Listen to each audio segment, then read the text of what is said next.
All right. All right. Well, this is the second ever live stream that Chase Keller Journalism has done. I'm excited. Of course, who isn't excited? We have round one of the NFL draft tonight. This is going to be a blast. Let's get you guys up here with the face cam going on out here. All right, here we go. So, if you guys don't know me, if you guys are new to the channel, if you guys are not new to the channel, for the people who are not new to the channel who are watching this after the stream, I'm Chase Keller from Chase Keller Journalism, and I make NFL content for YouTube and for social media, hoping to extend out to other platforms sometime in the future. But today's a pretty big day, of course. Today we are going to be going over the round one of the NFL draft. We have another 2 hours-ish until the NFL draft begins. So we are just going to be talking here for a little bit, talking commentary, talking about other NFL things going on, potential trades, just going over potential stuff with you guys. I'm going to have a blast tonight. I know you guys are too. I've been waiting so long for this draft to come along. You guys know, I'm going to adjust my camera a little bit here. You guys know that I've been making a lot of pre-draft content, and Big Board is finally coming along.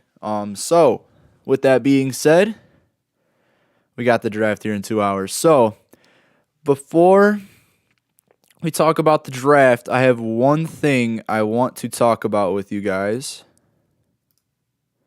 Let's pull this thing up. All right, so big news out of the NFL world as of less than an hour ago, or less than 2 hours ago.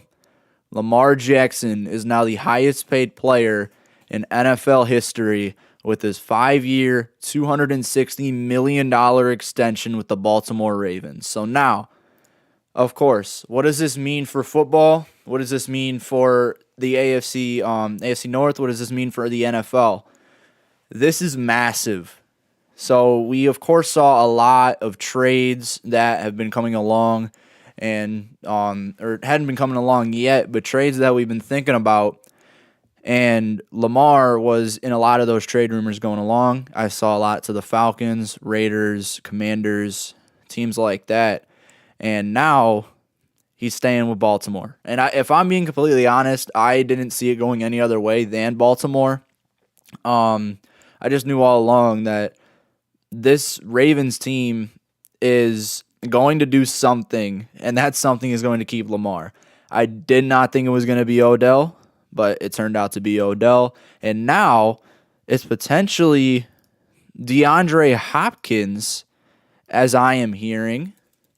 We had Mike Florio, I believe it's Mike Florio out of Pro Football Talk. If it's anyone else, correct me. But Mike Florio, a very reliable source, of course, he's one of the biggest football analysts in the world, has said that Cardinals might be sending number 3 and DeAndre Hopkins for number 11, and I'm assuming so much more. So if this trade happens today, I in my mock draft, I had the Titans trading up to with the Cardinals for number 3. Did I expect it to include DeAndre Hopkins? Absolutely not. If this happens, this is going to shake up this draft and future drafts. The Cardinals are possibly going to have 2 first-round picks for possibly the next 3 or so drafts. I mean, maybe 2. 3 might be an over-exaggeration. Probably 2. But nonetheless, this happens, you have the Titans trading up to number 3 and getting DeAndre Hopkins, so they're going to more than likely take that big quarterback stud at pick number 3. I'd see it as C.J. Stroud. I don't think the Texans are taking a quarterback at pick 2, but I see it as C.J. Stroud, and I don't see it as anyone else. So even if they do take a guy like Anthony Richardson, you're still giving your new QB that stud wideout and more just you're going to make him develop faster into one of those star quarterbacks. So this trade would be huge for the future of Tennessee. I don't know what's going to happen, but it says 11 plus more. If I'm that plus more, if I'm Arizona, I'm likely asking for pick 46. No, pick 41, not 46. 41, and then probably next year first. I'm not sure if they'd take a year after first, but I'm thinking next year first, next year second as well. So, because DeAndre Hopkins is still a stud. He's still a top 5 wide receiver in the NFL. But you have, if you're going to trade number 3 and DeAndre Hopkins and you're trading down, that's going to be a bunch of draft capital and potentially other players. Maybe someone like, I'm not really sure who's on that Titans team. They're not good. I don't know if Autry's still on that team, Danico Autry. I always get him and some other lineman mixed up, but D-line, Cardinals, that's a big need for them. I've seen a lot of potential Tyree Wilson or Lucas Van Ness to Arizona today. While I don't think that's a good pick for Van Ness, I would like Tyree Wilson at this selection. But D-line's a big need. Wideout would be a need, but not like a big need. Traylon Burks instead of a second-round pick next year, possibly. Who knows? But that's something to watch for in this draft. A couple other things that I have seen. They had a tweet from Ari Meyer earlier that basically told everyone, or he tweeted out the players who have the potential to be traded today. There's a lot of guys that we could be seeing. We could see on the move. Scrolling through all this Baltimore stuff right now. All right, so we got that pulled up. By the way, if you guys have any questions for me or anything, just let me know. I'm gonna have a chat right here in this open space. If you guys have any questions for me, someone just unsubbed. I'm actively looking at the chat. I'm going to be answering questions, answering you guys, looking at your guys' opinions. Yeah, it's gonna be fun throughout the night. So let's get back on the web here. There we go. All right. So now, here, Ari Meyer tweeted this out earlier, a good list of potential veterans who could be on the move tonight. And DeAndre Hopkins at the top of the list. Dalvin Cook as well. While I don't think Dalvin Cook is going to be traded tonight, of course, that's a veteran to watch. He's been in trade rumors, as well as Austin Eckler, who's also on this list. A couple of these guys are not happy with the franchise. Eckler's definitely expressed more about how much he does not like this franchise or his franchise and the direction they're going with it. So I think Eckler is probably more likely to be traded than Dalvin Cook. Plus, it's running backs. You never know. Trey Lance is a big thing here. Is he even worth a top 2 or day 2 pick anymore? Day 2, not round 2. Is he even worth a round 2 pick anymore? Is that big question. Who knows? It could be big. I'm watching the draft in the front of me right now too. Jordan Addison's coming out. But who knows? Any of these big trades could happen. Jonah Williams is clearly unhappy with his franchise, especially after they signed Orlando Brown, and they're going to be moving Williams back to right. Buda Baker has not been in trade rumors for long. He requested a trade, of course, but is he worth a first round pick? Who's worth more, Trey Lance, Buda Baker? Austin Eckler, as I said. Devin White's on this list. It's been a while since he requested a trade. I actually had a mock trade to the Miami Dolphins for a next year second round pick.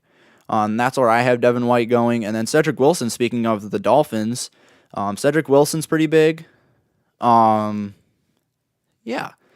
I don't know. Cedric Wilson is probably not worth too much. He was pretty solid on the Cowboys, but he was not good with Miami.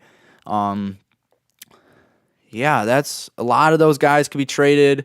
There were a couple more that that could be on the move.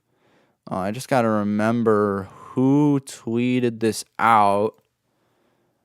It was okay, not reliable guy, but it's a simple tweet. This is not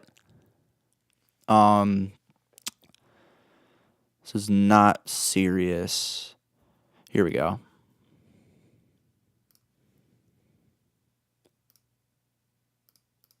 All right. So there were a couple other players that Dov Kleiman mentioned. Chase Young is also available. We just found out about this today. But Chase Young, or no, I don't know if it was today or yesterday, but Chase Young could be a massive trade that just comes out of nowhere. I see him probably going for a second-ish round pick. That would be pretty worth it for me. Chase Young, he was number 2 overall. He had an elite rookie year and has been riddled by injuries ever since. Might not even want to return to Washington. Montez Sweat as well.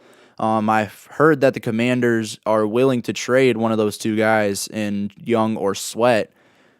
That would be big. That would be a massive. That would be a massive trade if either of them could go for a second round selection. Of course, we wouldn't see that selection today, but you could see it tomorrow. Who knows? Yeah, other than that this kind of just added. Oh yeah, Ryan Tannehill's on this list too. Oh, Tannehill, Cardinals, Arizona, that could be pretty big too. Here's the thing with Ryan Tannehill is, again, I do think that Tennessee trades up, takes that quarterback. Tannehill's going to be bumped down to the bench. Tannehill's not bad by any means. He's just not. He would be a great backup to any team. So that could be potential. That could be a potential part of that Arizona Tennessee trade if they trade down, trade up later. That I didn't even think about that. Wow. We'll see. So that would be Hopkins and pick 3 to Tennessee for pick 11 next year first, pick 41 in Tannehill. I'm not sure who wins that trade, but of course you're already asking for a lot, so that makes sense. Yeah, about Trey Lance. With Trey Lance, I don't know. I don't think the Niners should trade Lance. He's been in rumors. Well, he's a possible trade. I don't think he should be moved, though, especially with the concerns that Brock Purdy might not even be playing at all next year. He's likely not going to be able to play at least at the start of the year. And you already lost Jimmy G. He's off to Las Vegas, and you got Trey Lance still on the roster. If you're trading Trey Lance, you're full on betting on just last year's Mr. Irrelevant. And the kind of way that I go with grading is you have Mr. Irrelevant, he was a 7th round selection. I wasn't high on him. I actually had him at an undrafted grade last year. Clearly, he's proved me wrong, but I don't think you're not going to want to rely on him just yet. He's played in 8 career games, 9 career games up to this point. I wouldn't trust in him, or at least right now. At least have someone on that bench. Actually, no, they have Sam Darnold now too, don't they? I hate Sam Darnold. I'm not going to lie. They have Sam Darnold. I completely forgot about that. Sam Darnold if Brock Purdy's out, you're not going to want to play Sam Darnold. That 49ers team is destined for just outside of the playoff position if they roll with Darnold. But yeah, I don't think they should trade Trey Lance. I think he should stay there, especially since it hasn't been too long. It's only been 3 years since you selected him with the 3rd overall pick.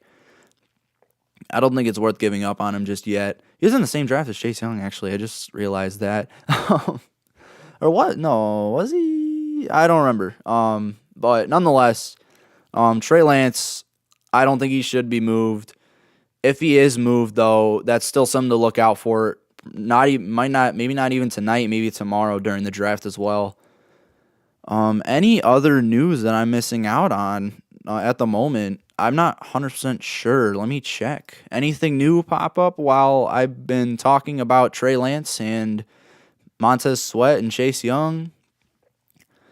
Yeah, Titans have had conversations centered around DeAndre Hopkins has been confirmed by Ian Rappaport. So that is massive. I don't think anything else has happened up to this point.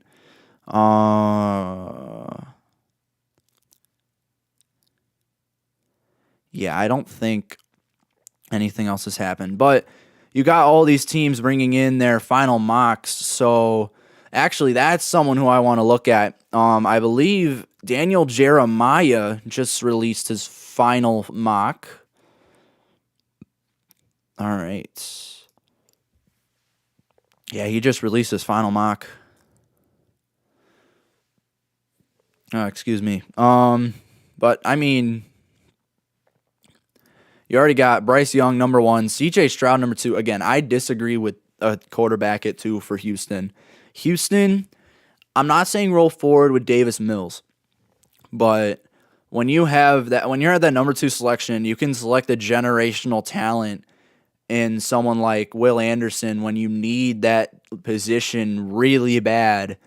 You would select him and bet on next year's class. Next year, you have Caleb Williams, who is possibly going to be the best quarterback prospect in a long time. Drake May, Jordan Travis is one of my favorites for next year. Bo Nix is coming in. I'm missing someone really big, and I know it. But Houston at number 2, I just don't think you go quarterback up to this point. Number 3, oh yeah, I knew this. I knew this actually. Again, I don't think this happens, but this would be big if it was to happen. I'm assuming 26 is, or not 26, 20. Oh wait, no, I had them trading up. I'm stupid. I had them trading up to 26. I'm assuming that second round pick is gone then. So Will Anderson, they get him anyways, and they get CJ Stroud. I don't know about that. Will Levis, number 4. I have never liked Will Levis as a prospect. I won't like him as a prospect. So I disagree, but it's going to happen. It's bound to happen. Jalen Carter, I love this pick. So yeah, I know this would be my Denver Broncos selection, but I know this is a great pick for Seattle if Jalen Carter comes in number 5. Back-to-back corners for Jeremiah and Witherspoon and Gonzalez. Again, these guys are, in this cornerback class, these guys are basically 1A, 1B. I like Gonzalez slightly more, but Witherspoon is like close enough to have them be 1A, 1B. So I like these selections. Now, Bijan at number 8 to Atlanta, I don't like. Now, I understand that there are not a lot of Tyler Allgeier's believers probably in this live stream right now. Not a lot of Tyler Allgeier believers. Jeez, I can't speak. But yeah, Bijan is an elite running back prospect. I just don't think that you're gonna want to give up on Allgeier that quick. I know running backs are gonna be gone and away, but I don't know. Pick a running. I have them. I have them picking Rashawn Johnson, actually, Bijan Robinson's teammate, in like the 4th round or something like that. So again, I don't think you would take Robinson if you're the Falcons here. I have him going number 10 to the Eagles and then Bears. That's ugly. Tyree Wilson to Chicago. That's ugly. I don't like that. I'm high on Tyree Wilson, don't get me wrong. But Paris Johnson, Peter Skoronski, and Broderick Jones are on the board here at number 9 that are not, all 3 of them are not a reach here. I mean, hell, even John Michael Schmitz might not even be a reach at this point.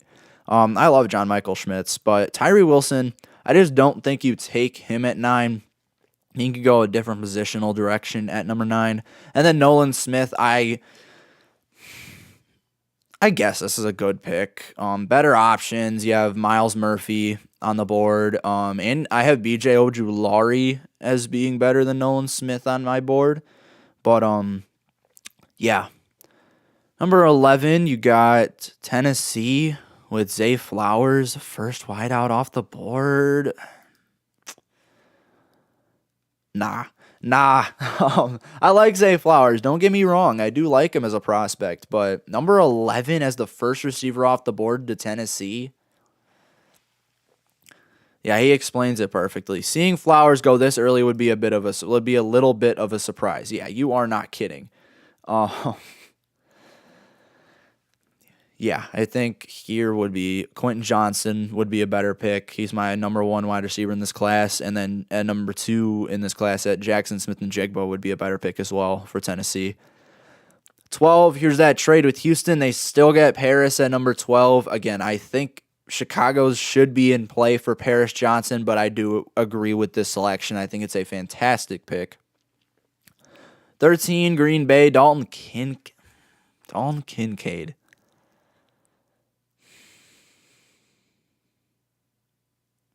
I don't know. I mean, they need tight end, but this high? And you take Dalton Kincaid, who's not even tight end 1. He's tight end 3. Oh, I'm going to actually pull up my scouting real quick. And we'll get to that in a second so we can kind of look over the big board later on here. 14, Van Ness. I've seen a lot of this. I don't think it's a good pick, but it's fine. Skoronski, that's a good pick for New York. If Skoronski falls to 15, that is an elite selection at 15 for New York. That's a great mock pick by Jeremiah. 16, Emmanuel Forbes. Okay. I mean, wait, what? Is he this third corner off the board? Okay, no, I love this pick, actually. I love this pick. And then when you scroll down, it's... okay, well, I'll get to that in a second, though. Emmanuel Forbes would be a fantastic pick here. He's my cornerback 3 in this class. Yeah, the Ron Rivera-led Commanders appreciate ball hawking cornerbacks, and Forbes is the best ball hawk in this draft. I don't know. He'll make plays on the ball in zone coverage for Washington. I agree with this second half of the sentence. Second sentence, not second. This first sentence is second half of the first sentence. I don't know about this, but nonetheless, Forbes is still my cornerback 3 in this class. And then you fall down here to Broderick Jones. I don't see why you wouldn't take Joey Porter here. Porter's fantastic. I think Porter is plus his dad played for Pittsburgh too. I think Joey Porter is easily the pick here, but I love Broderick Jones. I think this is a good pick, but I think you just from a team standpoint and a historic standpoint, you take Joey Porter. Broderick Jones is actually my 5th favorite prospect in this draft, and I don't agree with this selection. I just think in terms of because his dad played for him and Pittsburgh has just been linked so much to Joey Porter, he fits perfectly in that defensive scheme. I think Jones is iffy pick here. Then you get down here, Kalijah Cansey. I've been mocking Cansey to the Lions for a while now, so I agree. Of course, there's nothing much I can really say. Jackson Smith-Njigba falls to Tampa. Wow. Wow. That's not a bad pick, but this might be the first mock draft I've seen that has Tampa taking a wideout, especially at this early in the draft. Okay, that's a surprising selection, but that's not bad. AR at 20. I don't think he falls to 20. I really don't. It's probably definitely not going to happen, but I don't know. Richardson at 20 would be a good selection for Seattle. Not at 5, but at 20. LA, Michael Mayer. You got, again, they could look cornerback or D-line. I've had Mayer mocked to the Chargers for a while as well. And then I have Charbonnet in the second round. So I think you're just loading up for Herbert here. Yeah, Mayer would be a good selection here. I like this pick. I love this pick. I mean, again, he's my tight end 1. I mocked him to the Chargers for a while. But I love Michael Mayer to the Chargers. And then Deonte Banks. Okay, I could see this. This is where I had Nolan Smith in my mock draft at pick 22, but clearly it went all the way up at pick 10 to the Eagles. But Ravens could definitely go Banks here. I think they should probably bank on the fact that this cornerback class is extremely deep. I would go forward with probably an edge rusher here, but knowing with how the rest of this mock has been going, yeah, I would go, Deontay Banks. And then Minnesota goes wide out, Jordan Addison. Okay, good selection here. I mean, I don't know about you guys, but I am a big believer in KJ Osborne. But that's still that's a solid pick there for 23. 24 now, Joey Porter goes off the board. I had Brian Branch here, but Joey Porter makes sense too. Now Ryan Branch goes at 25 to the Giants. Okay, makes sense. And then, I mean, the rest of this kind of just like, Ken Johnston could go here. Ooh, that's interesting. Keanu Benton is over Miles Murphy. Keanu Benton is one of those my guys kind of players. I love Keanu Benton. But that's good. Oof. I don't know if you should go that early, though, but I love him as a prospect. I just don't know if at pick 28 is the right selection here. And then the rest of it, okay, I like this pick too. Jahmyr Gibbs to Philly. That makes sense. All right, cool. Oh, and you guys can't see. Darnell Wright is pick 31 to the Chiefs, which that's a solid pick too. All right, well, I totally forgot to unpin the one thing I had before I started here. We're gonna type this in real quick.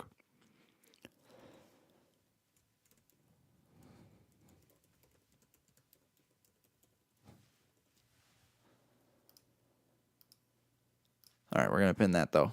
All right, cool. So, all right.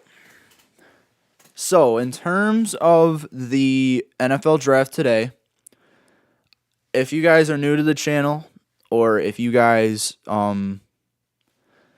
watching this after the live stream is over, let me give you a quick rundown. No matter who you are, I have been doing a lot of pre-draft content. I have done top 5s and top 10s at every position that isn't special teams. And I've been making a massive big board out of it, along with the kickers and the punters that I think should be drafted. But I think that my big board is very much complete now. I've made a full video about my big board. And we are going to go through that real quick. So let's get that pulled up for you guys real quick. All right. So we start with these 2 A+ prospects here on the board. I'm going to hide this row real quick. All right. So we start with the 2 A+ prospects, Will Anderson, Jalen Carter. These are 2 absolute defensive studs. And, of course, I'm aware of Jalen Carter and his red flags and all the stuff that we probably should be looking at going into this draft. But, again, I always look at it as a Micah Parsons kind of guy. A lot of controversy and a lot of issues coming in. But I think, I don't know. I still think he's amazing. Then Bryce Young being QB1 at number 3 on my big board. He is literally Patrick Mahomes if he was 5'10". I love Bryce Young. I just think, of course, the size is an issue, but I still think he's going to be elite. That's all I can really say. His poise is fantastic, especially for his size, too. He's got pretty dead-eye accuracy. He's small, but he plays like he's tall. That's kind of a better way to put it. Continuing on, Bijan Robinson. I have Broderick Jones at number 5 on my big board. I think he's got elite upside, and I think he's going to go places in the NFL. He's he's got good measurables. He's athletic for an offensive tackle. But his downside is he is a bit raw. He's inexperienced, and he also is a little bit too aggressive sometimes. That could be a big issue for an O-lineman, but who knows? CJ Stroud has not changed a bit despite all the processing scores and stuff. He literally has not changed.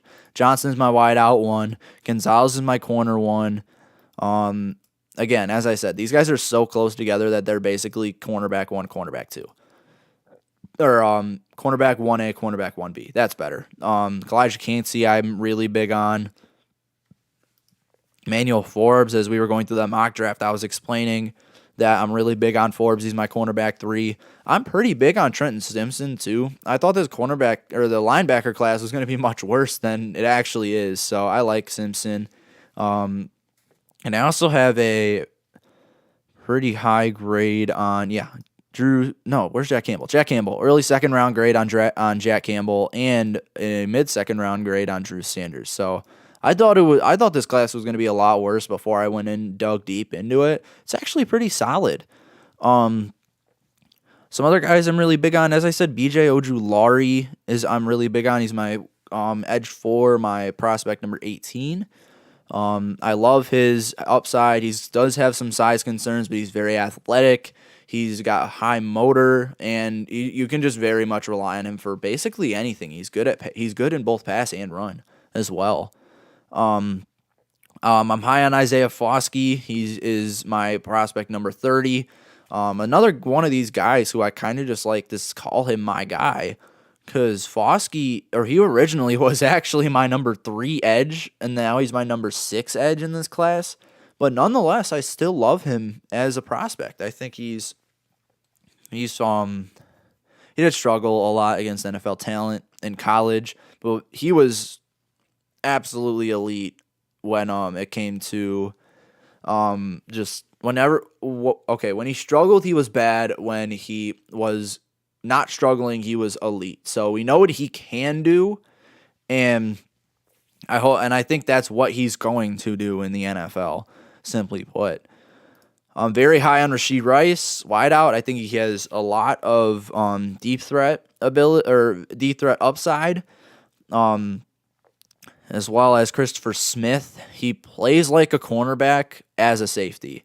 Or I shouldn't say that. He plays like a safety with cornerback traits. That's kind of what I'm getting at. Let's see. There's Keanu Benton. I was talking about him earlier. Anyone else I'm really, really high on? Colby Wooden, according to consensus. I'm pretty high on him. Dylan Horton as well. There he is. I don't know. Really, everyone else is just... Oh, Xavier Hutchinson I'm really high on. I don't know. There's not a lot of guys who I'm, like, really high on compared to these guys. I mean, there's one guy I'm thinking of. Yes, I want to talk about this guy. My number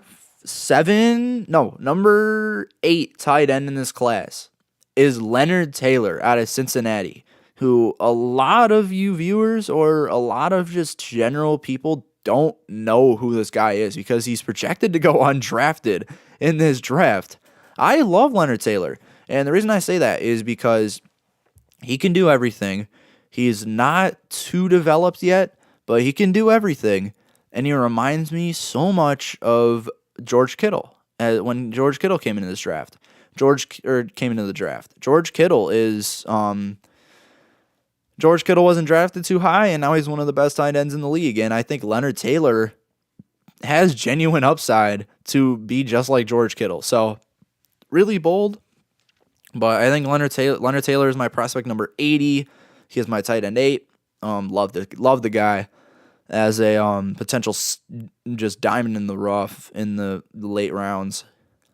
They're going over Nolan Smith right now in the draft. Ugh. I'm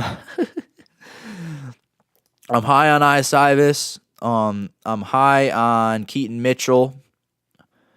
I'm high on Kobe Turner. Oh, and then some guys, there's one guy that I'm really, really low on. Cedric Tillman is my prospect 198. And my wide receiver 26. I don't like Cedric Tillman.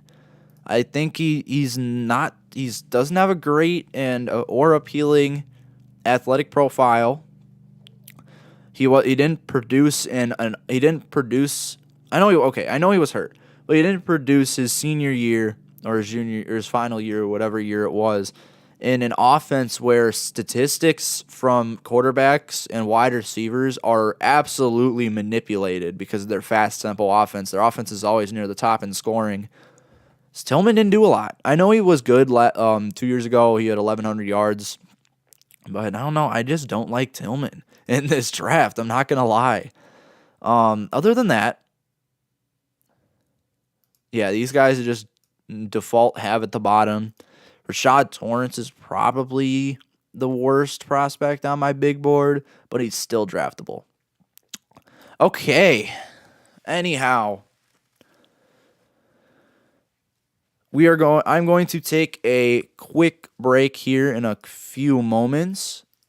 Let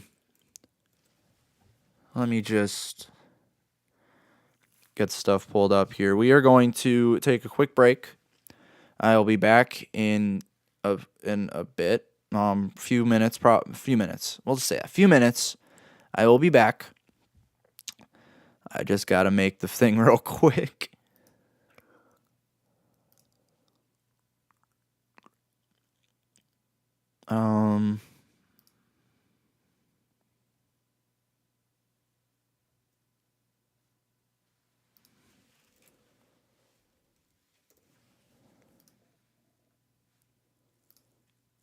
All right, yeah. So I will be back here at about 5:50. Yeah, I'll see you guys then.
All right, testing 1, 2. Perfect. All right. We are back with some pretty solid news here. All right. So,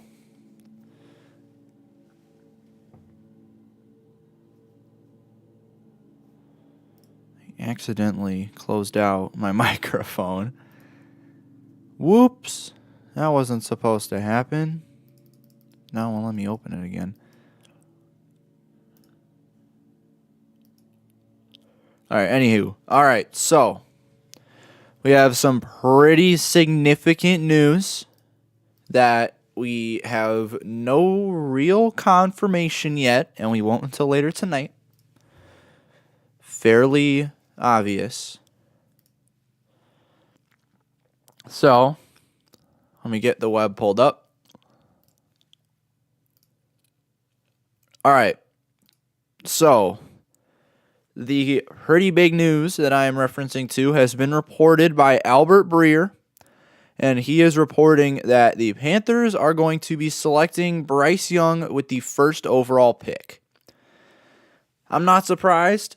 This was fairly obvious. This was the obvious pick all along. If they select someone else, it's kind of stupid.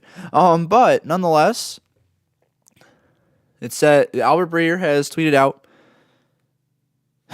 the Panthers will make Bryce Young the first pick in the NFL draft in about 2 hours.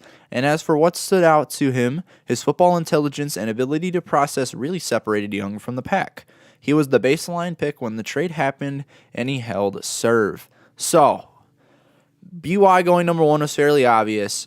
I don't think there was another selection possible here. But Breer also reported something else.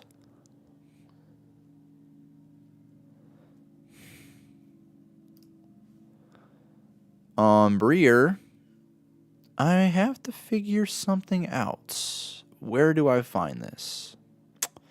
Because he said something else. All right. Let's just go back to the original tweet.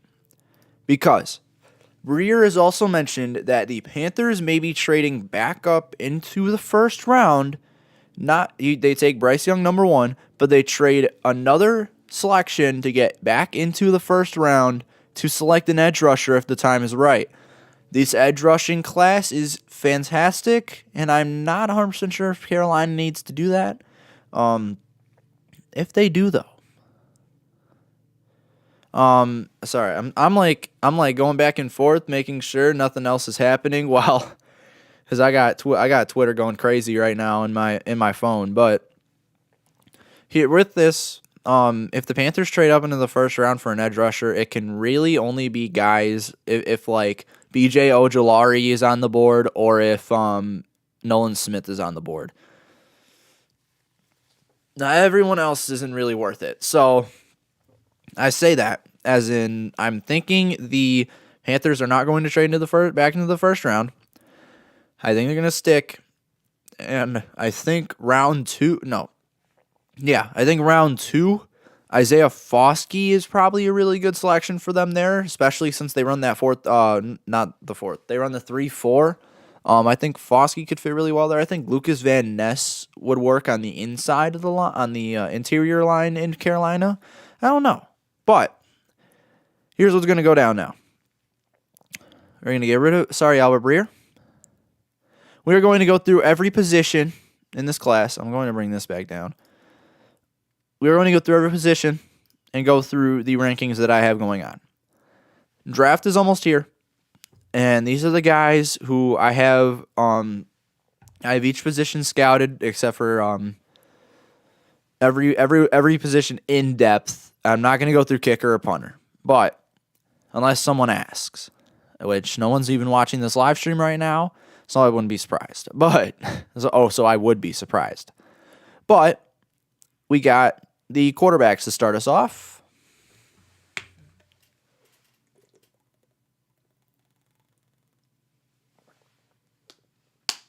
All right, got the quarterback to start us off. So, start at the top. We got Bryce Young. I don't think it's any more obvious than that. I think that he is Mahomes if he was 5'10". I've said this in the live stream already.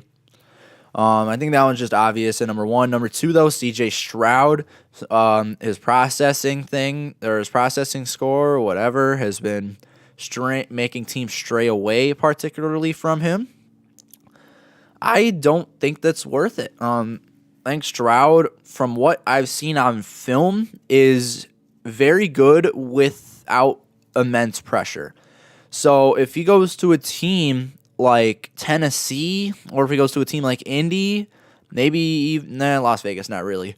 But like if he's to go to the Texans, he's not going to strive or thrive. He's not going to thrive. And I say that because under pressure, CJ Stroud is like QB 9 or QB 10 in this class. But nonetheless, Stroud, without pressure, has elite accuracy, good good mobility in and out of the pocket, good decision making, good arm talent. He's got it all, but of course he's not so good under pressure. So. With that being said, I still have him at QB2. QB3, AR I shouldn't say that. Anthony Richardson, or just AR. Anthony Richardson is a B grade. He's in like the mid 50s on my big board. Richardson is, I don't know. I will just say this. I don't really like the rest of these quarterbacks, but nonetheless, they're going to go somewhere. With that being said, Richardson is really good athletic-wise. He is really good in terms of he's good. He's a solid decision maker, but he's got crazy upside.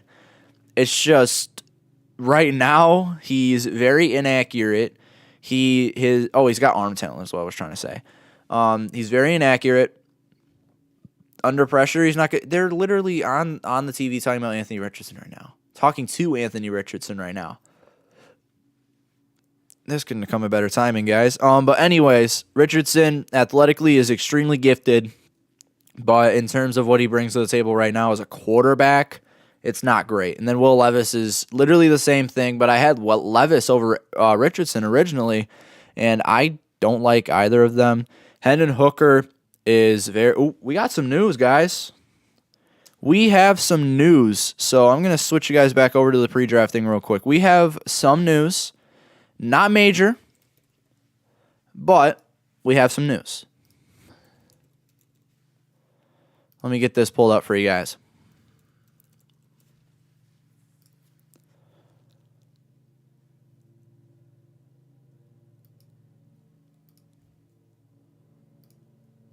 So, Ari Myriv.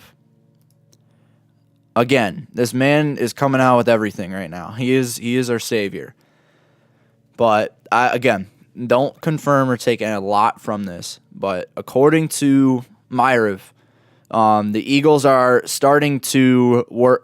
He says Eagles are working the phones. So what I'm getting at here is that the Eagles are looking to trade down from pick 10 or trade up from pick 30. One of the two. Or they trade up from pick 10 to get one of those studs and trade pick 30 later on.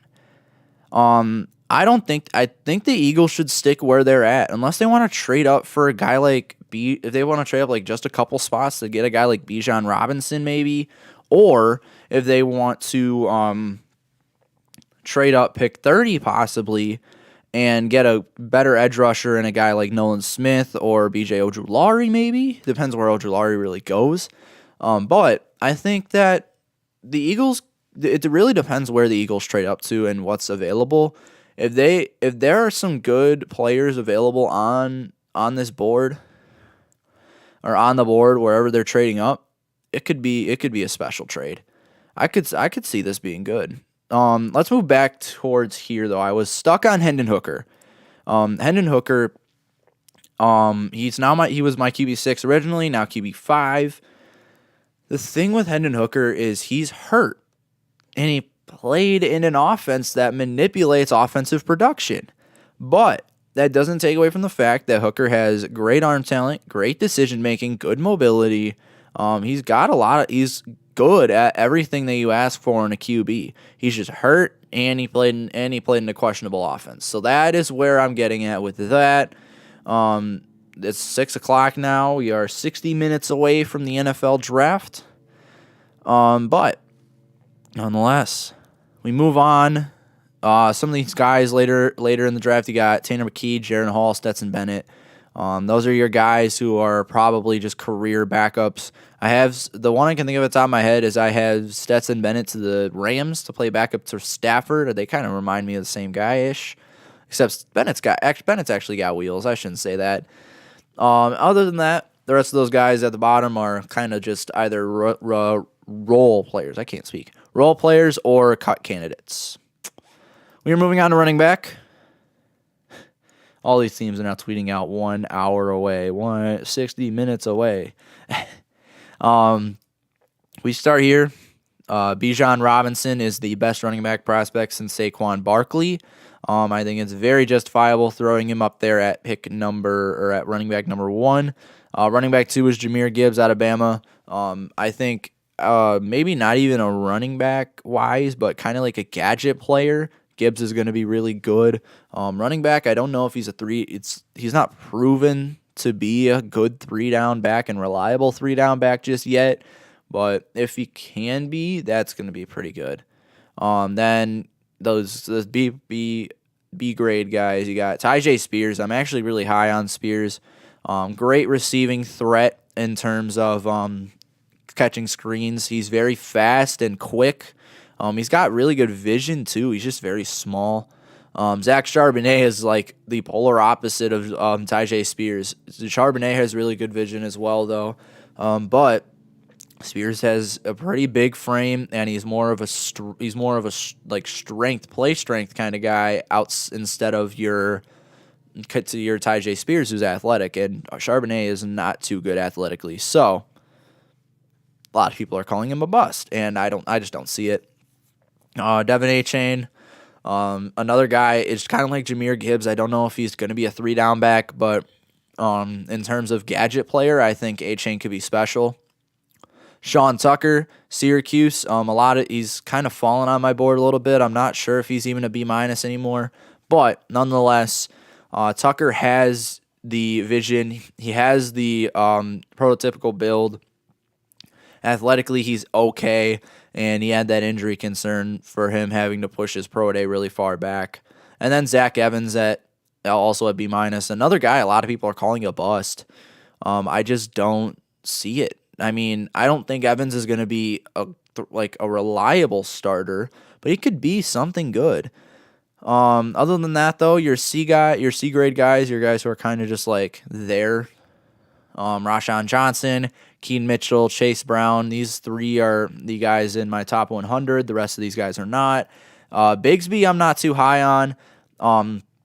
I would have liked more production at Auburn out of Bigsby, and he's okay with contact. He's not good with it. And then like Evan Hull is like polar opposite. I'm really high on Evan Hull. I think he's very good athletically. He's got good vision as well. Eric Gray, Kendra Miller. Not too high on Abani Konda. Not too high on McIntosh. Not too high on Deuce Vaughn. Just some of these guys that are just like Dwayne McBride is another one. A lot of these guys are just not high at all on a lot of these boards, or not low at all on any of these boards. You got like I've seen Abani Konda in the top 10. I've seen Kendra Miller in the top 10. I've seen McIntosh in the top 10. McBride has also been in top 10s too. I just don't agree with that. And also, if you are watching this live stream, if you do have any questions, if you have any comments or any opinions you want to express, let me know. I will gladly talk to you about them. All right, moving on though. Wide out. I don't think we need to go through fullback. Really, there's two guys right here. Wide out. My favorite in this class is Johnston. He's got the physical tools. He's got the He's got good deep threat ability. He's very he's solid. He's not great at route running actually, but for his size, he's actually pretty solid athletically. And then you got Jackson Smith and Jigba as well at wide receiver 2. This guy is kind of just an elite route runner. He's not my favorite route runner in this class. It's actually Zay Flowers at number 3, but the body control of Jackson Smith and Jigba is what sold me. He can fly wherever he wants to and make the grab. Then Zay Flowers, as I said, my favorite route runner in this class just might be a slot receiver. Excuse me. Jordan Addison. Jordan Addison's fallen for me too. Athletically, he's not too gifted like some of these other guys, but I do still like Addison. Does make really good separation. And what the? Oh, Mel Kiper's big board is weird. Jalen Carter's is number 1 available on the big board. I don't agree with that. I think he is an A+ prospect, but all the red flags, number 1, and Will Levis being the 4th best player on the board. I'm gonna have to disagree with that. And at number 5, I have a guy who I think could be a really big steal, and that is Rashee Rice. 6 to 10. He's got Bijan Robinson, Anthony Richardson at 7, Witherspoon and Gonzalez back to back, and number 10, Peter Skoronski. Okay, I mean that's better than the first half. I like that though. I like that. I like those 6 to 10. Nonetheless, you also got on this list as I was in the middle of Rashee Rice. Rice has good deep threat upside. He's got good route running. He makes good separation.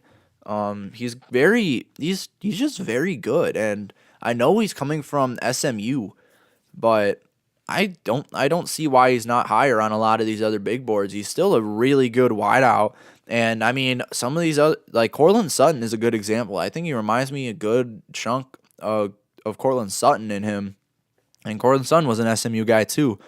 And then you got Jalen Hyatt, who kind of just like, as I keep mentioning, I don't like that offense that Tennessee runs in terms of translation to the NFL.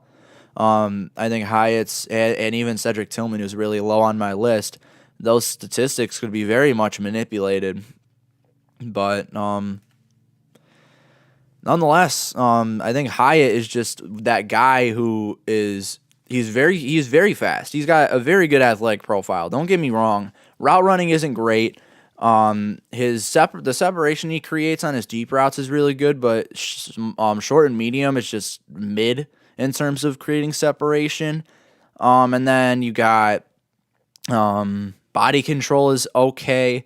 He's got a lot of these okay traits, but the fact that he is probably the best deep threat in this class alone is gonna just boost him up the list. Josh Downs, UNC at number 7. Josh Downs is that kind of guy who he's probably a top 5 receiver, but not just barely top 10 in terms of value. He doesn't bring a lot of value on special teams. He is an absurdly bad blocker as well. And all you new viewers, if you guys have any questions, comments, anything, let me know in the chat. I will gladly answer them. But moving on, another guy I'm really high on, Xavier Hutchinson at number 8. Hutchinson is very underrated because he can do everything as a wideout, and he's not like bad at anything by any means. And that's what I like. He's very Hutchinson, I don't get it. Hutchinson is so low on some of these lists. He's consensus like 180 or something like that. But I love Hutchinson. I think he's he's like 120 probably consensus. But I love Hutchinson as an all-around good receiver. He's got no like bad things about him in terms of just your basic receiver stuff. And then Jonathan Mingo right after him. He's been getting a lot of buzz lately, and he's been getting a lot of praise from me lately as well. I like Jonathan Mingo. I think he's reminds me a lot of DK Metcalf, same college too. That's definitely going to be a bit of like a game changer right there. But I think Mingo has he reminds me a lot of DK. And then your guys who are these C grade guys who, what do I have them as really? Late third, yeah, you're kind of like late day 2, early day 3 selections are coming out of these guys here. So you got Raheem Jarrett, Andrea Iosivas. I'm really high on him. Not too high on Tank Dell. Then you got like Marvin Mims, who I'm not high on either. Boutte, Trey Palmer, Parker Washington, Antoine Green. I'm pretty high on. Not too high on Jaden Reed. Or of course Cedric Tillman, as I was saying before. I'm really not high on Cedric Tillman at all. But A.T. Perry as well is right here. He's actually my Mr. Irrelevant in my mock. And then there's that guy from, where did I have him? Michael Wilson. He hasn't raised up my board. I saw what I saw on film. I know what he can do. I'm not, again, Senior Bowl was there, of course, but I've seen what he can do. I'm not too big on him still. Where's that one guy that I'm thinking of?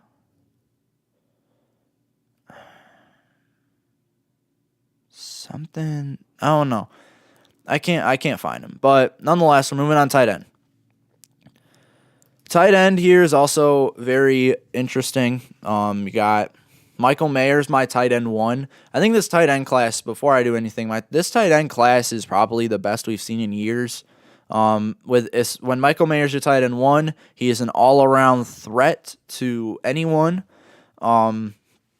He can catch, he can block, he can do this and that. The thing is what he does after the catch is why he's not great. Like once he grabs the ball, he's not too good in the open field. He's not too elusive. He's okay at creating separation, but for a tight end, he's pretty good at that. Darnell Washington at number 2, he's kind of just like that intimidating guy who is tall. He can run, he can block, he can do a lot of different things. And then you got a guy like Dalton Kincaid at number 3, best receiving tight end in this class. Kincaid he's not number 1 or number 2 because when I'm looking at tight end prospects, I want you to be able to do route run, and I want you to be able to block. And Kincaid can route run, he can receive really well, but he's not good at blocking. So that's why he's that low. Tucker Kraft can do everything, potential FCS steal. Sam Laporta is kind of in the same boat as Kincaid.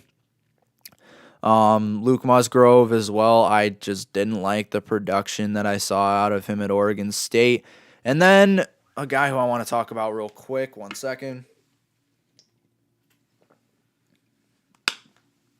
A guy who I want to talk about is Leonard Taylor. So I am very, very high on Leonard Taylor. And I say that because Taylor is undrafted projection, but I have him at number 80 on my big board and ranked as number 7 on my tight end list. Leonard Taylor reminds me a lot of George Kittle coming out of college. George Kittle, of course, did not go too high in the draft, and now he's one of the best tight ends in the class. And Leonard Taylor reminds me a lot of George Kittle. So that's where I am at with Leonard Taylor. Then the rest of these C grade guys are just kind of like your day 3 guys. Zach Kuntz, Brenton Strange, Cameron Latu, Luke Schoonmaker, Josh Wild, the other Cincy tight end. Yeah, other than that, there's not a lot of like big steals or big reaches at all, or anyone that people are high on particularly. All right. Any news? Anyone? Any news? News. I need to see these. I need to see something.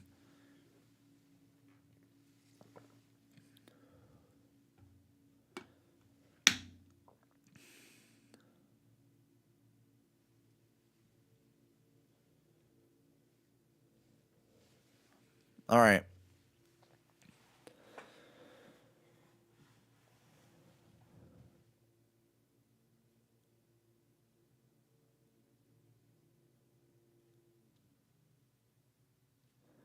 Pete Carroll. Okay, we got something here. Pete Carroll.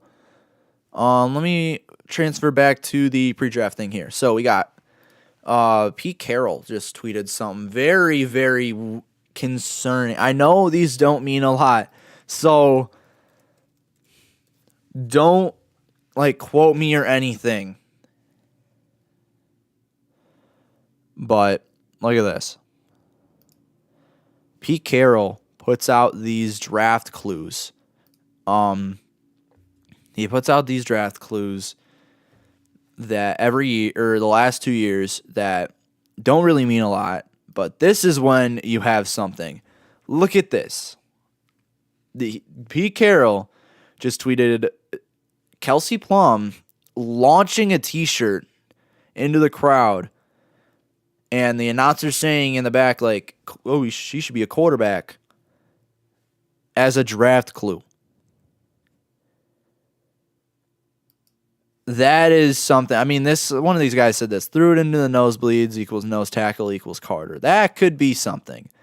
That could be pretty interesting. But other than that, I mean, the rest of them have just been release the Kraken.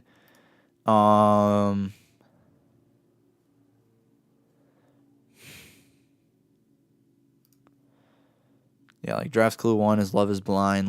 Some of these are just okay. Okay, could be anything. But you see this one. And you got to say something. You got to say something about Pete Carroll with that draft clue there. But let's get back into these rankings here. We have 45 minutes to draft time. So let's start with the Broderick Jones, who is my number 5 on my big board. Broderick Jones to me is an extremely high upside. He's got very high upside. Excuse me.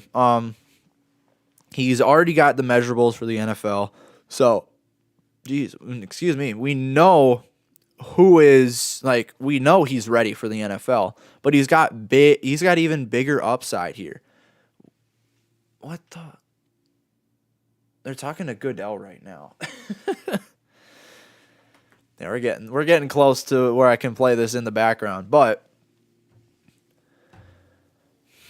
so number 2 is Peter Skoronski. Skoronski is kind of that all-around offensive tackle. Our all-around offensive lineman, really. He's good at offensive tackle, but he may play inside depending on what team he gets drafted to because he's kind of got a length concern. Paris Johnson does not have a length concern. He actually has the measurables to play left tackle. It's just, so that was big. I should have.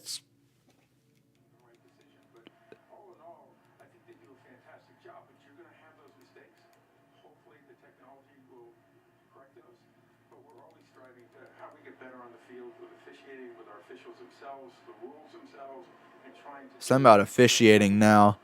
So that's not really vital, but he just tweeted something. Let me go at this. Harry Myriv just tweeted this out too. This dude is amazing. You are a savior. But we already know what happened with the Commanders. But Myriv just tweeted out and talking about what Goodell is currently saying on ESPN, as it is on in the background. I just don't have the audio pulled up right now. But he said that progress is being made on this Commander sale, and next month we should get an announcement with the sale of the Commanders, and this of course is big. It's still not official. Things could fall through the cracks. But we know how Dan Snyder had one of the worst ownership tenures of in NFL history, probably the worst tenure in NFL history. And he's just, I don't know. I hated Dan Snyder. I'll just say that. And now we're getting a sale on the Commanders, thank God. This is great. So that's all with that. Let's get back into offensive tackles. Number 4 on my list is Darnell Wright. I have Wright as my OT4, despite him being a right tackle, kind of scouted as a right tackle.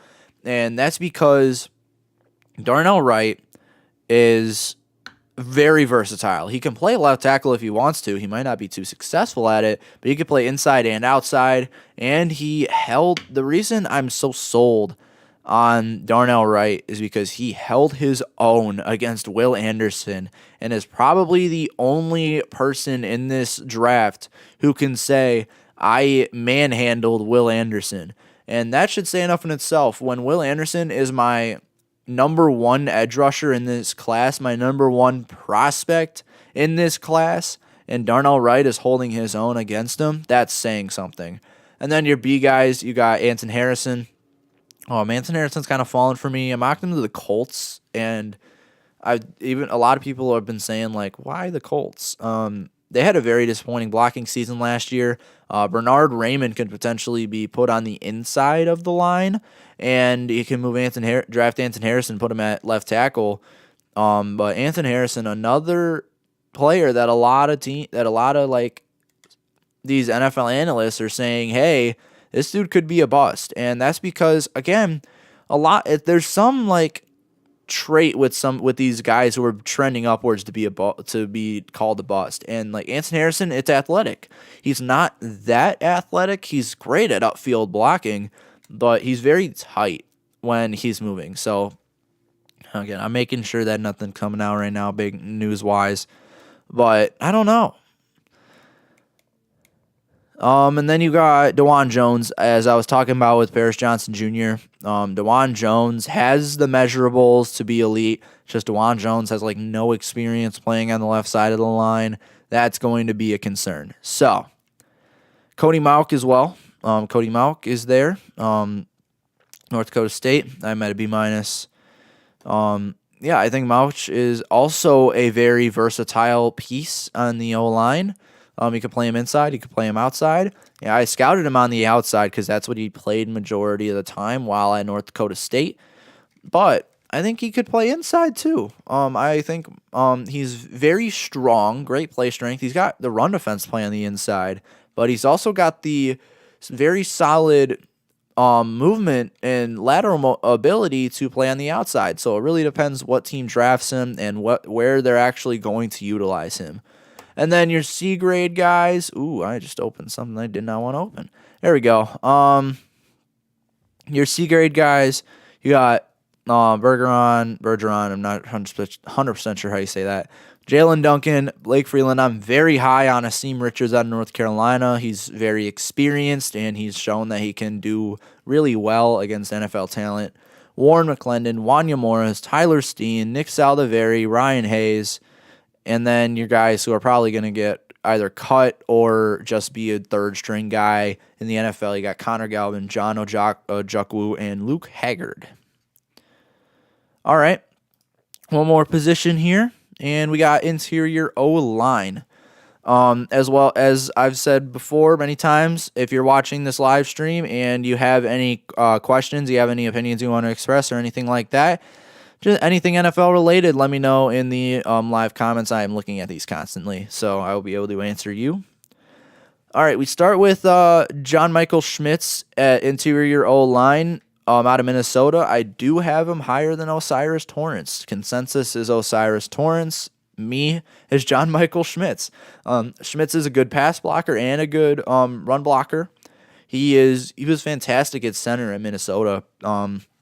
Very strong play strength wise. Athletically, he's fine, and he's just a very technically refined player or interior O lineman for the perfect for the NFL draft. One issue I didn't like, he is very inconsistent with his hand placement, and he did experience a lot of double teams while at Minnesota, so that could have manipulated his production a little bit. But nonetheless, I did like John Michael Schmitz on tape, so he's my interior O-line 1. And then it's Osiris Torrance after that. He's an elite run blocker, along with the fact that he didn't allow a sack in 1,500 pass snaps. The issue I have with that is he might allow a bit of sacks in the NFL because he's not technically refined as a pass blocker, but he allowed a lot of pressures too. He just never allowed a sack. So, and then Luke Weipler at 3. Luke Weipler. I don't really know much to say about the rest of these guys. I'm not gonna lie. You got Joe Timmons, Steve Avila, Emil Ikior, Chandler Savala, Andrew Voorhees, Oluwatimi, and Brian Valu, and then a lot of these guys who are like backer roster cut selections. All right, guys. Let's make it back to the pre-draft overlay real quick.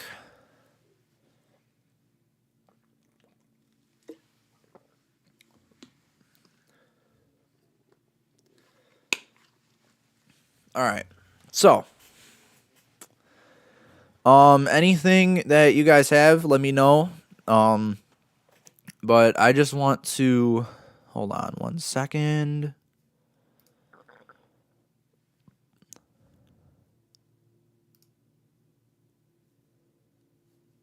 All right. So, sorry about that. So, any questions you guys have, any opinions, anything you guys want me to respond to, I am often looking at the live section. Go ahead and let me know if you want my opinion on anything, any hot takes that you guys have too. Let me know. But nonetheless, we are shaping up here for the NFL draft. We are 34 minutes away from the Panthers being on the clock. As I said, it's basically all but confirmed that selection will be Bryce Young, and potential that the Panthers could trade back up and select an edge rusher in the first if they have the chance. I shouldn't say if they have the chance. If they have a guy who they're very interested in, that could be something there. But nonetheless, anything you guys have, just let me know. I'm casually watching here. We are on commercials currently, so I'm not going to have the audio on for you guys in terms of the draft right now. Oh, never mind. We're back. Welcome back to NFL Draft Countdown, presented by ZipRecruiter. We are back in Kansas City, and we are rapidly approaching the words we have been waiting months to hear. Carolina will be on the clock, and as we have reporters in many places all across the country, it makes sense that we start there with Sal Paolantonio and the Panthers. Sal. Michael, all signs point to the Carolina Panthers taking Bryce Young, quarterback of Alabama, with the #1 overall pick. Now, the Panthers As they should. They've notified no player of what they're going to do. But when that's an elite selection right there. He told me he fell in love with the intangibles of Bryce Young, his ability to process information quickly, get to the line of scrimmage, read defenses, and get out of trouble. Now for a report on the Houston Texans, here's Edward. Okay. The Texans desperately need a franchise quarterback, but it appears likely the first draft choice of the DeMeco Ryans era as head coach will be the top defensive player on the board. Will Anderson Jr. That's what I've been saying. The risk for Texans general manager Nick Caserio is having the division rival Colts at 4 and the Titans at 11, and interested in trading up, taking quarterbacks before the Texans' next scheduled pick at 12. Caserio indicated it's possible that the Texans would attempt to trade up from 12, possibly for whoever is the fourth quarterback.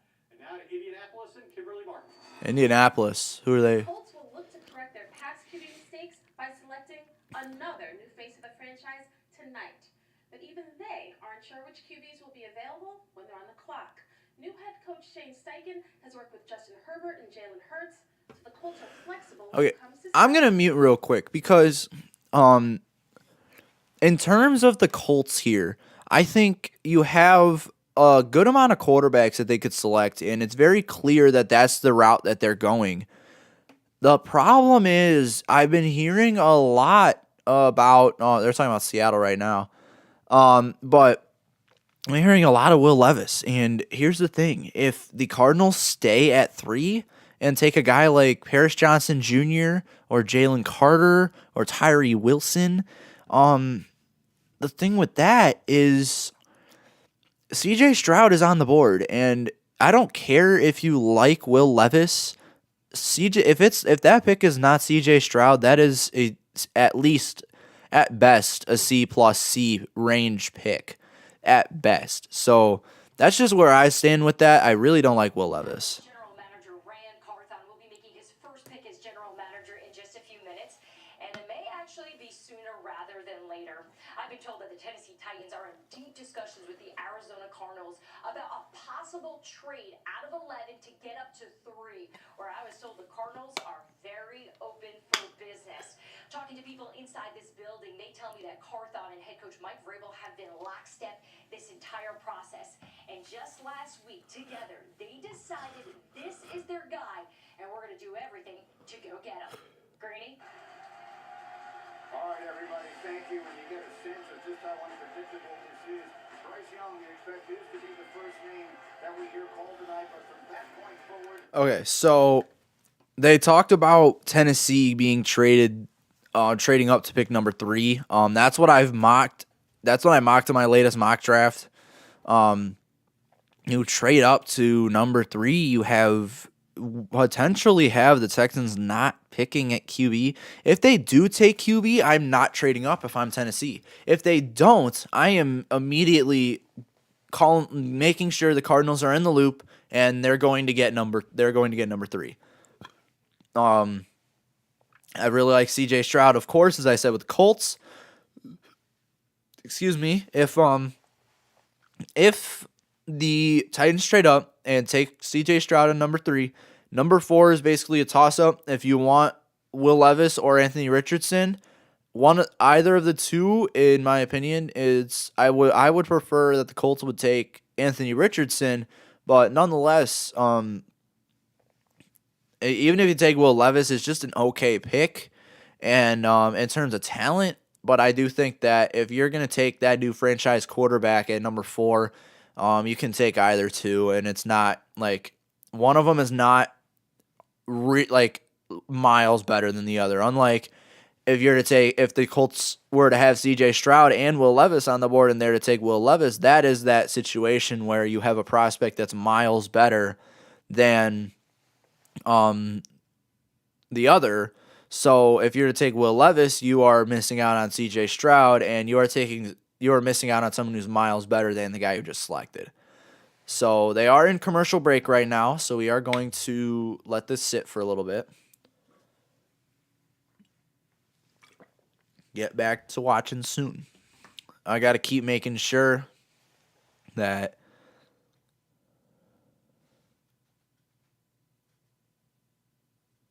oh boy. All right. More news from Ari Meirov here. This man, I love Ari today. You are my savior, Ari Meirov. Let's get this guy.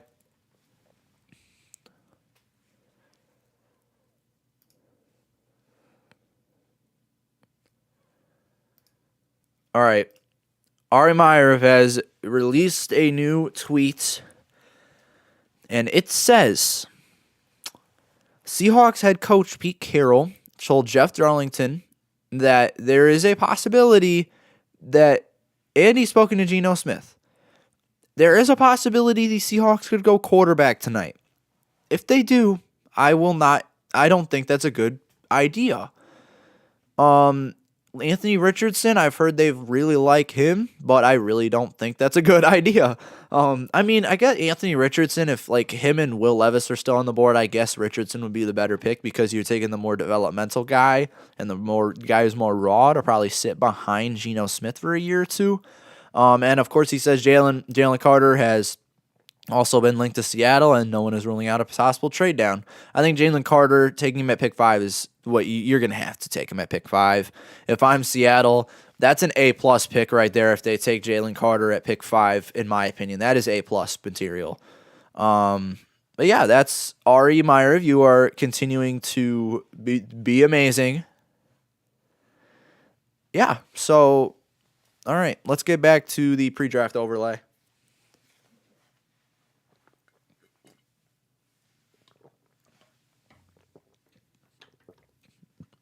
Y'all are amazing, by the way.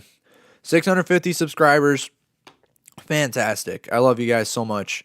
Let's keep pushing to 1K here. I would love to have it by the end of the summer. That would be amazing, you guys.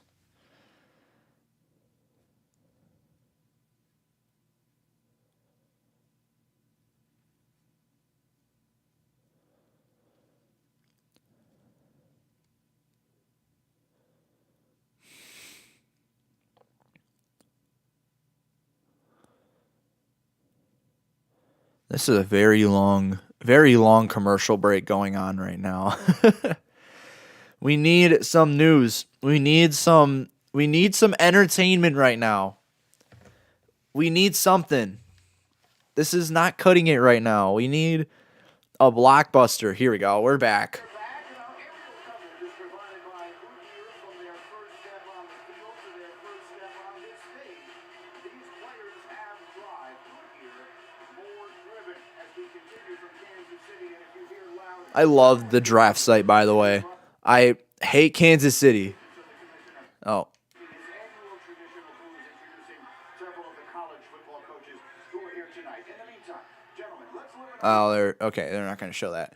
I hate Kansas City just because Chiefs, but the draft site this year is so nice. It is amazing. I think the NFL did a fantastic job yet again at bringing such a good venue for fans to come in and watch the draft. I love it this year.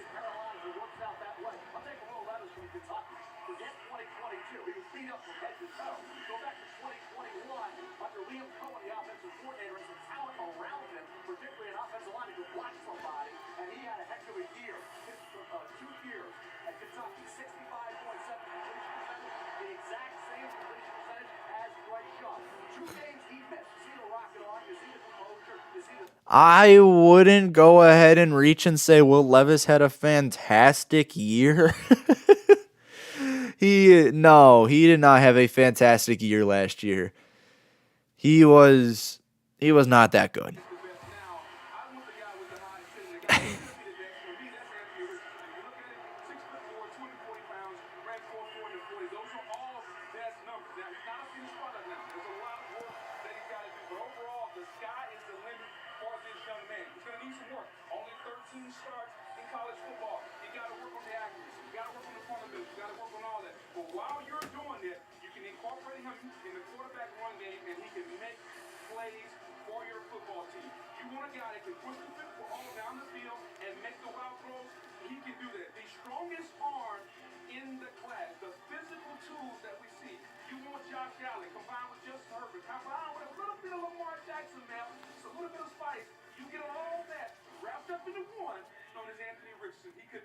You know what's interesting about all this, about the best quarterbacks? Look, let me just read you some things about C.J. Stroud. Number 1 in total QBR, 21 and 20. I mainly agree with what they just said about Anthony Richardson. I think Richardson is that big play guy who, I know he's very inaccurate and inconsistent, but he is that big play guy, and he does have the best arm talent in this class. I agree. So they weren't kidding, but I laugh because every time there's some like highlight reel of Anthony Richardson, the first clip that is shown is the over the shoulder throw against LSU, it's impressive, but that's like one of like very minimal impressive plays we've seen out of Anthony Richardson in college. Following through the entire pre-draft process, there really are 2 separate questions we're dealing with. In what order will these quarterbacks go, and how quickly will they go? Where do these pass rushers go into the middle of the mixture? It could be a long night for some of these quarterbacks, or maybe they go off quickly. We'll find out. In the meantime, let's meet them now. It's time to introduce the players, and for that, our public address announcer, Alan Rose. Kansas City, are you ready for the NFL Draft? It's time to meet your top NFL prospects. Oh, they're going through all the players. From USC, wide receiver Jordan Addison.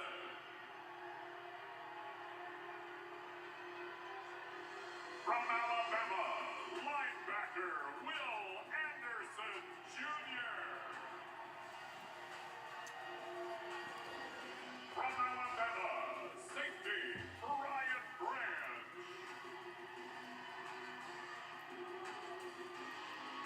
From Georgia, defensive tackle Jalen Carter.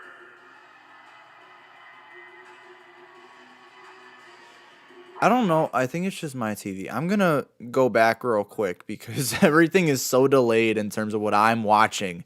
So,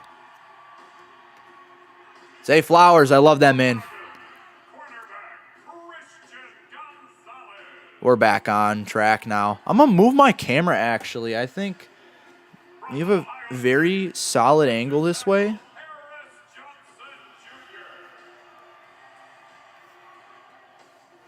Jr. I can move my mic a little bit forward, too. Kentucky, quarterback Will Levis.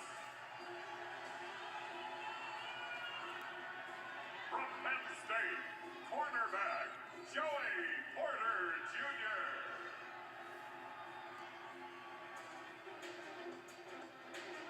From Florida, quarterback Anthony Richardson.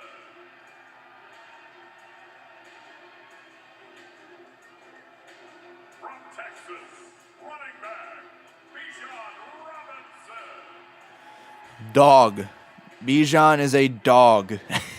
From Ohio State, Absolute dog. receiver Jackson Smith and Jigba. From Ohio State, quarterback C.J. Stroud.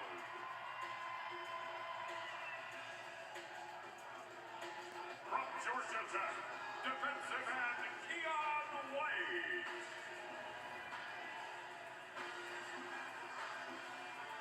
Texas Tech linebacker Tyree Wilson.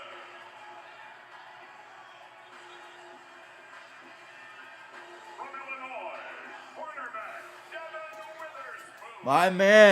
My man. Devin Witherspoon, baby. And from Alabama, Gotta love him. quarterback Bryce Young. I love how the guy who's going to go first overall is the last guy in the alphabetical order of everyone who attended. I love that.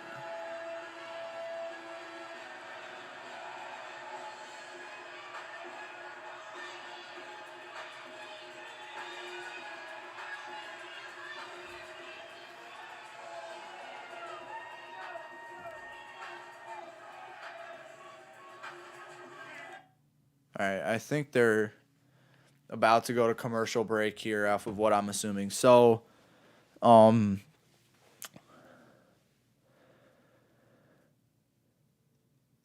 So some of these guys that are that are out here today, Bryce Young is gonna go number 1. Will Anderson is my favorite for number 2, and then I have Tennessee trading up for C.J. Stroud, which is Stroud at. I don't think Stroud is here today. I have them. I think they should trade up and take C.J. Stroud at pick 3. Pick 4. Indy should probably be Anthony Richardson, and then pick 5, Jalen Carter. I just think I hate how there's potential debate that Anthony Richardson could go number 5. I really don't think that should happen at all. I think it should be confirmed Jalen Carter. Why are they still going? Legend DeBrickashaw Ferguson. Good evening. The NFL Draft is a time of anticipation and excitement as the nation's best college football players eagerly await the chance to play at the next level. But this year, the draft holds deeper significance for the University of Virginia football community. Because of 3 young That's where they're going over. men who are no longer with us. In November, UVA football players Deshaun Perry, Lavelle Davis Jr., and Devin Chandler tragically lost their lives in a shooting on school grounds. These men were more than talented athletes. They were valued members of their community, known for their kindness, leadership, and determination.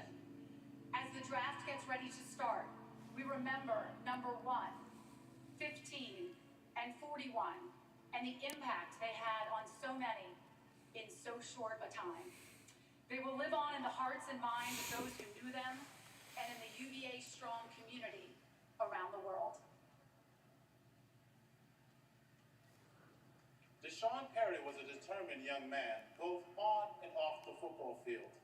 He loved music, poetry, and art. A multi-sport athlete who left an impression on all he came in contact with. Deshaun loved his mother and his siblings deeply. A man of strong faith, he gave back to his community by participating in youth ministries, youth football camps, and numerous community giveaway programs. His legacy of giving back lives on through the Deshaun Amir Perry Foundation. Lavelle Davis was a kind, smart, humble young man who held himself to the highest of standards. His life was grounded in his strong faith in God and his love for his family, and he had a special relationship with his grandparents. He was proud of his hometown of exit 187, Ridgeville, South Carolina. Lavelle always encouraged those around him, encouraging his siblings and cousins to make good choices. That quote is what Lavelle embodied. He made good choices. Devin Chandler, the son of a military pilot, experienced life throughout the world. Devin's smile and joy were infectious. He enjoyed making others laugh, especially his parents. During his junior year of high school, it was Devin's faith and love of football that provided him the strength to play just a few days after his father had passed away. He started that game by scoring a 99-yard touchdown on the first play. Devin not only dominated on the field, he applied that same drive towards everything in his life. Devin's goal was to play in the NFL for the Jacksonville Jaguars.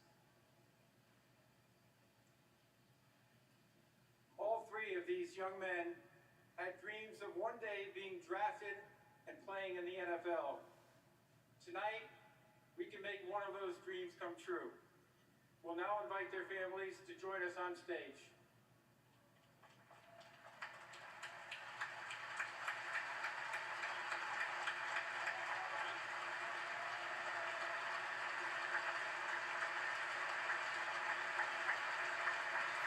This is just all love right now for these Virginia players. You gotta love it. Make it official.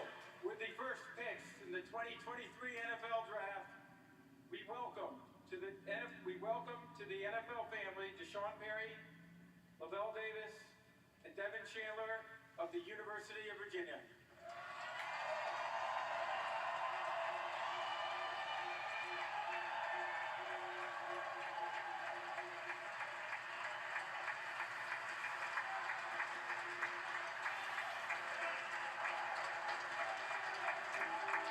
All love. This is fantastic stuff from the NFL right now.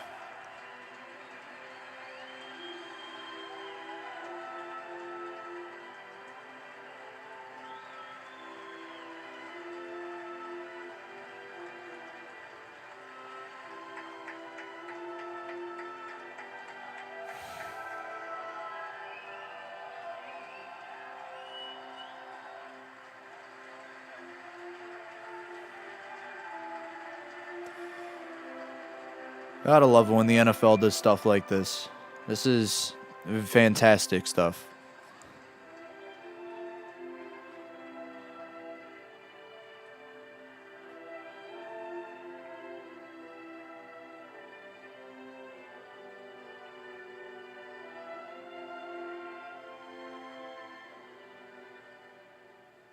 Ladies and gentlemen, to honor America with the presentation of colors from the nation's capital. All right, we don't need to particularly listen to the national anthem. If I can get my mic, there we go. So we are 10 minutes away from the Carolina Panthers being on the clock.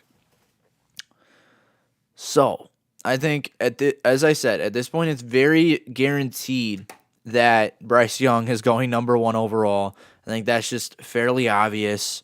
Number 2, again, we don't know who it could be. It could be a quarterback. It could be Will Anderson. I think it should be Will Anderson, but I don't know. I don't see anything else other than Will Anderson up to this point.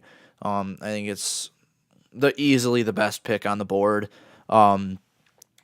And then at number 3, I have Titans trading up for C.J. Stroud. Number 4, Anthony Richardson to the Colts. Number 5, Jalen Carter to the Seahawks. Excuse me. So, other than that, though, oh, that's so cool. Brittany Spencer is singing the national anthem. All right, but we are, again, 10 minutes away from the draft. It is big time coming up here for some of these players. I don't know how many of these players that are attending today are actually going to be drafted in the NFL, but I am going live tomorrow once again. It is going to be about an hour before draft time, so that would be 5 o'clock. We are going live, so once again, 5 o'clock. So if you guys are interested, subscribe to the channel. Where am I? Subscribe to the channel right here.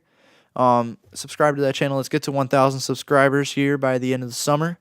Turn on post notifications. Going live at 5 o'clock 6 o'clock p.m. Central Time tomorrow.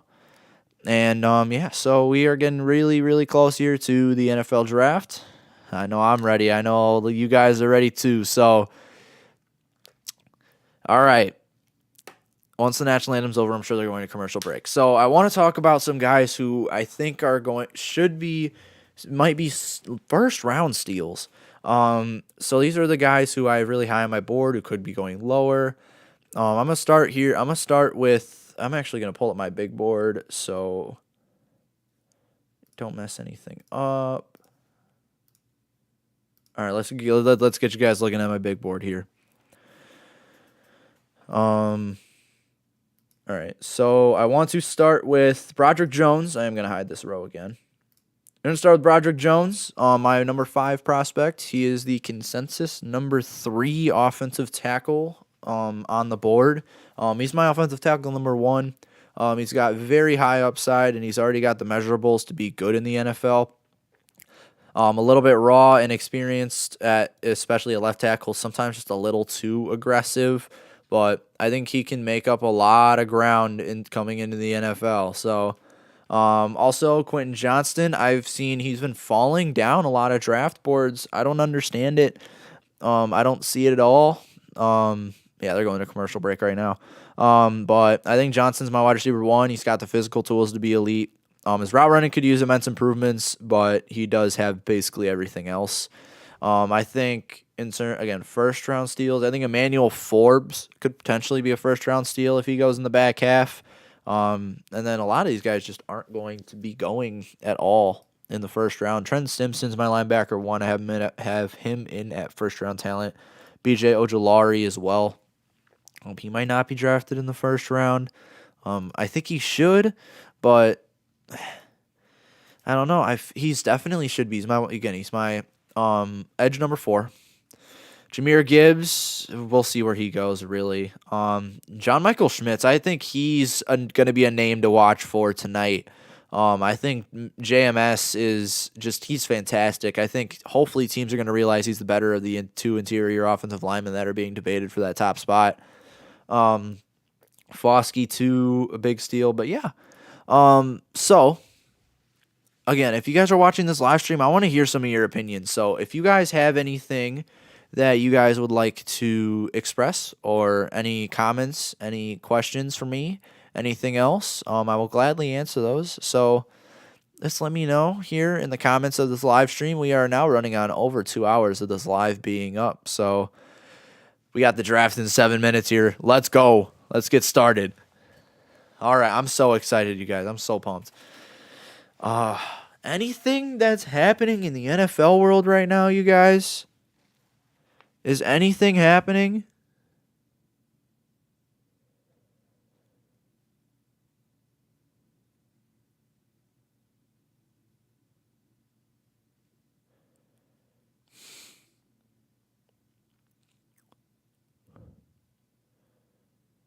Oh, so there is a trade.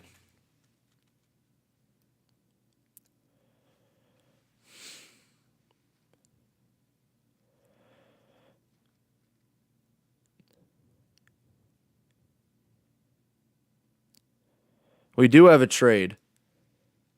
Oh, boy.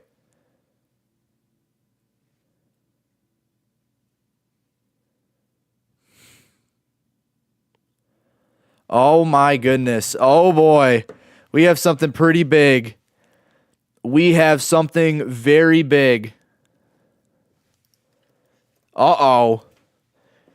The Arizona Cardinals may be in trouble.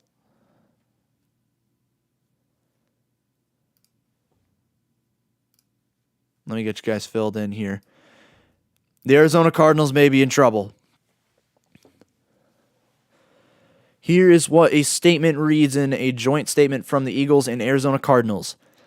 The Cardinals and Eagles have agreed on the settlement of an issue concerning an instance of impermissible contact by Arizona during its head coaching search this past January. The Cardinals self-reported to the National Football League that general manager Monty Ossenfort had a phone conversation with them Eagles coordinator Jonathan Gannon in the days following the NFC Championship game, a period during which contact is not permitted under the league's anti-tampering policy. To resolve the matter between the two clubs, the Cardinals and Eagles have agreed to swap third-round picks in the 2023 NFL Draft, and the Cardinals receive Philadelphia's fifth-round selection in 2024. Wow, that's pretty big. It seems like this is all that's really going to take place, but that is big. I mean, so the Cardinals are going to be going down in the... Well, I should say this. Now there's going to be an NFL investigation against this. So here's the thing. Now you're switching an early third-round pick for a late third-round pick, and then the Cardinals get a 2024 fifth-rounder. I'm gonna go under the assumption that Eagles win this trade because they also have been rumored to trade up in the back half of the first round here, later on in this draft today. This could be really big. We'll see pending NFL investigation. I mean, I didn't see anything about the fact that I saw Schefter's. Wow.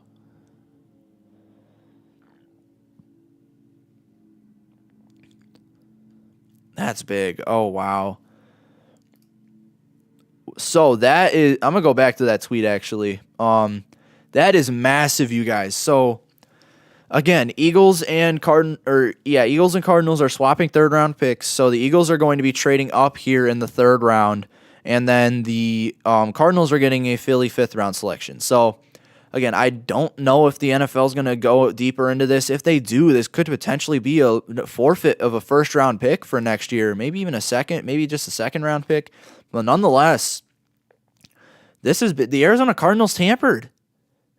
That is serious. That is a serious offense. You cannot tamper. Who knows what's going to happen? So, do you guys have any opinions on this? Anything you guys want to say? Let me know in the chat. If there's anything you guys want to say about this. I mean, this is pretty massive, and this is pretty dramatic. Noting that we start the draft in 2.5 minutes, guys. So. So the Eagles now have Ari Myriv just sent out. Let me go to his tweet real quick. He specifies it a little bit better. The Eagles now have 4 selections in the top 70. I didn't even realize that because they have their 2 firsts, their second, and they're swapping thirds. So the Cardinals were one of the worst teams in the NFL this year. We all know this. But now the Eagles have 4 picks in the top 70. So that is big. The Cardinals straight up tampered with the Eagles. So that is big. I mean, NFL investigation goes into this. Again, I mean, the Cardinals are the ones who tampered. So, wow. That is massive. So if you guys have anything to say about this, let me know.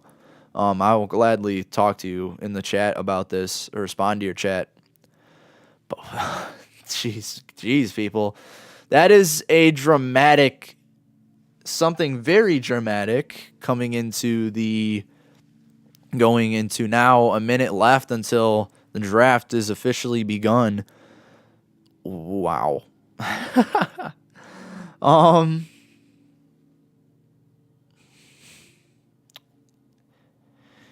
don't know. That's really all that I can really say about this right now. I think we'll see if this is pending an NFL investigation.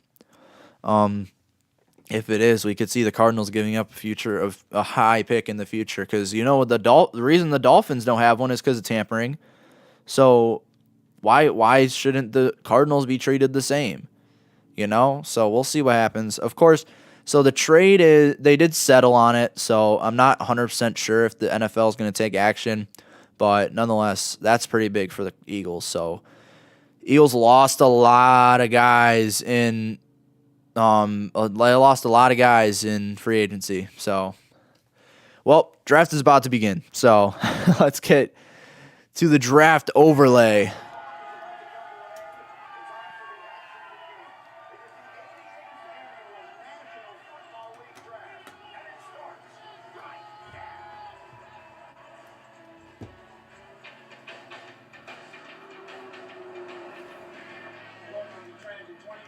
So they're doing a skit right now, so I'm just gonna let the skit roll.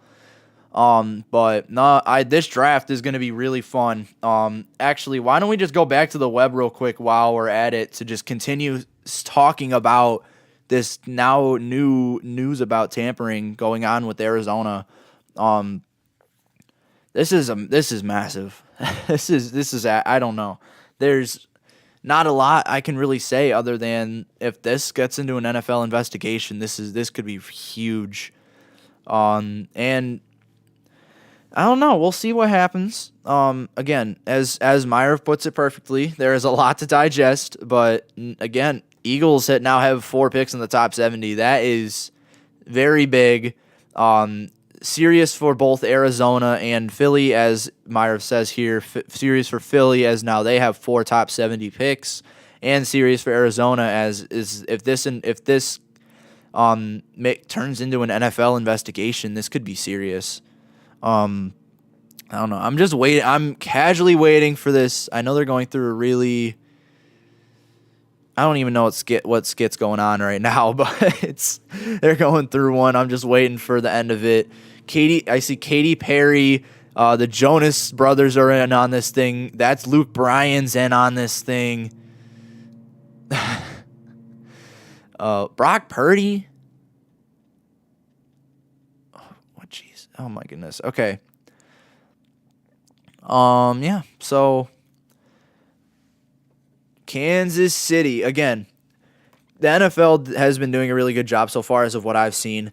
But I hate Kansas City simply because I hate the Chiefs.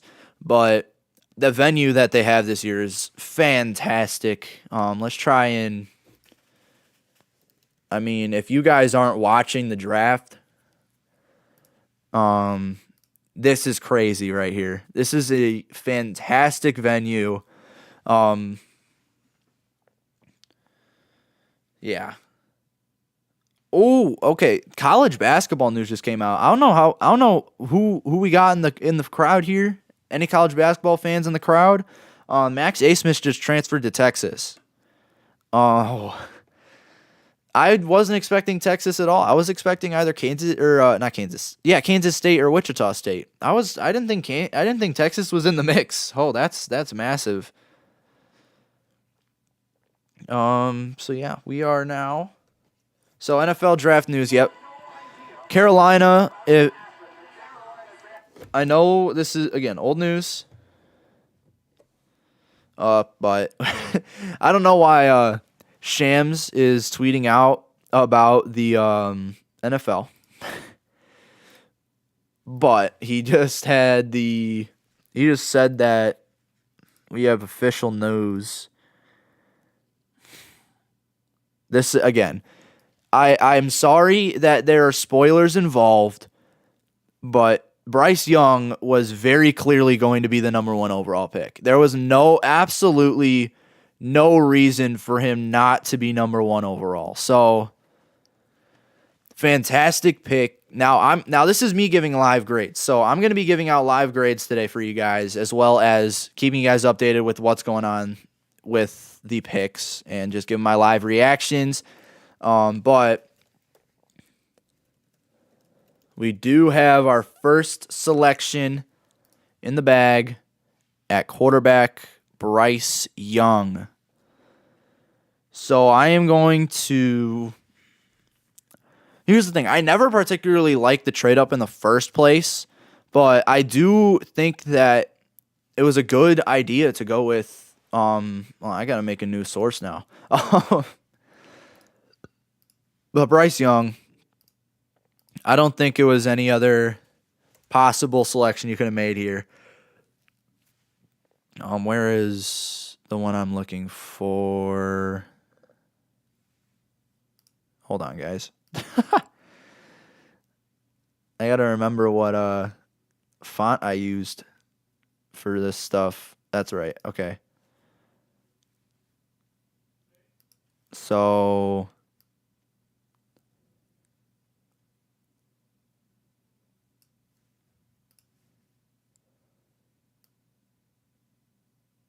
let's drag this in here.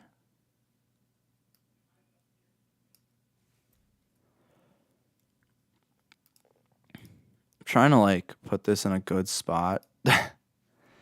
But yeah, so my grade for Bryce Young at pick number 1 is an A. So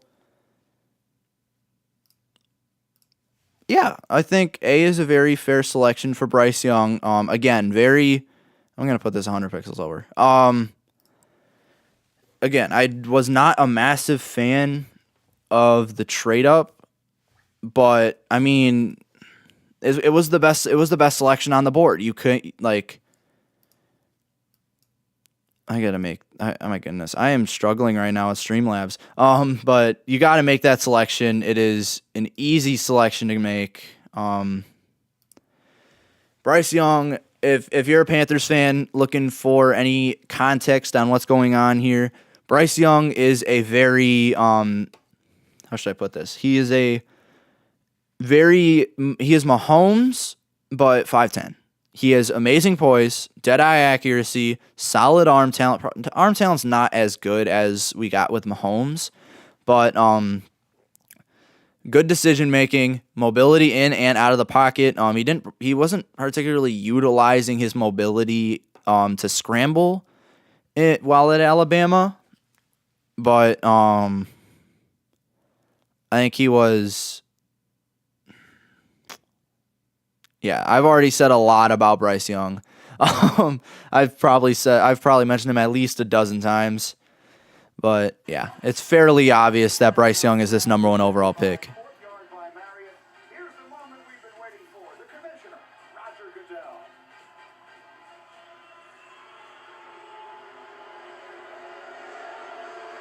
Booing tradition. Haha. Gotta love it.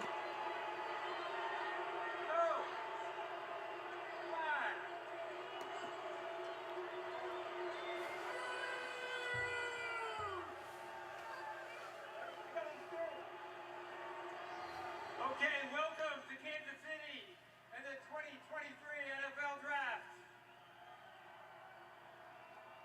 For the first time since we took the draft on the road, we get to celebrate the draft in the Super Bowl winning city with fans of all 32 teams and the Chiefs Kingdom.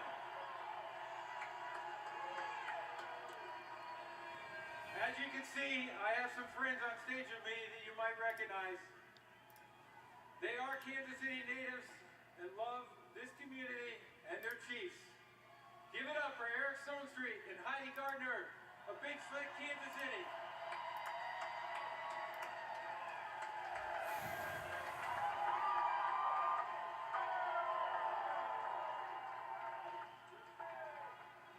Okay, Kansas City, I'm so happy. Some struggles going on with the live stream right now or the broadcast right now.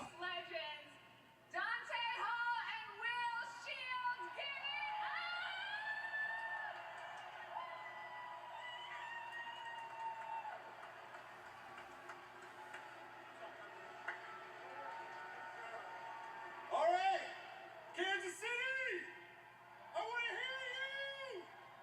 Home of the Super Bowl champions. This is how we do it. I get the distinct pleasure of welcoming 2 people you might recognize. Patrick Mahomes and Travis Kelce.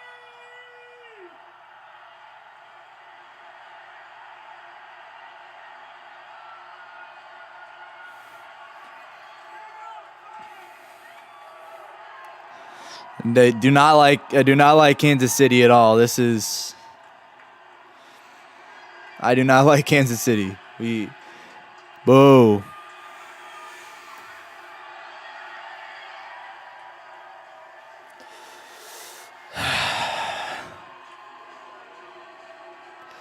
Again, I love this venue. I love what the NFL's doing, but I hate Kansas City. Chiefs Kingdom, can I hear you out there?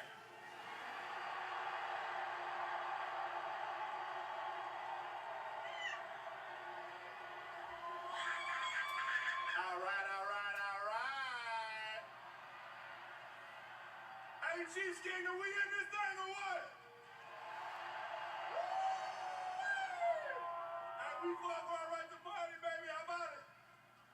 This thing Saturday or what? You gonna give me this mic all night? Hey, you ready to trade up for the number 1 pick this year or what? Beans, get a beans. All right, Kansas City, it's time to get this show started. The 2023 NFL Draft is now officially open. All right. The Carolina Panthers are on the clock. All right. So Actually, I'm going to keep it muted. So, yeah, as the Carolina Panthers are on the clock right now, it's basically all but confirmed that Bryce Young is the pick for Carolina here at pick 1. I have graded it live grade as an A. So, it's not a final grade, but this is not an A+ pick. It's not particularly like an A- B+ pick. So I like A here. Again, I wasn't a big fan of Carolina trading up with the amount that they gave away, but with that pick, they made the best pick possible. So, yeah, BY is fairly the most obvious selection here at pick 1. But yeah, I think, again, all but confirmed that is Bryce Young. Yeah, all right. We are basically just waiting for Carolina to submit their pick. They're going to keep the clock rolling, get some suspense going, even though it's all but confirmed it's Bryce Young. It's Bryce Young. Yeah. So, other than that, we have a very fun draft ahead of us. With how obvious Bryce Young is right here, I think number 2 is where we get very, very interested. So is it going to be a quarterback or is it going to be Will Anderson? Is it going to be one of the 3 remaining quarterbacks who are going to be going very high or Will Anderson? We're not debating here whether or not it's going to be a different defensive player. It's going to be Will Anderson at number 2 if it's a non-quarterback. So, so again, the reason this is not an A+ is because, 1, it's the first overall pick, and you pick the only guy who's really deserving of the first overall pick. And number 2, you are picking the, you also had a little bit of a mediocre mock trade going on. Or not mock trade. Jeez, it's already been done. A mediocre trade going on with Chicago, and it was just, I don't know. I never liked it from the get-go for Carolina. I think Chicago definitely got the better draw out of it, but I don't know. They did what they could, or they did what the best thing they could have done was, and they took Bryce Young unofficially official. So, A grade for Bryce Young here to start us off for the night. Again, we're going to have a big conversation on what's going to go down here for pick number 2. Is it going to be a quarterback? Is it going to be CJ Stroud? Is it possibly going to be Will Levis after that Reddit post? Is it going to be Anthony Richardson?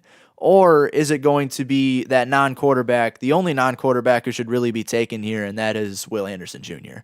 If it's Will Anderson Jr., that is probably also an A pick in my eyes. But if it's not, if it's a quarterback, again, the best pick you can do here is Will Anderson at number 2. But I think if it's a quarterback, it's probably not even an A. So we'll see.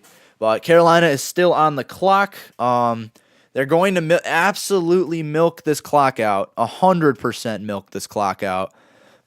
But and also, I don't know if a lot of you guys know this, but if Will Anderson is selected with the 2nd overall pick, this will be the first time in Nick Saban history that 2 Alabama players will be selected in the top 5 of the draft. Now, this is probably because there haven't been a lot of good Alabama quarterbacks, but they have never had 2 of the top 5 selections in the same draft. They've never had that. So I think if Will Anderson goes off here, that's literally 1 and 2. The first time they've had 2 top 5 picks, let alone the first 2 picks in the draft. I think Will Anderson is the best pick at number 2.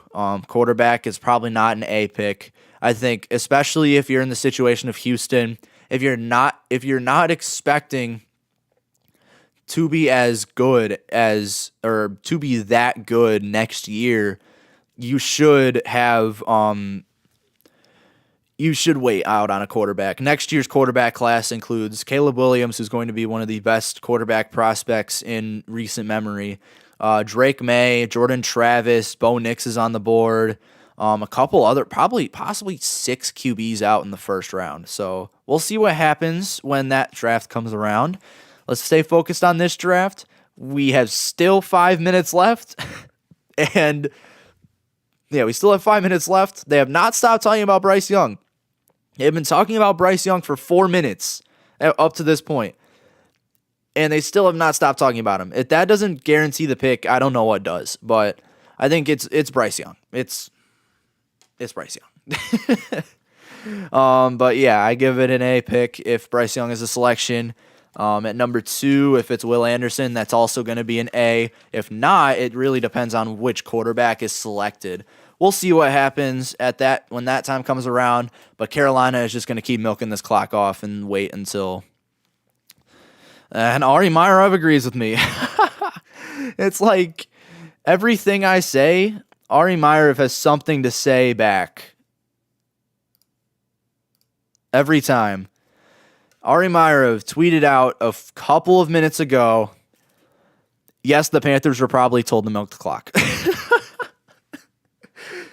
We think the same. But yeah, I think they're literally just showing a bunch of Bryce Young stuff, and I think it's Bryce Young's the selection. It's easily Bryce Young. So we'll see what happens though with pick number 2. Again, I really like Will Anderson there, and then pick number 3 comes around. If it's Will Anderson, it's Arizona. Arizona, I got my Arizona fan here in the comments. I don't know if you've looked at Twitter yet, but Arizona was caught tampering with Jonathan Gannon, and they might get into an NFL investigation now. So we'll see what goes down. But in terms of their 3rd overall pick, I think they should be trading down. And if they don't, the only valuable selection they can really take with that 3rd overall pick is Jalen Carter. And I don't know if they're going to want to take Jalen Carter. So we'll see what happens. But I got to write this down. Pick is in, folks. Pick is in, folks. I'll let you guys listen in. He was 6'3" and weighed 225 pounds. What would you be saying about him now? You could say generational, but he doesn't have the caliber for an arm. He doesn't have 4 or 5 speed, so he doesn't have elite talent. What he is a heck of a quarter. He sees things that nobody else does. He has eyes in the back of his head. He processes so quickly. He's basically a photographic memory. He picks things up that quickly. Give him the game plan, go ahead and done in a minute. So the bottom line with Bryce Young is, and I worry about it, I know you don't, Bo.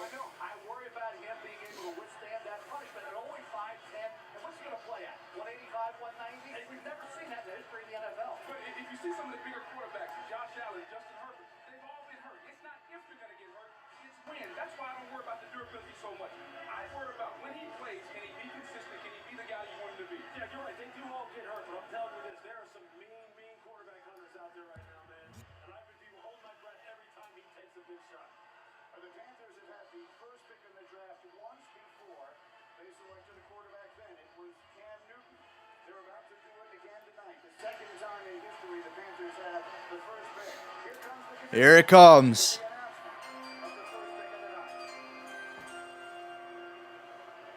With the first pick in the 2023 NFL Draft, the Carolina Panthers select Bryce Young. Alabama. Good pick, guys. That is a great pick. He was one of the highest ranked high school prospects in a very long time. He became one of the most decorated college quarterbacks ever. Bryce Young, quarterback out of Alabama, goes pick number 1 to the Carolina Panthers. As if you guys are just tuning in, I did have an A grade on the selection of Bryce Young, and I've had that for about the last 15 minutes since it's basically been confirmed for a while that it's going to be Bryce Young. But Bryce Young is, as I've said many times, Bryce Young is basically the 5'10" version of Patrick Mahomes. He is elite, and I absolutely love the pick here for Carolina. Poise is out of this world. His processing ability was proven by that test, even though I don't really like to look at it, but the processing ability was easily there in college as well. Good accuracy, dead-eye accuracy. His arm talent is just and the deep ball accuracy is a bit inconsistent, but those are basically the only concerns they are getting out of Bryce Young here. So We are moving on, though. This is the latest pick on the board. We are moving on here. Houston Texans are on the clock. I'm excited. I am very excited. So he's the first. So Bryce Young is the first Alabama player to be selected with the first overall pick since Joe Namath in 1965. So again, Nick Saban, what's surprising about Saban is the fact that he's never had two Alabama guys be drafted in the top 5 picks, and this could damn well be the top 2 picks come out of Bama. So,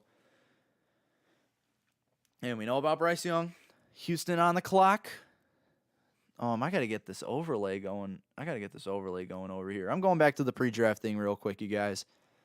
I gotta get this thing going for the overlay.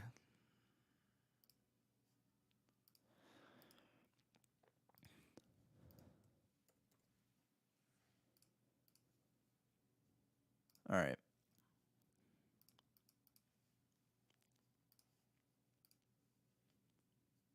Oh, shoot, I'm stupid.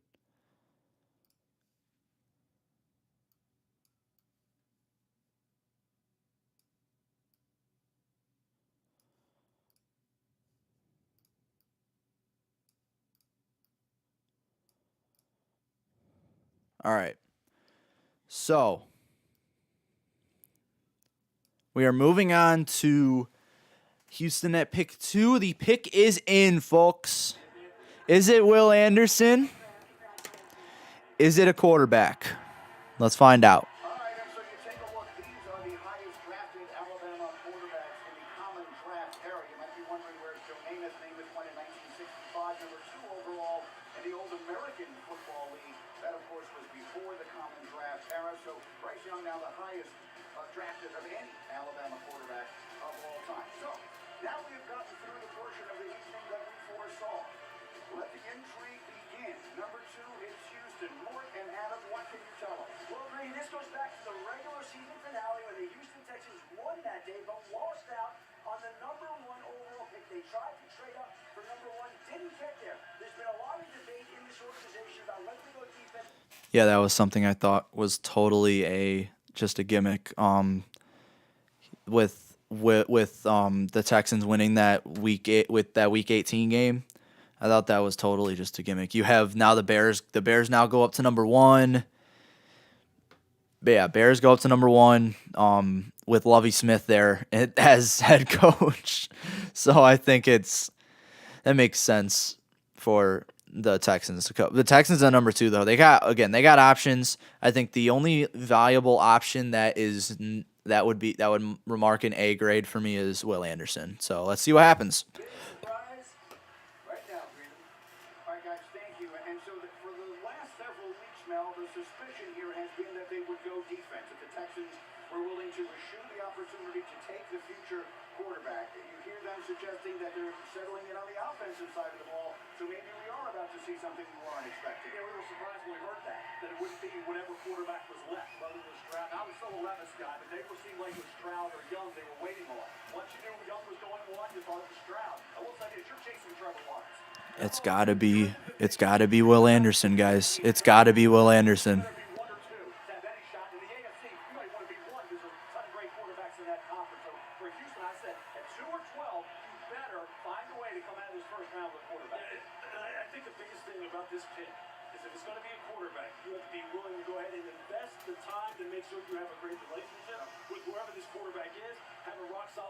Also got to keep in mind that DeMeco Ryans is the head coach, defensive mastermind there. I just don't see why you wouldn't take defense here. I'm not gonna lie. The Texans have picked quarterbacks in the first round twice in team history. Once was David Carr, number 1 overall. The other was Deshaun Watson. Let's see if they're about to do it for a 3rd time. Here's the commissioner with the selection.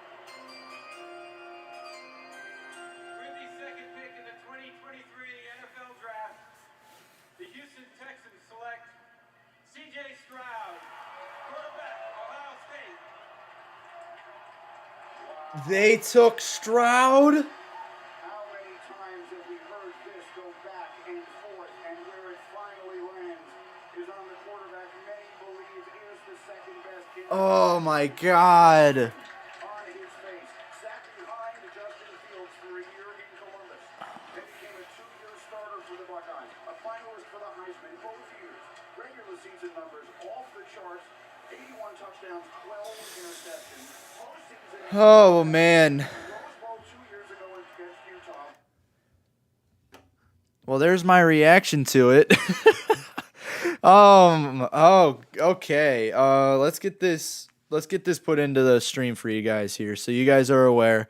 The number 2 overall pick in this draft is CJ Stroud. And 2 straight QBs here.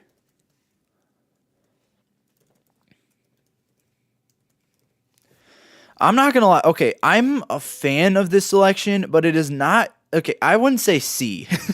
I mean, it's not the best selection they could have made, but it's not a terrible selection by any means. So what we are going to do here is we are going to flip the color of this to yellow.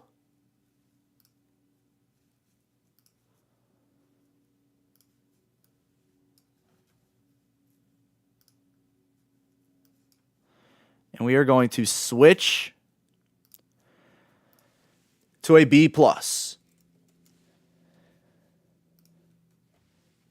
That is my live grade of the CJ Stroud selection. It's a B+. So let me explain a little bit here. So I'm not, again, it's not the best selection they could have made. They should have taken Will Anderson Jr. at number 2. But I think, I don't know. Here we go. Cardinals are on the clock. They're still on the clock. They have not traded it yet, though. So, again, the pick could have been better. I think the pick could have been better, but CJ Stroud is not a bad selection by any means. So, CJ Stroud earns himself a B+. So, that was the latest selection. CJ Stroud, pick 2. We are now moving on to number 3 with Arizona. They are still on the clock. 4 minutes remaining on the clock here. I think if you're Arizona, you should trade down because you have way too many needs to not trade down. But if you don't, one of those 2 A+ guys in Will Anderson or Jalen Carter, you guys should be considering Will Anderson here. But I think if I'm the Cardinals, I'm trading down. But even if it's Will Anderson, that's still a fantastic pick. I just think you could get more out of it. Plus, now that this is what I was talking about earlier.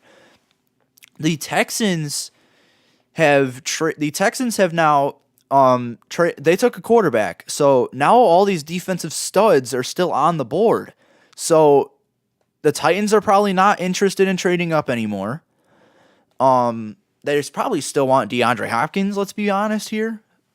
But they're probably not interested in trading up anymore. Neither is like a lot of any other team here. And I'm sure Arizona, they're still waiting to see if any team wants to trade up and what the compensation they can get from a team if they trade down is. So we'll see what happens here. There's still 2.5 minutes on the clock. We'll see what goes on here. I think, again, if I'm the Cardinals, I'm trading down. But if they don't trade down, you have to take Will Anderson or Jalen Carter. There's no other selection you can make at this pick if you don't trade down. Here across the country, people ripping up their mock drafts. This was not the way we expected this to go. Meanwhile, Sheffy, let's come to you. I'm not sure if this is the way the Arizona Cardinals expected to go. So how does this affect them? Trade? Another trade with Houston coming back up to number 3. Houston to number 3. He's going to move in to number 3, get number 2, go number 3, and have its pick in the top defensive player in the draft. The Houston Texans are moving right back up. The Houston Texans are picking at number 3, folks. The Houston Texans are picking at number 3. Not the Titans. The Houston Texans.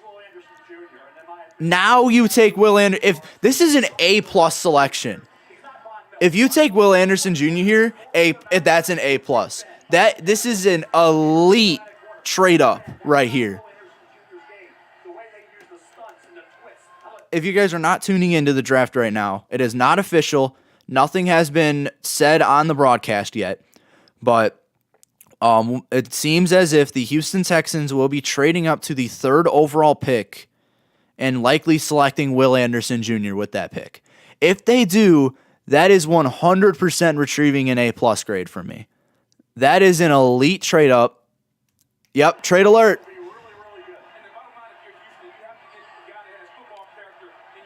The Cardinals have traded the pick to the Houston Texans. Official. We need the trade details. We need the details. Pick is in already, so I'm not surprised. Pick is in already.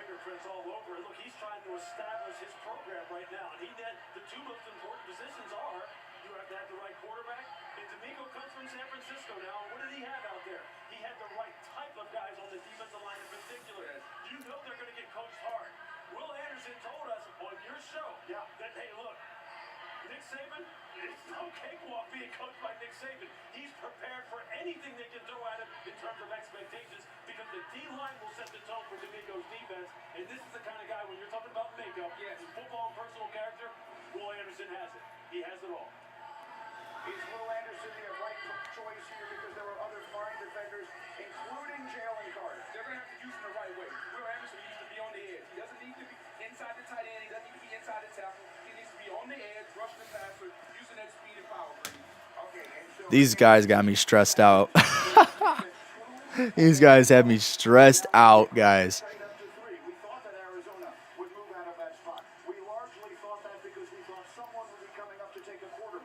That is not the way this night has gone. Bryce Young has gone 1. C.J. Stroud has gone 2. The Houston Texans have gone up to number 3, and they're about to make the pick. I'm told Roger Goodell is making his way to the stage any moment here, and we will see what it is the Texans have chosen to do. Will they take the best defender on the board? Will that be Will Anderson? Could it be Jalen Carter, who Mel has at number 1 on the big board? So many questions. The talent is not one of them. We're going to find out right now. Here's Roger Goodell with the 3rd pick. The Arizona Cardinals have traded the 3rd pick to the Houston Texans.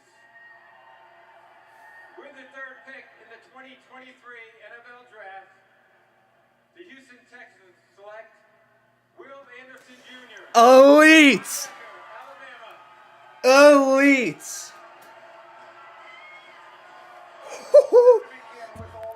Oh my God. That is absolutely elite at pick number 3. What a pick and what a trade. Wow.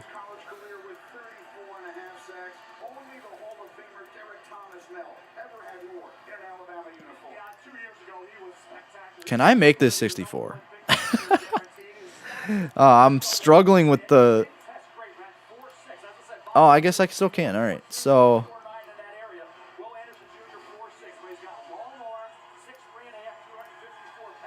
Oh my, I did not mean to do that. But no, that's an A+. That is 100% an A+ selection. I am not overreacting.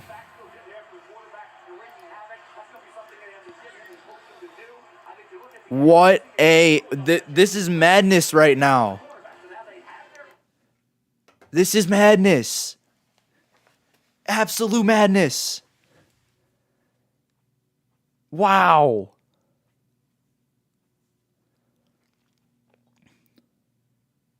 So, the official compensation is Houston is sending number 12, number 33, a 2024 first, and a 2024 third for 3 and 105. So they still keep they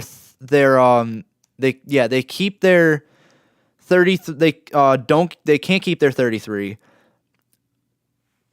Oh my, that is absolutely elite, guys. That was an elite trade up right there. They did give up a lot, but that's still an A. I don't care about the compensation. That was an A+ pick. I wasn't expecting that.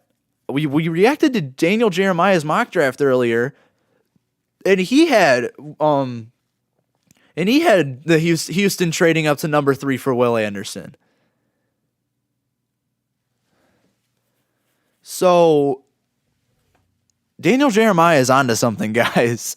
Daniel Jeremiah has the inside information. That was crazy, guys.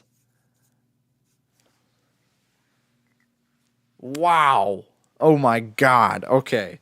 So now that all that's over with, who does Indy take here?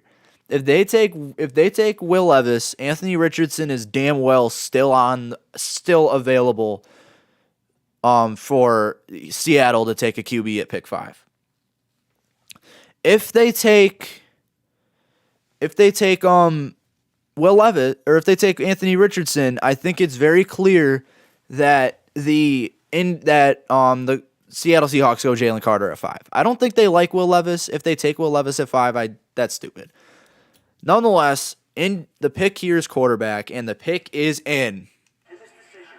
Okay, so that's something to keep a close eye on here as we wait for that. In the meantime, am I told Susie is ready? Subway brings us to the stage, and Susie Calder has Will Anderson. Susie. What are we waiting on? All day. What does it mean to the Anderson family that the Texans... Okay, so Jalen Hurts. Who did he bring the best out of?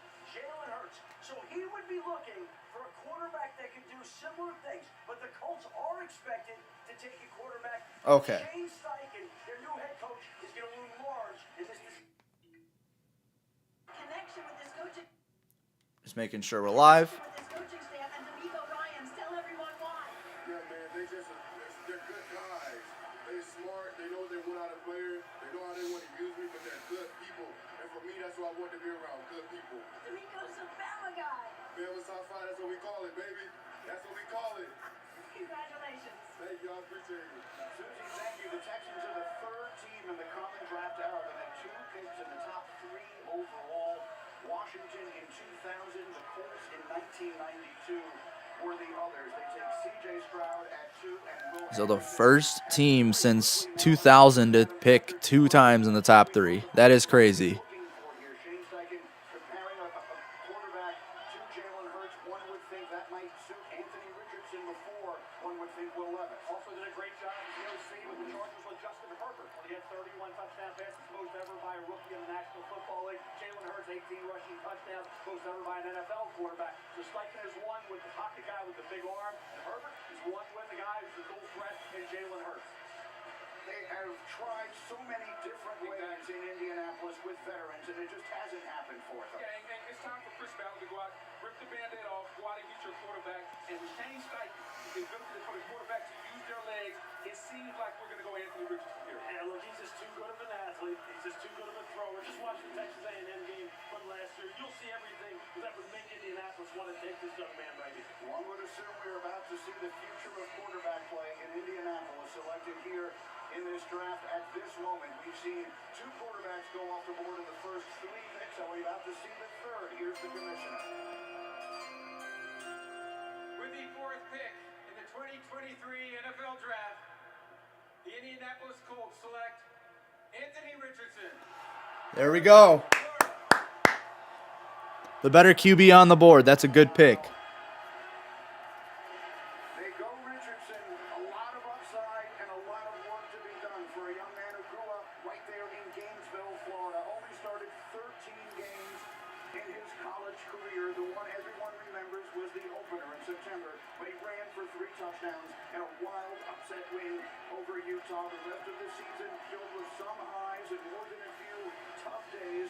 The measurables the size, the speed, the arm strength, and that. Big shot. Yeah, he can either make your draft or he can break your heart. I think with his running skills, he's going to be. All right, now what do we grade this selection?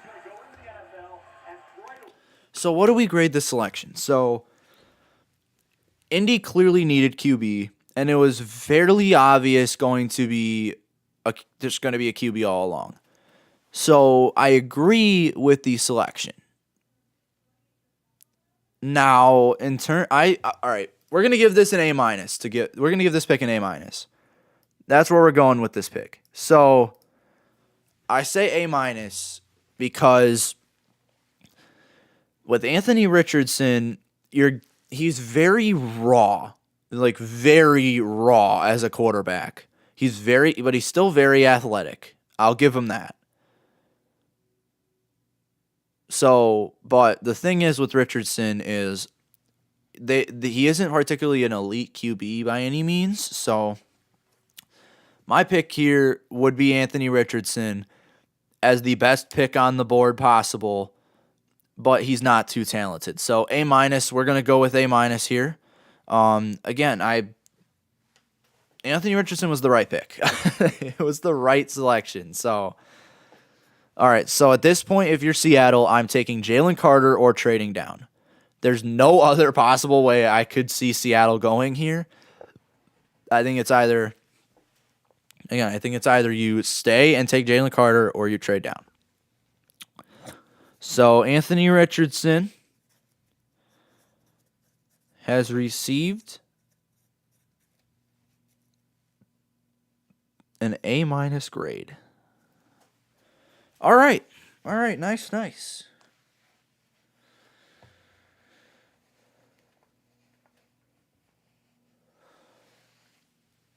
All right. So as I said, Seattle's on the clock. Oh, okay. So the ESPN is comparing Anthony Richardson to Donovan McNabb as a prospect. Okay, I haven't seen that comparison yet, but I agree. I do agree with that comparison in terms of play style. I do agree. So I'll give him that.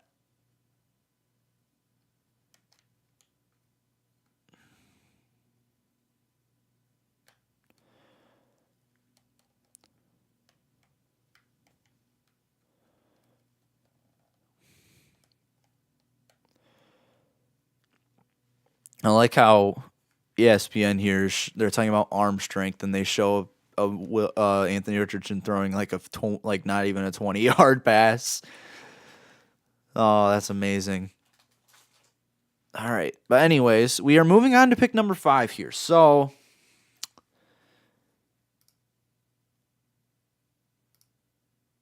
pick number 5. We have Seattle, as I said.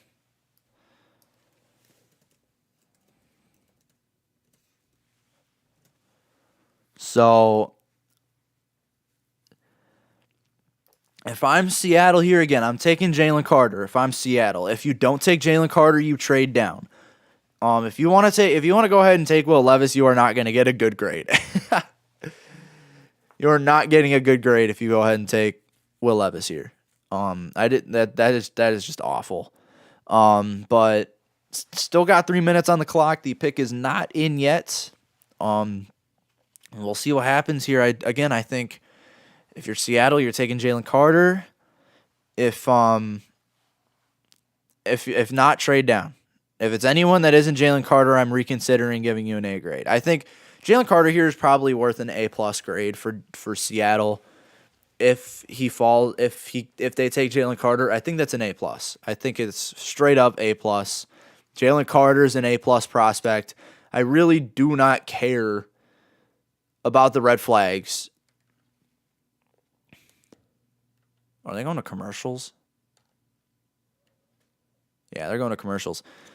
I don't care if there's all these red flags surrounding Jalen Carter. I think that Carter is an A+ prospect, and he is the best selection by a landslide here for Seattle.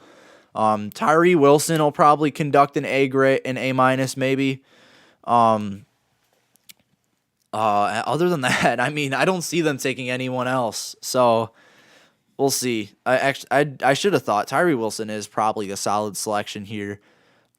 So maybe Jalen Carter or Tyree Wilson, but Jalen Carter, in my opinion, is like landslide the best pick here. So if I'm Seattle, I'm taking Jalen Carter and calling it a day for that selection, since I shouldn't say calling it a day because they have pick 20 as well. But we'll see. We'll see what happens, folks. I can't look on my phone because these are supposed to be genuine reactions to the draft. So if any trades are happening, I can't see until they broadcast it.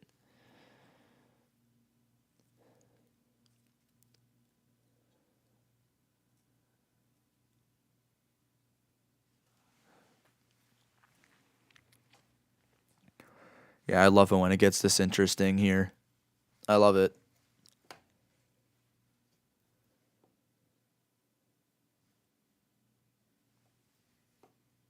Under a minute on the clock, and Seattle has not submitted their pick. Seattle, we need you to come in through here. Come through. Pick is in, and we're still in commercials, so I'm not going to throw the volume back on, but pick is in for Seattle. Is it Jalen Carter? Is it Tyree Wilson? I don't think there's anyone else you should be selecting here. I'm excited for Detroit with pick 6, though. I am very excited to see who Detroit takes with the 6th overall pick. That's probably the one I'm looking forward to most at the moment.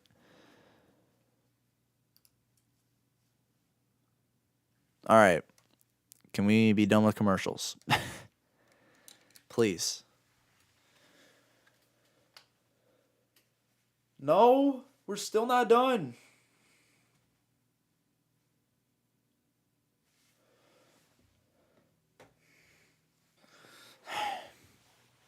We need a selection here, folks.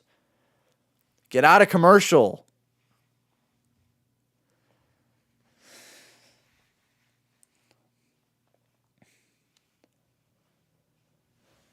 Excited. I'm excited to see who this is. Woo.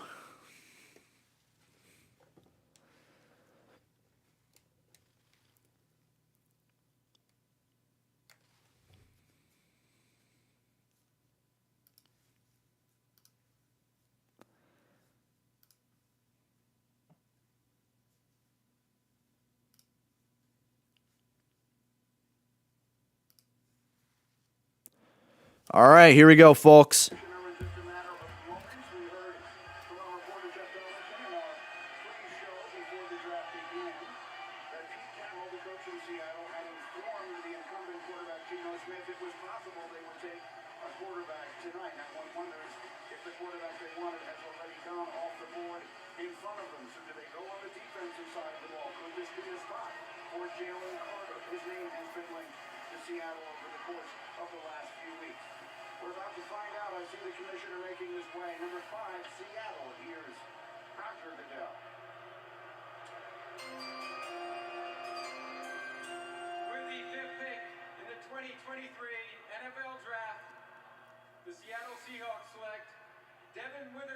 What? Who? Where did this come from?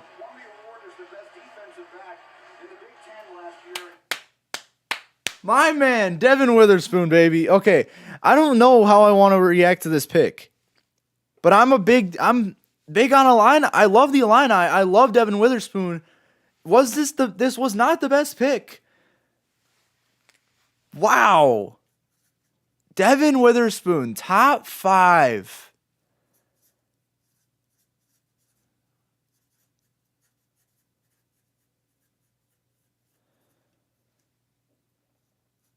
I was not expecting that. Wow. I mean, that's my guy right there, but that's my guy. And Devin Witherspoon's my guy, but I just wasn't expecting that. Wow. Okay, so now this switches up what Detroit does at 6. Do they go Jalen Carter? I think the team that takes Jalen Carter, if they have the need, a defensive tackle is an A+. As for Devin Witherspoon, cornerback is a need. It's not the biggest need that they have, but it's a need. I haven't even typed it in yet, guys. I am so sorry.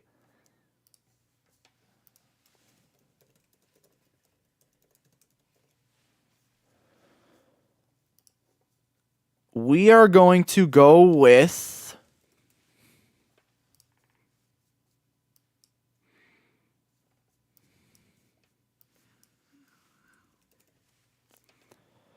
you know what?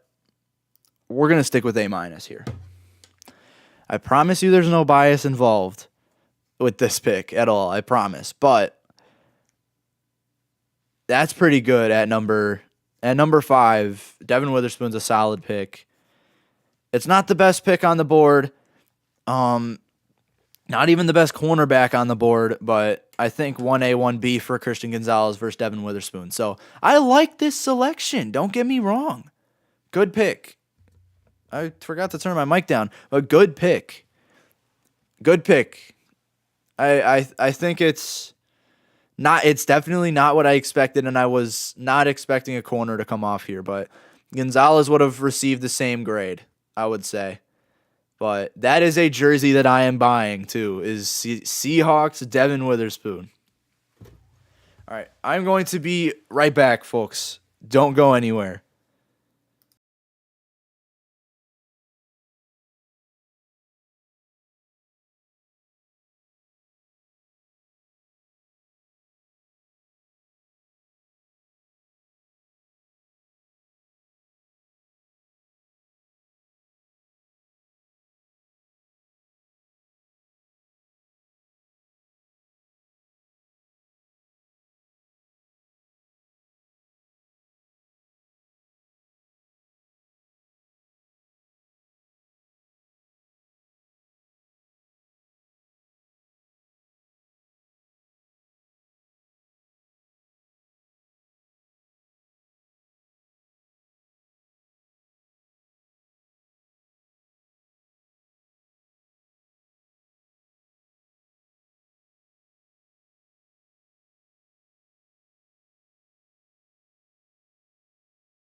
All right, we have returned, folks. So again, Devin Witherspoon at pick 5. I was not expecting it, but it is a pretty good pick. So, all right. I mean, I don't know. I love Devin Witherspoon. As a prospect, again, my favorite from my favorite college. A lot, and I have not had a pick this high in ages. So, yippee. But man, that was great. That is great. So good selection from Seattle there going.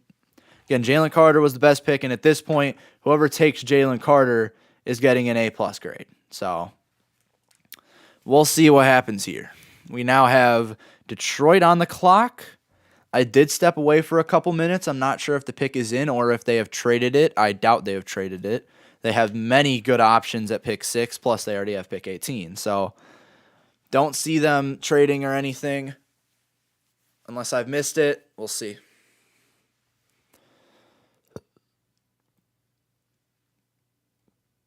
All right, we are back.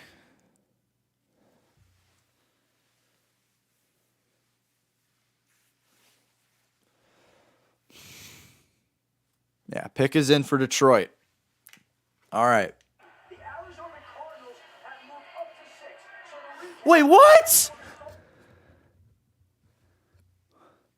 Wait, what? won next year from Houston, and they have wanted to protect Kyler Murray and make sure that he is a top priority. I will not be surprised. I shouldn't have said a word. So we've seen Arizona now, who's had a very active right, as Shefty tells us. So now if it is offensive tackle, in what direction should folks be expecting them to go? It's gonna end up being Paris Johnson here then.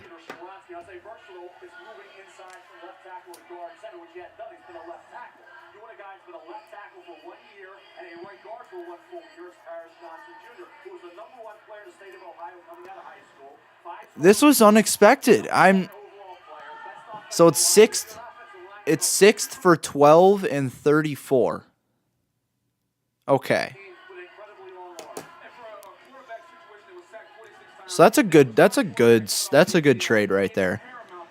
Again, I don't think the Lions made a good idea to trade there. I think they had many options at pick 6. I guess they think they have many options at pick 11 too. So I wasn't expecting that. I don't think I'm going to expect anything else out of here from the Lions up to this point. Here we go.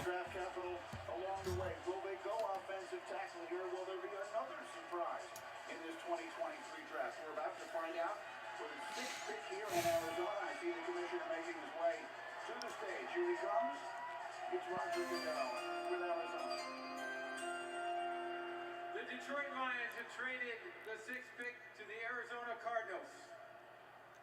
With the 6th pick in the 2023 NFL Draft, the Arizona Cardinals select Paris Johnson.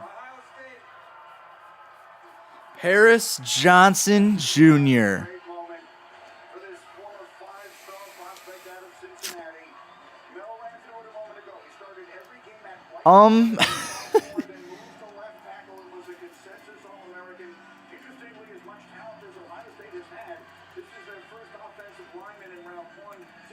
Who expected this?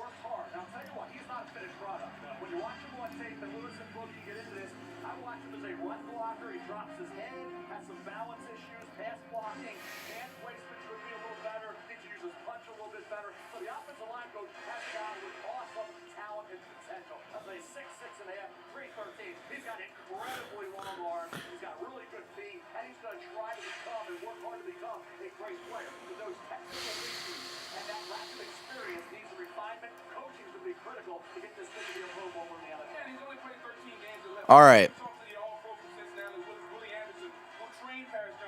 Paris Johnson Jr. I'm gonna mute my TV, turn my mic down. Paris Johnson Jr. has received a B-. Here's the thing. It's not a bad pick. But considering that there are 2 better offensive tackles on the board, and you definitely could have gotten one of them at pick 11, I don't like it. It's not a bad pick, though. So B- I think is a fair grade for this selection. Again, I think 6 is probably a little bit too high for Paris Johnson, but it is what it is. And Paris Johnson. So we have now seen 2 Bama and 2 OSU in the first 6 picks. And then Florida and Illinois. So I don't know. I'm going to take Paris Johnson at a B-. Yeah, so again, Paris Johnson here, by no means was this a bad selection. It's just when you take in the circumstances, you traded up 5 picks to get a guy who might not have been available at 11, but you would have had Peter Skoronski or Broderick Jones, who both of them, I think they're both better than Paris Johnson Jr. as a prospect. I think it was just I don't think the trade up was necessary. So they're losing a 2nd round pick in return. So again, I don't think it was necessary. So again, I'm giving that a B- selection. Yeah, again, not a bad selection. I agree, Andrew. It's not a bad selection. It's just there were better options later on at pick 11, and Paris Johnson, I think 6 is just a bit of a reach for him. So B- it is. We'll see what happens now. We got Vegas on the clock. They still got 5 minutes left, or 4.5 minutes to make a pick here. Oof. If you're Vegas, I would take Will Levis at this pick. Jalen Carter's not out of the picture. Christian Gonzalez wouldn't be a bad pick. I think Will Levis here, it might be an A minus. It would probably be an A minus selection. Jalen Carter would probably be an A plus. Nah, let's see. Let's take a look at what the Raiders got going for them on the inside. What's going on with the Raiders on the inside here? Yeah, actually, never. It would be an A plus for Jalen Carter. Their best interior. I actually just put them through my power ranking system. Where'd they end up in terms of interior D-line? It was awful. Interior D-line was absolutely terrible. Who's their best interior D-lineman? John Jenkins is my favorite interior D-lineman on the Raiders. So Jalen Carter would be an A-plus selection here. I think Will Levis would probably be A-minus. Christian Gonzalez would be in the same boat. Probably A-minus up to this point. Anyone else, though? I don't know. It really depends on what the selection is here. I'm not really thinking of much here. But let's go through here.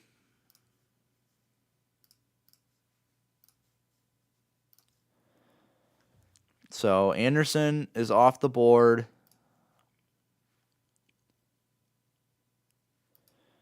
Bryce Young's off the board.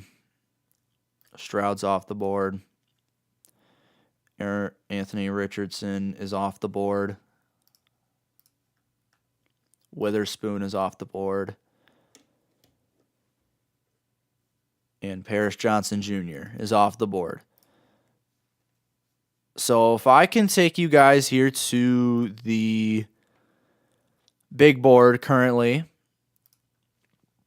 we are looking at Jalen Carter as the best available. That pick is in, but Jalen Carter as the best available guy on the board. Bijan Robinson is 2, Broderick Jones 3, Quentin Johnston 4, and Tyree Wilson at 5. Those are the top 5 guys on the board. Of course, Christian Gonzalez is still there, potential guy. Miles Murphy could play on the inside. Interior O-line is more of a bigger need than offensive tackle. So Broderick Jones would be a good pick here too if I'm Las Vegas. I think at right tackle, I think Broderick Jones would be a very solid selection to put him at right tackle, especially since he's still developing too. But that is where I'm going with there. So we are going to get all this ready. Hide the grade. Here we go. We're dealing with here. When will he be ready? What could be the possibility of him re-injuring this and us not having it? Because we need him on the field. You're right. If you want to build it from the back, I believe in you. This is a guy who you have to trust. You have to trust your medical staff, though. They have to tell you you're good to go. Turn in the card. If not, go at corner. The Raiders need help in the defensive secondary, but it hasn't been for lack of trying. They've taken 5 defensive backs in the first round in the previous 10 years, which is tied for the most in the NFL in that stretch. Mel, it just hasn't worked out in many cases. No, it hasn't. And it's a tough debate because we talk about Jalen Carter's talent, but the character concern. And this is an organization I think has somebody that's completely clean through the process. Christian Gonzalez had 4 interceptions. He had 0 in Colorado, so he showed the ball skills this year. He can't take bounce back from that. Imagine if Christian Gonzalez stayed at Colorado instead of transferred to Oregon. That would be good for Colorado. Potentially he's a game changer, so that could be big. But here we go. Goodell to the podium. Pick 7 for Vegas. Here we go.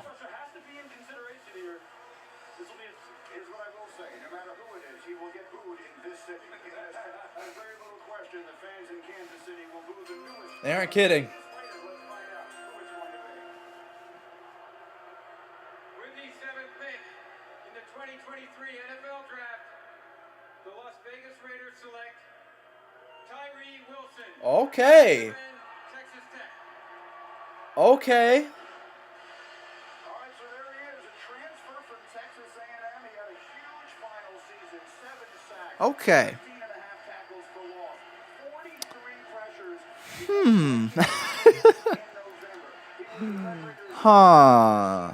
How do I want to take this? Bell 6'6", 270, and every scouting report begins with a long arm. How do I want to take this selection?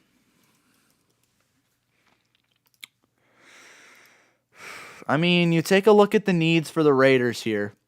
Off the edge, they run that 4-3. But off the edge, they have Max Crosby, but they also have Chandler Jones, and they have terrible depth at that position too. And then on the inside, which is a place that Wilson could possibly play, okay, I mean, he's my 5th best player on the board. I like it. I like the pick. I don't think it was the best.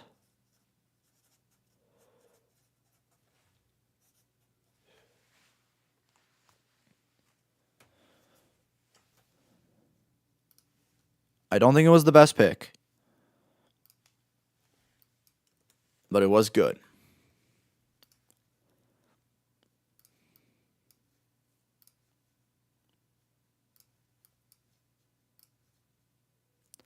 A-. So Atlanta's on the clock, and this was possibly a destination for Tyree Wilson here. But I think I like the selection here. You already have solidified edge rushers in Max Crosby and Chandler Jones, but you don't have good depth there, and you have the inside of the line, which is absolutely terrible. I think when I'm taking into account what I'm giving this grade, you have giving it an A- because Jalen Carter would have been an A+. He was easily the best guy available for the Raiders here. I understand the whole character thing, but I think that Jalen Carter would have been the best pick here, especially noting team need. That interior D lineman is possibly the biggest need that they have. And then, but then you also have guys like Christian Gonzalez, who is not, Tyree Wilson's ranked better. But let me take you guys to my big board real quick. Let me take you guys to the big board, if I can even click. So this is not including Tyree. Actually, I'm going to make it including Tyree Wilson. So Jalen Carter's there. The pick is in already for Atlanta.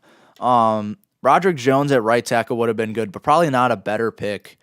Tyree Wilson is probably the second best pick here. So actually, I'm going to change this to an A, but it doesn't matter. You guys aren't going to be able to see it because the pick is already in for Atlanta.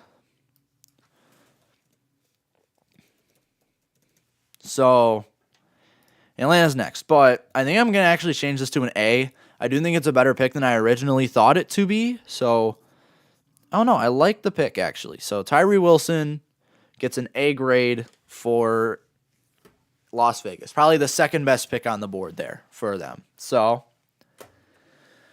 now we move on to Atlanta. I've seen a lot of trending upwards for Bijan Robinson here. I don't think they should pull the trigger on Bijan Robinson here. Because I don't think that it's a big positional need for them. But he is the second best player on the board. In terms of positional need, though, if I go to Atlanta on the depth chart here, Atlanta in terms of depth, interior D-line, they've been building up this defense. And again, I was thinking possibly Tyree Wilson would have been in the mix. But now, I think in the mix, I think you have Christian Gonzalez here in the mix. I think in terms of what's available and what you already have, I still think Jalen Carter is an A+ pick for any team that can snag him. I think he's going to be the best pick for a while. But now, Christian Gonzalez at my 5th best player on the board, I think he's probably the second best selection here. Wideout could be a selection, so Quentin Johnston could be there. And then they don't need O-line, so I think your 3 best selections here are Jalen Carter, Christian Gonzalez, and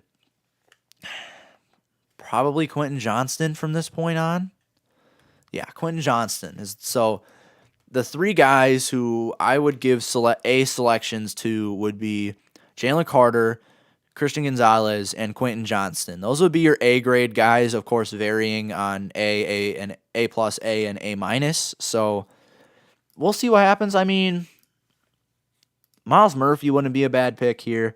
Kalijah Cansey wouldn't be a terrible pick, but with Jalen Carter on the board, I think it would be not close to the best pick.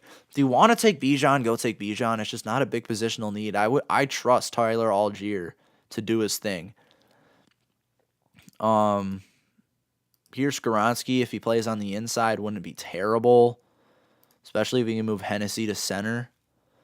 I don't know. We'll see what happens. So, Atlanta Falcons, we are still in commercial, but Atlanta Falcons on the clock. We'll see what happens. I'm excited.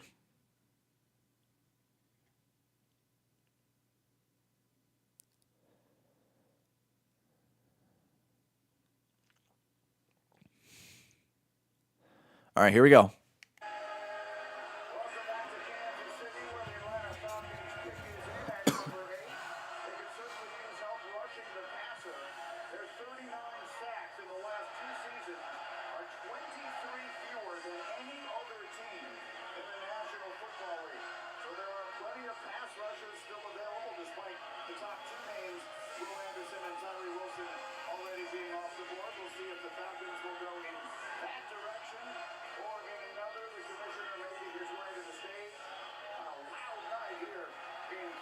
Defending Super Bowl champs, hosting this year's NFL draft, and the commissioner enjoying a little sweet Caroline.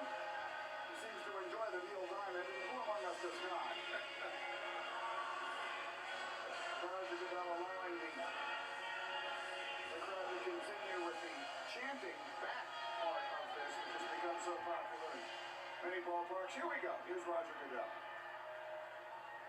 For the Atlanta Falcons pick, I'm joined by Chris and Shane from Big Brothers Big Sisters of Kansas City. Chris and Shane are a true testament to the power of mentorship. The NFL and its teams work closely with Big Brothers Big Sisters of America as part of our work on social justice through our initiative, Inspire Change. The Falcons are big-time supporters of the organization, and they're thrilled to have Chris and Shane making their pick. Okay, guys, take it away.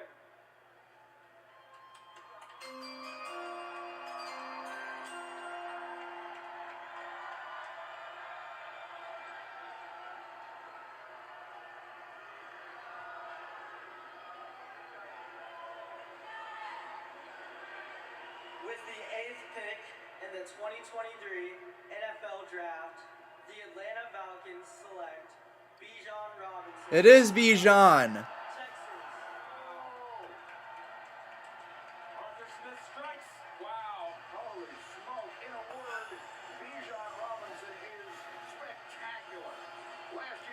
I don't.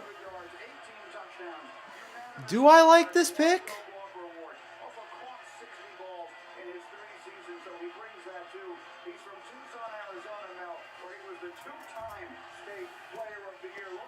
Okay. So, I don't know. He's the best running back prospect since Saquon Barkley. And I don't know if I like this pick. That is concerning, guys. The Bears also being very high on the clock. Yep, they traded it. The Bears have traded the 9th overall pick to the Eagles. Did they just trade down one? They traded. They get. Wait, what's going on? So the Eagles only traded. They traded. Philly traded up one. Philly traded up one pick, guys. So let's put this down. I knew it was so concerning that the clock was up. So I don't know, guys.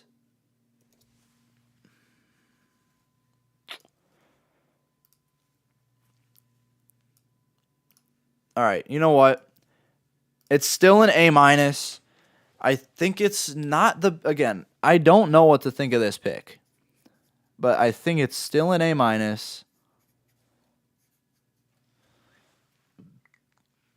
I don't know. Pick is in already for Philly, too.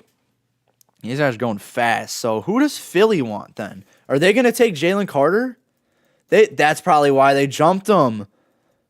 Jalen Carter is going to be a Philadelphia Eagle, guys. Jalen Carter might be a Philly Eagle. That would actually be a really good trade, though. Oh. This is later than people thought Jalen Carter would go. We'll see if he winds up being the pick, Grady. All right, so again, this is that 9 spot that originally had been possessed by Carolina. They traded up to get to number 1, and so it was the Bears, and now the move here to Philadelphia. And we talked about when he had the... Yeah, I think Jalen Carter here is definitely the way to go. That's an A-plus selection, but they only went up 1, so they jumped Chicago to get Jalen Carter. Jalen Carter probably wasn't going to Chicago, but nonetheless, I think Jalen Carter would be an A-plus selection here.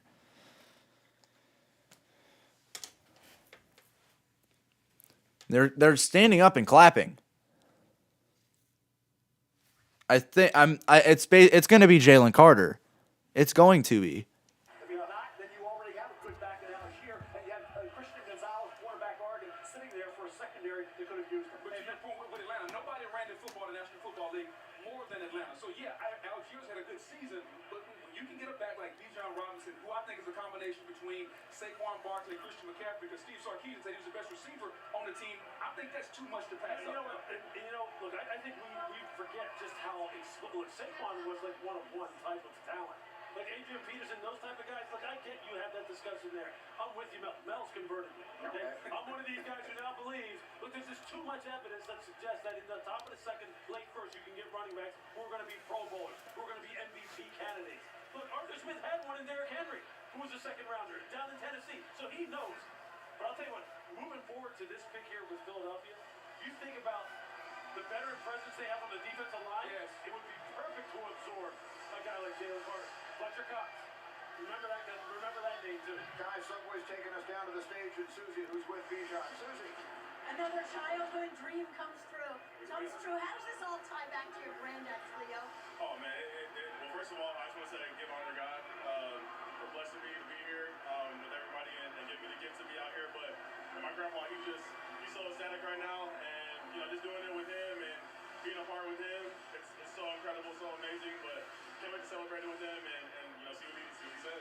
You've already been doing community work in Austin. What should the Atlanta community know about what they're getting in Bijan Robinson? Oh, I mean, they're just getting just such a positive guy, that obviously loves football, but wants to help the city, just grow even more than it already is. And, for me, my heart is out there for everybody, and, I'm going to bring my faith and my positivity, my happiness and smile to every kid, every teenager, every adult, everybody out there. So, I hope they accept me for me, and it's going to be a great time. Welcome to the NFL. Thank you. Susie, thank you. Lewis. Yeah, look, you're just talking about Philadelphia, them being on the clock right now, and we're having this discussion about Jalen Carter. I mean, just think of some of the other names. Okay, so it's a trade up 1, and then they just get a 4th-round pick next year. So I'm not that's it is what it is. They jump up to take Jalen Carter. It's gonna happen. You trade up to take Jalen Carter.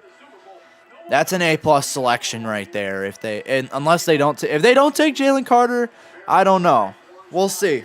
He's coming to the podium, folks. Philadelphia wanting to be aggressive in this spot, moving up 1 place, maybe believing someone else was going to come up and take a player that they were interested in. Again, a lot of signals here maybe pointing towards Jalen Carter, who is Mel Kiper's number 1 player on his big board.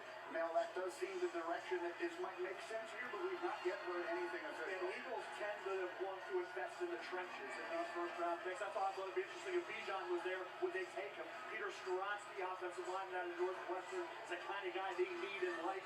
Obviously, Jalen Carter in the mix as well. Let's find out right now. Here's the commissioner. The Chicago Bears have traded the 9th pick to the Philadelphia Eagles. With the 9th pick in the 2023 NFL Draft, the Philadelphia Eagles select Jalen Carter. That was easy. Georgia. That was easy. That was easy. That was an easy selection.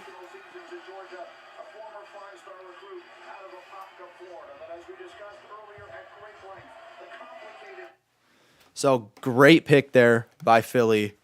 That's an A+ immediately.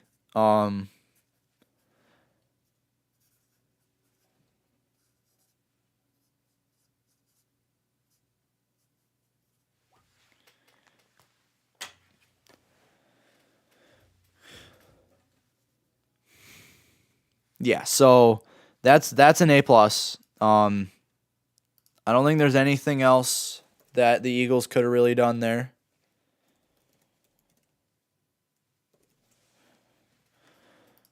So yeah, let's just reveal this and then this. Yeah, that's an A plus. Jalen Carter, again, I understand the character concerns for Jalen Carter, but he is still a fantastic defensive lineman, and I think that teams are just going to regret letting him go down to 9 when it comes down to what's going on.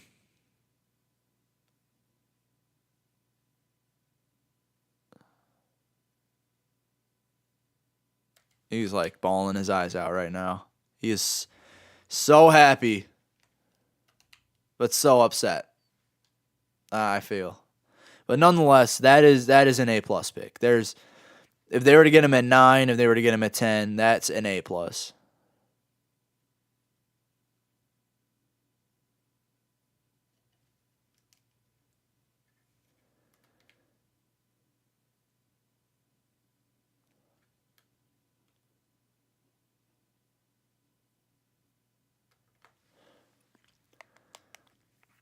No, that's a fantastic selection there.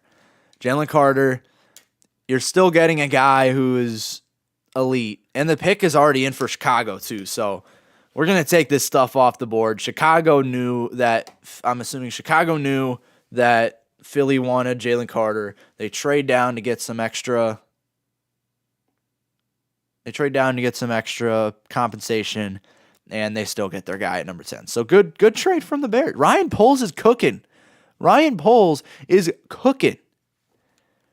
They go from pick 1 to pick 10 and still get their guy. I like it. I love what Ryan Poles is cooking there. He's about 15 pounds too heavy. He's got to get in better shape. If he shows up like the Jalen Carter when Jordan Davis was at Georgia, the guy that was the alpha, the guy that led the room, the guy that is now in Philadelphia, they pair those two back together. Oh, I didn't even realize that too. I didn't realize that. I forgot Jordan Davis was an Eagle. No, that's big too. Team in the country, but this process felt unpredictable. How would you describe just the range of emotions that you've gone through over the last few months? I don't know. It's a lot.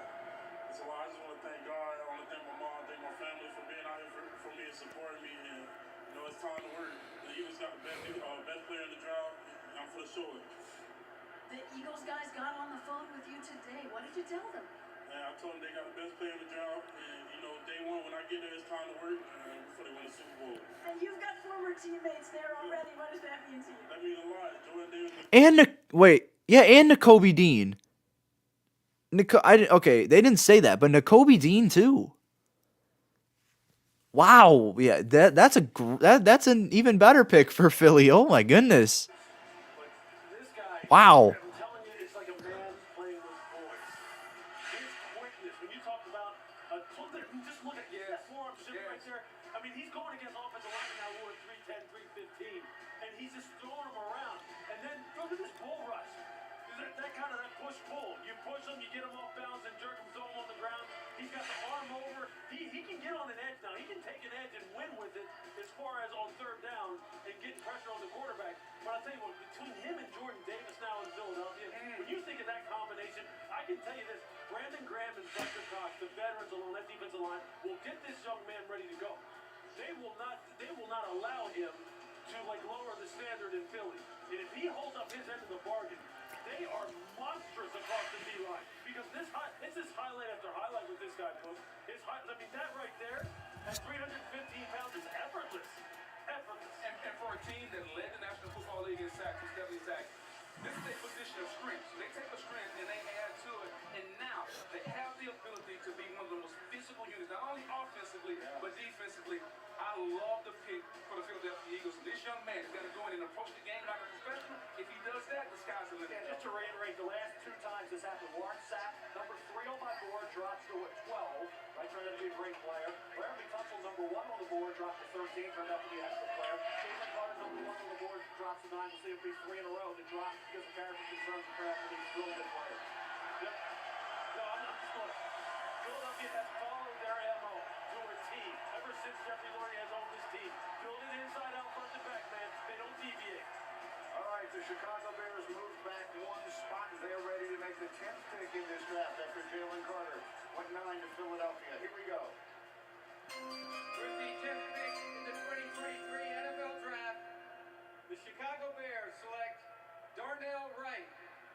Oh my God.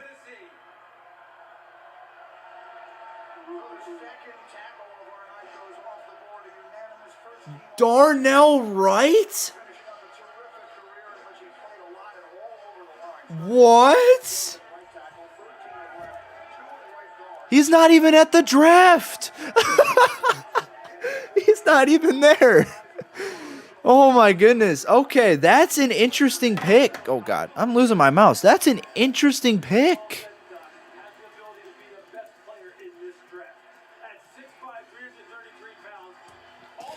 That is one interesting selection there. So here's where I'm at. I had to take some of these guys off the board that are already going off. Bijan went off. Jalen Carter just went off. Darnell Wright is my number 20 guy on the board right now. The third best offensive tackle available. You already have a better... I'm sorry. I'm sorry, Chicago. I'm sorry. I'm not a fan of this selection. Chicago, I'm sorry. I'm not a fan.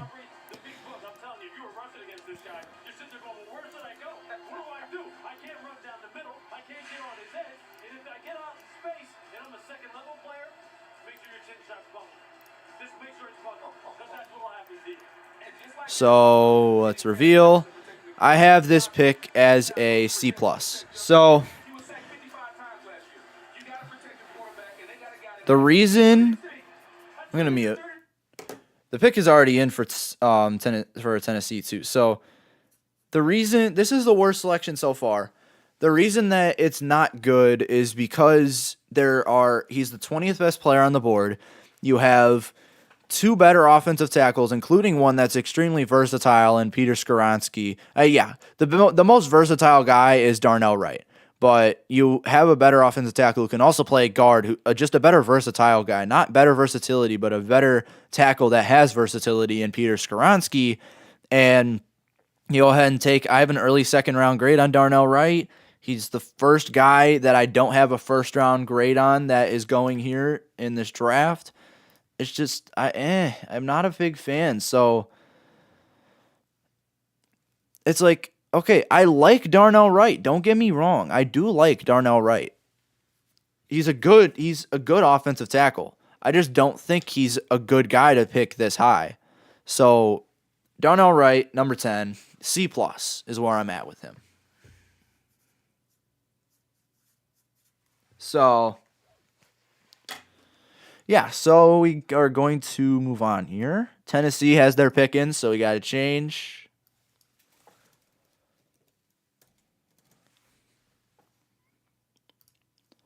So Tennessee here. Now, Will Levis is damn well still on the board. I think Will Levis would be a good selection here. Probably an A- or so for Will Levis. I like the Will Levis selection here. If not, offensive lineman, again, they just took Darnell Wright. So Broderick Jones is still on the board. Peter Skoronski is still on the board. In terms of the rest of the people, you do have Broderick Jones is the best guy on the board right now. I think Broderick Jones would be an A pick if this was going to Tennessee. He's probably the best grade selection, or actually no, he would probably be. I don't know. You don't have high room, so probably an A- for Broderick. No, A. I would give an A for Broderick Jones. The pick I would go with here is Will Levis, but the highest grade would be Broderick Jones. They need that quarterback position pretty badly. I just don't like Will Levis. What else do they really need though? I mean, if we go to their depth chart, looking at tight end, Okongwo's pretty underrated. Wide receiver, you got you can literally replicate Treylon Burks with Quentin Johnston would be a good selection here. You don't need corner. Linebacker could go, but not at 11 though. Anywhere on the D line, I guess, would be a solid pick. Okay, so Autry is still on the Titans. I was talking about him earlier. He's still on the Titans, so Danico Autry at pick or possible edge. So that would be Miles Murphy would be a good pick here. Miles Murphy would probably be an A. So I think the top three players that Tennessee can select here is Broderick Jones, Miles Murphy, and Will Levis. Those are your three top picks out of those guys. So we are getting now back to the draft. Let's go. NFL Draft. Presented by Courtyard by Marriott. Welcome back to Kansas City, where the Tennessee Titans are about to announce the 11th pick in this year's draft, the highest that they've drafted since 2017. They were the only team in the NFL that didn't score 30 points in any game last year, so clearly they need help on the offensive side. They have the aging quarterback in Ryan Tannehill. They have the young quarterback who they drafted last year. Not quite clear whether or not he is the future there in Tennessee. There was a lot of speculation at the beginning of this night, Mel, that they may be looking to trade up for a quarterback, but we believe that was C.J. Stroud, and Houston beat them to it. Exactly. So now you look at in the trenches again. It's offensive line, the interior center guard, Peter Skoronsky, we like coming into this whole process. Now, can he be a left tackle? Does he have to kick inside the guard at 6'3" and a half with short arms? You get Matt Skoronsky and what he did at Northwestern. Solid career, outstanding career. But David Ojabo in 2021 was late, gave him trouble. So I'm projecting him to guard. You know, he's left tackle. Some think he can be a left tackle. What do you think? Well, I think he's going to go to guard, much like Zach Martin with the Cowboys. He was a tackle, they brought him in. He was a ball-playing type guard. And if you look at Tennessee, they got Andre Dillon at tackle, Nick Whisper, 2-3 at tackle. So if they do take a guy like Peter Skoronsky, I think he's a plug-and-play guard. I mean, last year, Tennessee started the guard, they weighed 250 pounds. They need some beef inside, especially the way that head coach Mike Vrabel wants to run the football, the physical style, how they want to control the line of scrimmage. This pick is screaming interior lineman. Well, we still haven't had a wide receiver. Is it though? Is it screaming interior lineman? I feel like Will Levis is gonna. Okay, I should go closer. I feel like Will Levis could be a good selection here. I don't know. We'll see. Goodell going to the podium.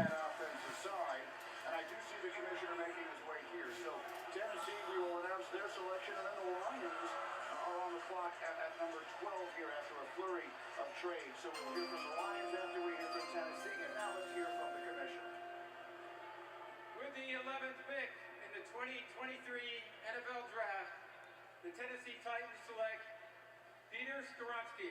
Okay. Okay. Northwestern. Okay. Okay, good pick. Good pick. I wasn't really thinking about Skoronsky, I'm not gonna lie. So the pick is Peter Skoronsky at pick number 11.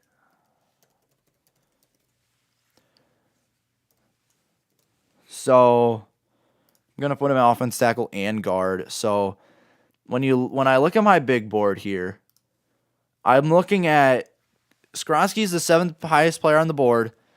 I like it. I like the pick. Again, I think Broderick Jones would have been the better selection, but actually no, probably Peter Skoronsky would probably be the better selection here because they need inside as well as the outside, so they could really do whatever they want to with Skoronsky. So I like the selection here, actually, now that I think about it. So we are going to change the letter, and we are going to pop it up on the screen for you guys here in a second. And, of course, Detroit already has their pick in, so things are going by fast. I got to be faster at changing these colors. All right. A- for Peter Skoronsky. So Peter Skoronsky here at 11, good selection. I think there were better options here for them. I thought Broderick Jones was better, but now that I think about it, they do need interior, and Skoronsky allows for that flexibility to go inside or outside, unlike Broderick Jones. But Will Levis, my favorite pick here would have been Will Levis, and then Quentin Johnston would have been a better pick too. But you couldn't really get anything higher than an A- here. So, but again, I do like Peter Skoronsky here at an A-. Good, solid selection, Titans. I like it. All right, so we are going to move on now. Pick number 12. So let's hide the letter. And we're going to bring it into Detroit. I'm actually going to keep the letter up there. So if anyone's interested in watching this, if they tune in, you still got the letter from the last selection. So Detroit is on the clock. The pick is already in. In terms of Detroit here, they traded down. So they now have 12 and 18. I think you take... Is Goodell already up to the podium? Oh my goodness. Okay. Kalijah Cansey, I don't know. The Detroit Lions select Jahmyr Gibbs, running back. Woo-hoo! What? Surprising name. This is the second This early? off the board. We have not had a single running back go in the top 20 since 2018 and Saquon Barkley. Now we have two of them in the top 12 as the Lions take a running back here. Lewis, take a look. I don't know.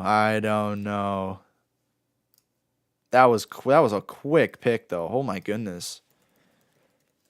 And the Packers are still have 6 minutes left, too. So it's Jahmyr Gibbs at pick number 12. In terms of big board talent, Jahmyr Gibbs was the... Where is he? Was the 12th best player on the board. In terms of needs, that was definitely not the biggest need there. I don't know. I know my grade. We're going to plug it in real quick. I think my stream just lagged pretty bad. I apologize for that. Let's plug in the grade. Kier's probably like already hating me for going on live for reaching in on 4 hours now. Is it really lagging that bad?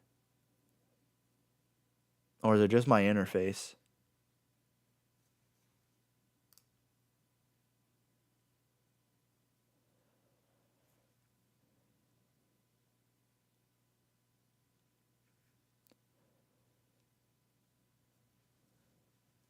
It is lagging pretty bad, I guess. I apologize for that, though. But I got to fix the colors here. All right. B-. So the thing with Jahmyr Gibbs here is he's a good player. He was my 12th favorite on the board at this point. But when it comes to team needs, you have cornerback, you have Christian Gonzalez still on the board. You have Kalijah Cansey Miles Murphy, Brian Bryce still on the board. I don't think Jahmyr Gibbs was the best pick there at all. But you're still getting a stud, but this basically confirms DeAndre. I thought Detroit would have waited until Tyjae Spears was a good pick. I don't know. I don't like it. I think you should have waited on getting a running back to replace DeAndre Swift. And as the broadcast said, this is the first time since 2018 where we had a running back selected in the top 20, and we've had two. So, I don't know. I don't like it. All right. We are on to pick 13, though. The pick is in for Green Bay.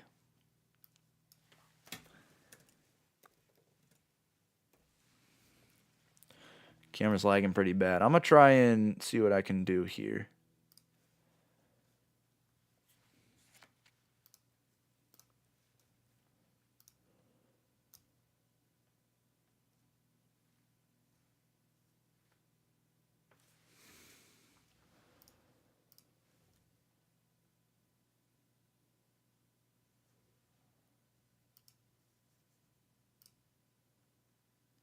Trying to fix my my camera here, you guys.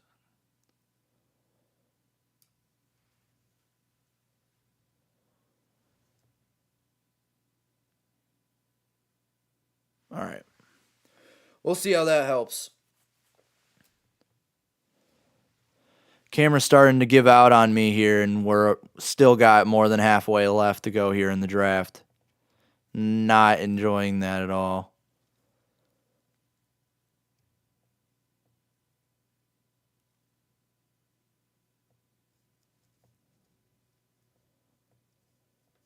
I don't know. Camera is not liking me right now.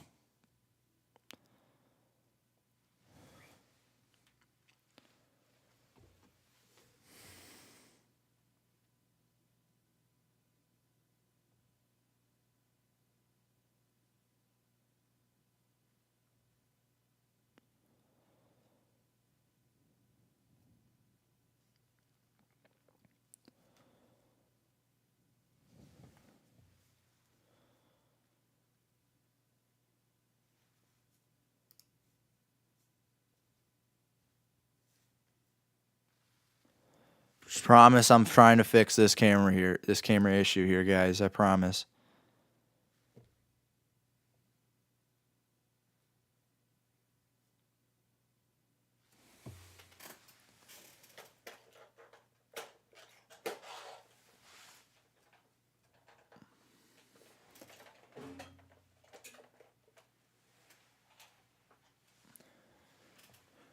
All right, so I think we're just going to try and roll with this camera here.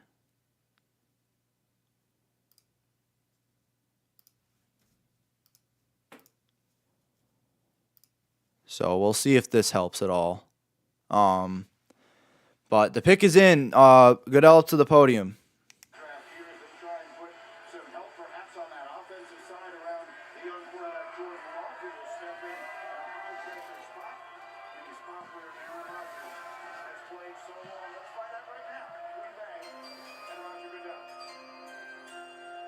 With the 13th pick in the 2023 NFL Draft, the Green Bay Packers select Lucas Van Ness, defensive end, Iowa.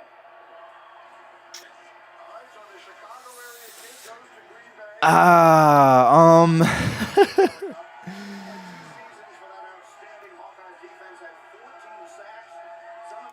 Okay, I saw this coming and I still am not happy with it.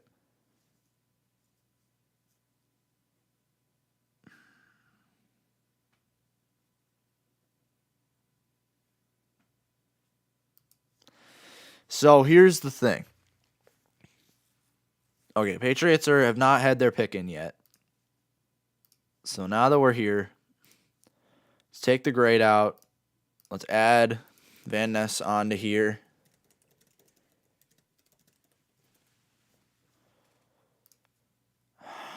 So, in terms of big board, Van Ness is 25th on my board, the 5th best edge available. Oh, we have a trade.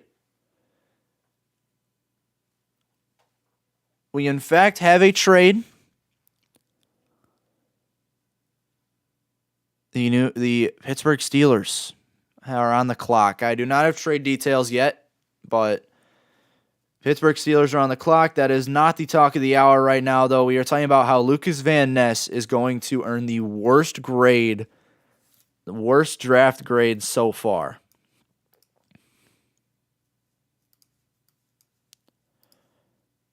With a C. So the thing with Lucas Van Ness. So Lucas Van Ness is what it is. He's definitely, it's like I saw this coming and I understand that people do like Lucas Van Ness, but I am not the biggest fan of him, especially at this pick. Like at pick 13, I don't like it. So you had Myles Murphy on the board, who is a much better version of Lucas Van Ness. I still had Van Ness. He was a mid to late second round. Was he a mid second round grade on my board? The worst prospect drafted so far. And it's just like, I don't know how to feel about Lucas Van Ness when you have Myles Murphy on the board. If you want to try, because I don't think they're going to, if they play Lucas Van Ness on the outside linebacker, that is not going to work out. You would have had Kalijah Cansey and Brian Bryce still on the board in that mode. And if you wanted an edge rusher on the outside, you have BJ Ojulari and Nolan Smith, who are better picks than Lucas Van Ness. So I give Lucas Van Ness a C. I actually have to do something right now. I have to grab for these people who are just joining in on me, I have had face cam problems with my original, so I've switched face cams, and now I need a charger. So I will be back in about 10 seconds.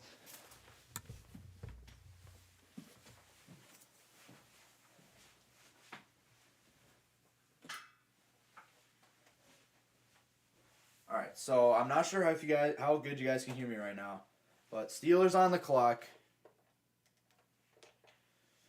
Face cam is now plugged in. All right, so if I am Pittsburgh right now, so they made their pick. If I am Pittsburgh right now, I am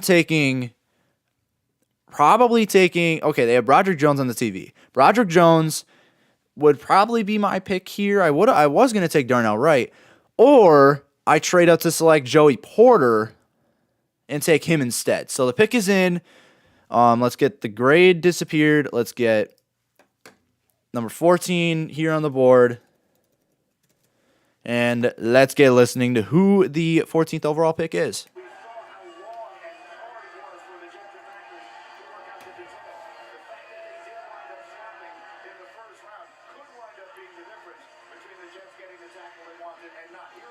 So it's 14 for 17 and 120. Okay, that's again about a simple trade up. I think they're trading out to get Joey Porter here. Because if I'm being honest, the Jets are still here. So maybe they are either trading up to take Broderick Jones or Joey Porter. Broderick Jones is the best player on my board right now. I think Broderick Jones would be the better pick.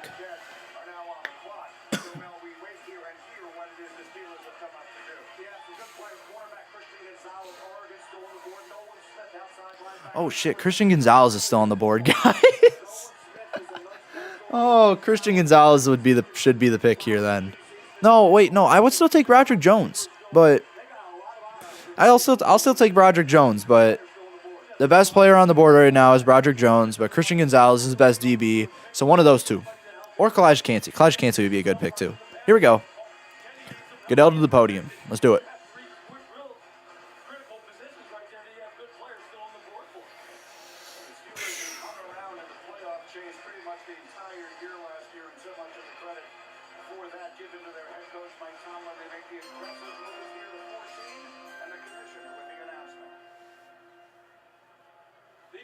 Patriots have traded the 14th pick to the Pittsburgh Steelers.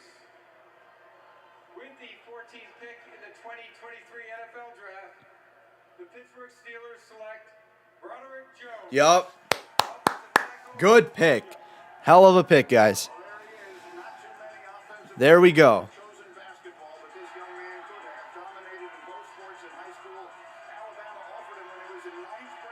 Broderick Jones was the best pick there.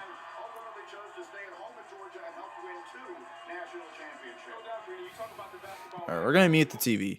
So, let's get this written down.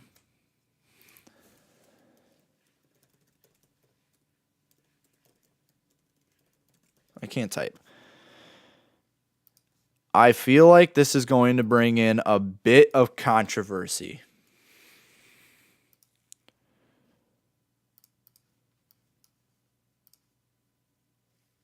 But listen to my thought process.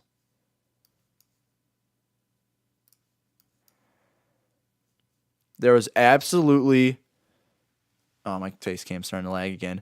There's absolutely no better selection this team could have made for a position that they needed most. We are bringing Broderick Jones in as an A+. A+, guys.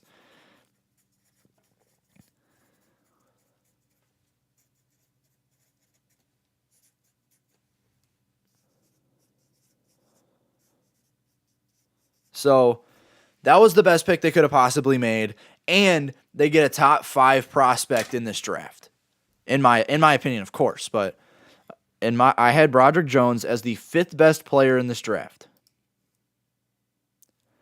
So that's great that they were able to snag Broderick Jones at pick 14, a good trade up too. So I think that was a fantastic selection, guys. That was a fantastic selection. So We now are moving on to 15 here, though, with New York. But New York now, of course, the Jets, we know they have Aaron Rodgers now, so no wide receiver has been selected yet. If I would take Quentin Johnston here, I think that's an A grade. But I think Jackson Smith and Jigba is also a great selection here. He would probably be an A. Both of them would probably be an A at this point. But if you're not looking towards wide out, what are you looking towards? Offensive tackle, which now you like the best remaining offensive tackle, and probably the best available offensive tackle right now is Anton Harrison, who is currently sitting as my 31st best prospect. That would not be a good selection here. No, Anton Harrison would not be a good selection. You then you're looking more towards the defensive side of the ball possibly, and you got potentially taking a linebacker, which a little too early for that. You got on the edge is just all right. You selected Jermaine Johnson last year, maybe capitalize on that with BJ Ojulari or Miles Murphy. But other than that, I really think wide out should be the way to go here. And if I'm the Jets, I am taking Quentin Johnston, but Jackson Smith and Jigba would not be a bad pick either. Quentin Johnston is he my best player on the board right now? He is. So Quentin Johnston is actually my number 1 player on the board right now. Jackson Smith and Jigba is my 12th favorite player, or 12th best player on the board right now. Both of them. Johnson is my number 7 overall. Jackson Smith and Jigba is my number 23 overall. So, pretty significant difference between those. But I think if you're the Jets, you are absolutely wasting your entire clock to try and make this selection here. Weigh your options. I think we're like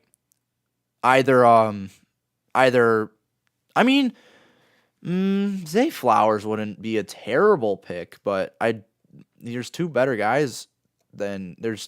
picks than that. So I think Quentin Johnston is the best pick available here. Jackson Smith and Jigba is right there in second.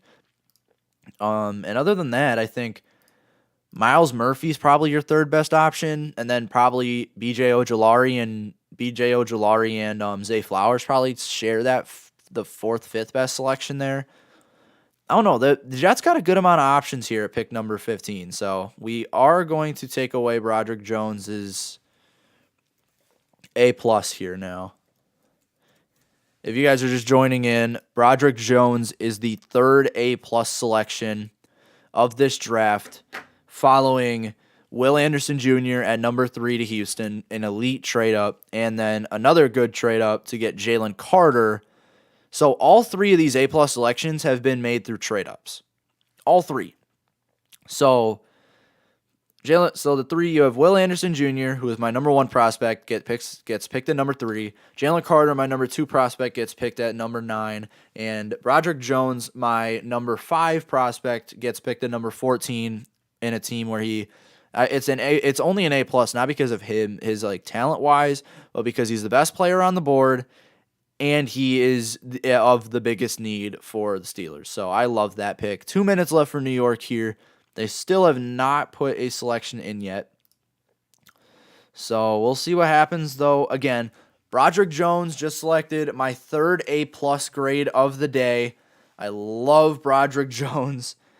We'll see. We'll see what happens.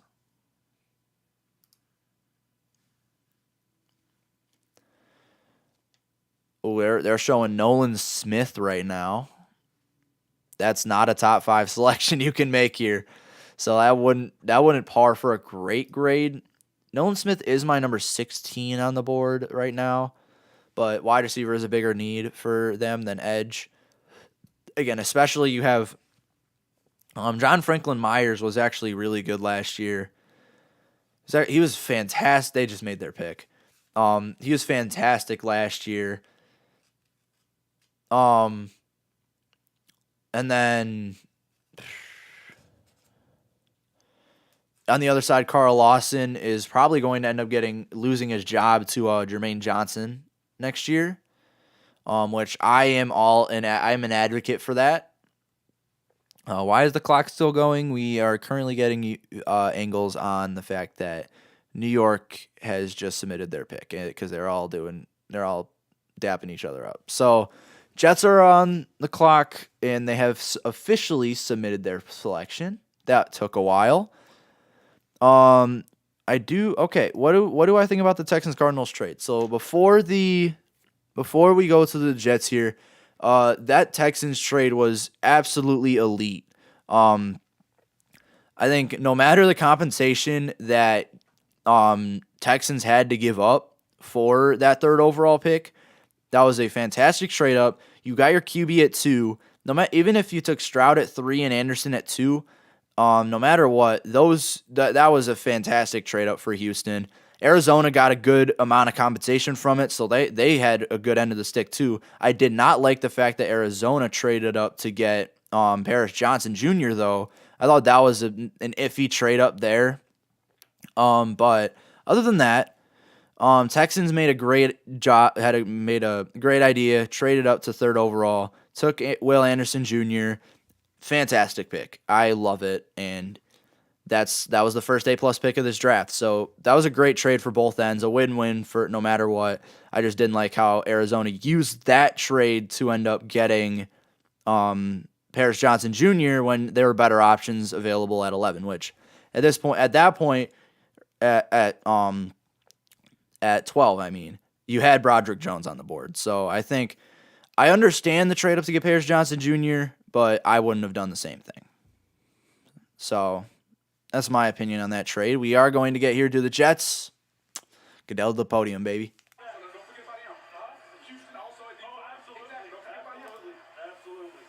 And so with the Jets on the clock, the young man who's going to help Roger Goodell announce their pick is going to be named Kyle Stickles. He is a 13-year-old recovering from bone cancer. He's a Make-A-Wish kid from Ghent, New York. His wish was to announce the first-round pick for the Jets, and so he will have the honor of doing that. In fact, I see them coming up the staircase. You see the Jet fans are excited. These are heady days for fans of this franchise. And here comes the commissioner and his special guest to announce the pick.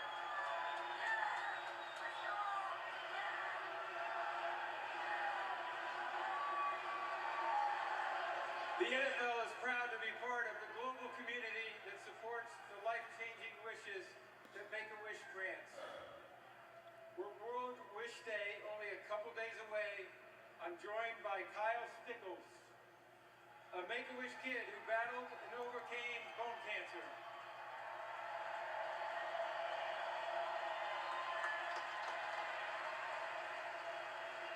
Kyle's wish is to announce the first round pick of his favorite team, the New York Jets.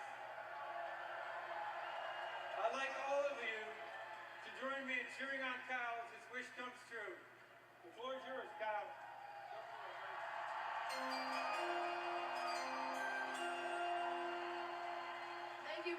Thank you, Mr. Goodell. I'd also like to thank the NFL, the New York Jets, and the Make-A-Wish Foundation of Northeastern New York for giving me this opportunity tonight. Yeah!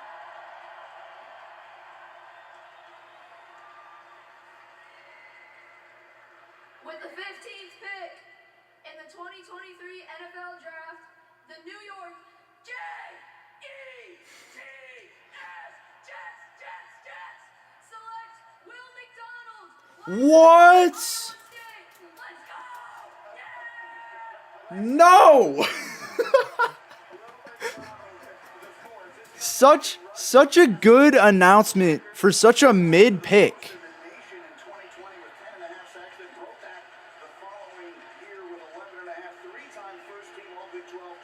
No.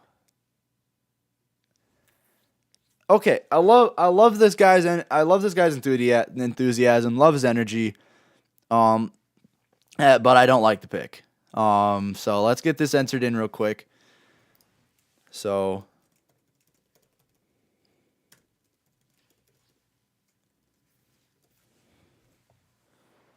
off the edge, Will McDonald. In terms of big board, McDonald is going to be fun. Will McDonald, if I can even find him. Where'd he go? I lost him in my big board. My 38th best prospect. The 8th best edge on the board. I really don't like this pick. It is a thing of need, so that's good. But it is not an A+. It is a C. I totally forgot to take that off from the last time.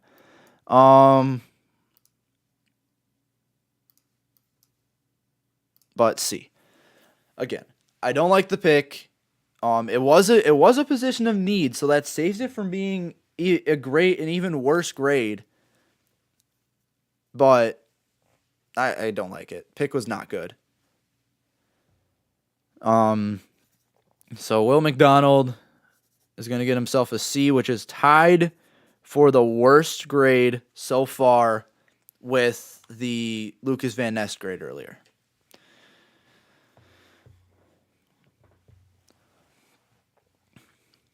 It was basically in the same boat as Green Bay, but there hasn't been any wide receivers taken off the board yet. So this will be interesting. With that pick in, yeah, Will Levis is still yet to come off the board, so we'll see what happens there. But Washington is on the board at pick 16. We are going to commercial break. All right, fantastic. But let's talk a little bit here about what Washington could do. So DB is a couple of these guys are falling further than expected. I did take him off my board. So if I'm Washington here, I'm not taking QB. I'm trusting Sam Howell, and if he doesn't play well, you have a QB next year. What I am trusting is this DB class. You have Christian Gonzalez right there in front of you.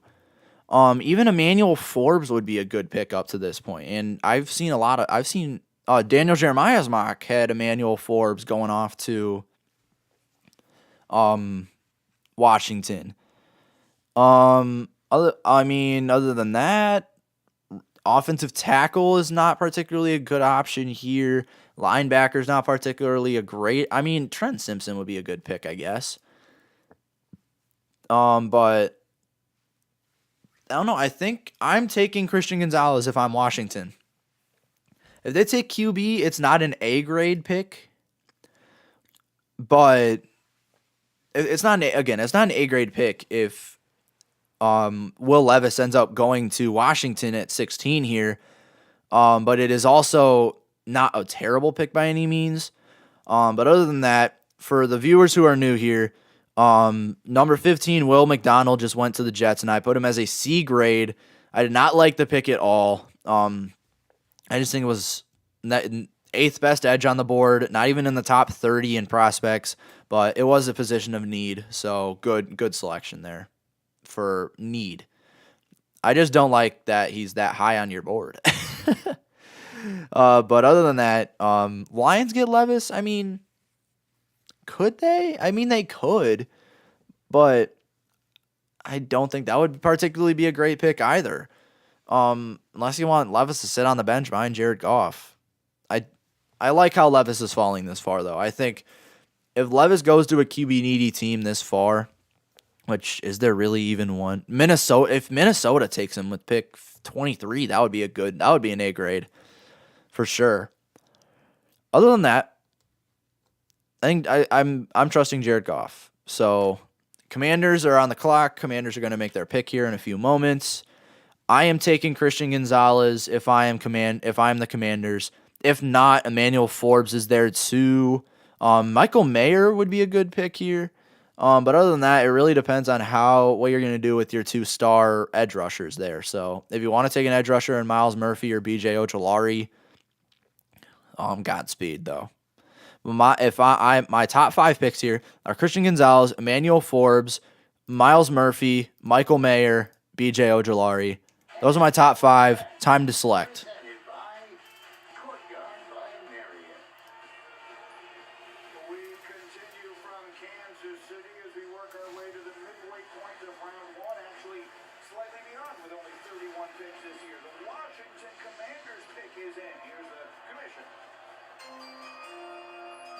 With the 16th pick in the 2023 NFL Draft, the Washington Commanders select Emmanuel Forbes. Okay. Defensive back, Mississippi State. Okay. Good pick. Seasons had 14 picks. Listen to this. He brought 6 of them back for touchdowns. 6 pick sixes is an all-time All right. FBS. Emmanuel Forbes is the selection at pick 16. So, not the best corner on the board, but a position of need. I said that was the second best selection there. I think here's where we're going to go with this.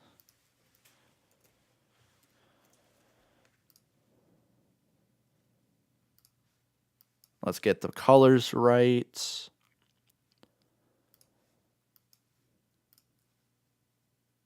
All right, A-. So at A-, you got Emmanuel Forbes. Good. Again, I like the positional need here. Emmanuel Forbes is I like how they passed up on QB2. I like how they passed up on that. I think Emmanuel Forbes, not the best DB on the board, but you still are getting a baller in Emmanuel Forbes. That is not debatable. I think if it was Christian Gonzalez, it probably would have been an A. There wasn't really an A+ opportunity here for the Commanders. Yeah, so that's where we're at. A- for Emmanuel Forbes. We are now past we've been past the halfway point, and now already New England has the pick in. So I think from now on we are just going to keep this up here to do the grade wise. But here's a quick reminder: your top guy, Goodell's going to the podium. Goodell.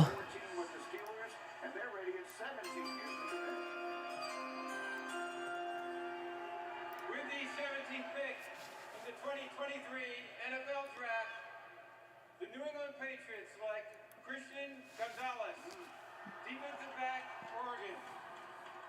We get the back-to-back members of the secondary. What a year Gonzalez had at Oregon after transferring. Yeah. I had no time to talk about that pick. Like what they should do. And that is what they should have done. So good pull here from it's not an A. Is it an A? It's not an A+. It's not the best guy on the board. We'll make it. We'll give him an A. But yeah, great. The second best guy on the board. I was gonna go through the top 10 guys on the board and then go through who the Patriots should select with that pick. But suddenly we don't. They're like Goodell's already going up to the podium. So pick 17, I am going to give Christian Gonzalez an A grade. I was going to say DB is probably where they should be going with this selection, specifically corner. And Gonzalez was the best corner on the board. Not the best prospect, though. That is kind of what holds it back. And there still has yet to be a wideout selected in this class. So here I am with Detroit at number 18. If I'm picking for Detroit, yeah, Gonzalez is at the draft. Good pick though. I like the pick. So I'm gonna go through the top 10 on the board.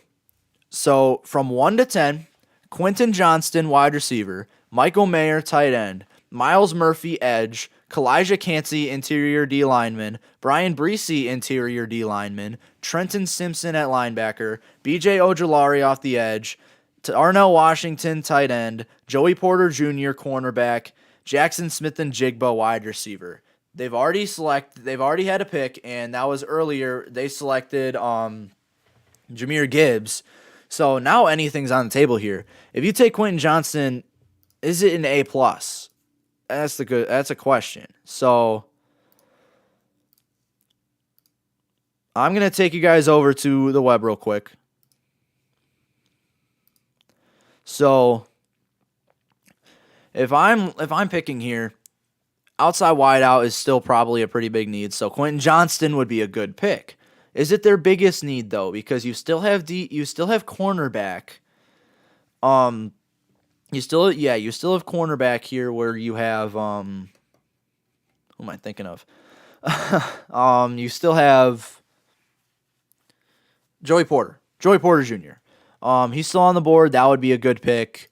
On the D line, Kalijah Cansey I've mocked here forever, and Bryce's still there too, and even Miles Murphy off the edge if you really want to do that. So here are my 5 best picks. I'm gonna switch you guys back over here to the overlay. So if I'm the Lions, my top 5 picks here would be Kalijah Cansey, Brian Bryce, Quentin Johnston, Joey Porter Jr., Miles Murphy. No, Miles Murphy, Joey Porter Jr. So if I'm the Lions, I'm taking Kalijah Cansey here or Brian Bryce, whichever one you like more. And Quentin Johnston is there as well as a good selection. Yeah, that's where I'm at there.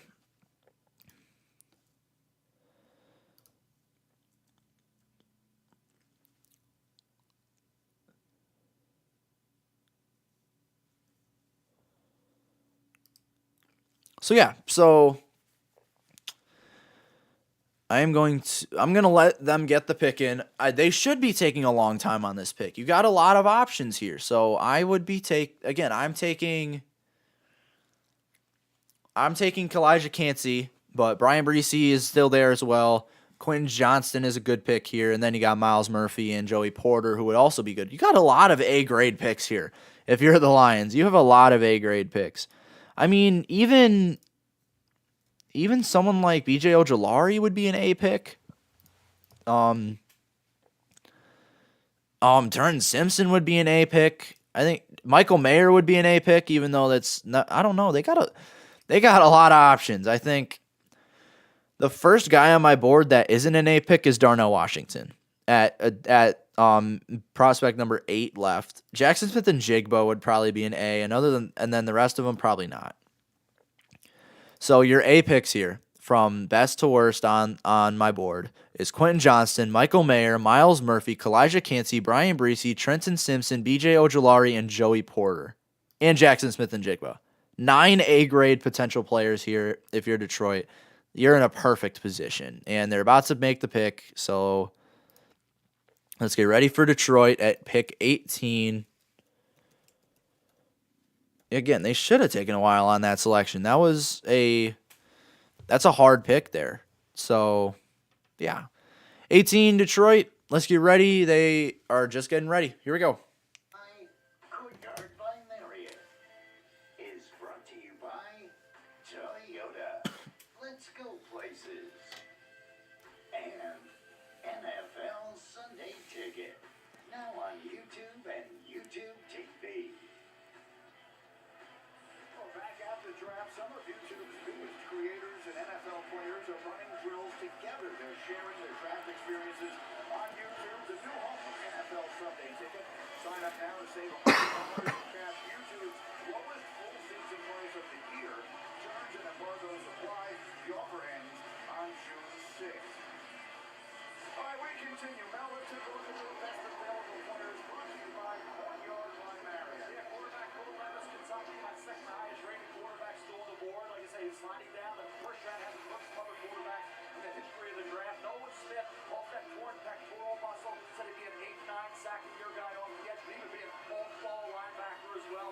Then the 2 receivers, Zay Flowers, electric with the ball in his hands. Jackson Smith and Jigba with a hamstring, didn't play much this year. Had the great year in 2021. At the top, pass-catching tight end.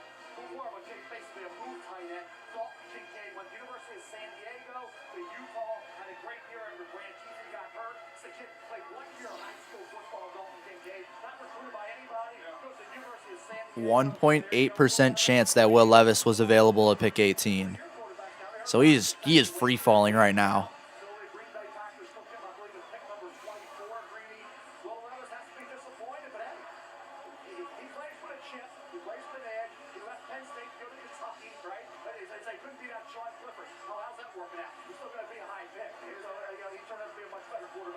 As you see, our analytics suggested less than a 2% chance he would still be available here. Yeah, I don't think there's a chance here in Detroit, but when Tampa comes up, Tampa only had Baker Mayfield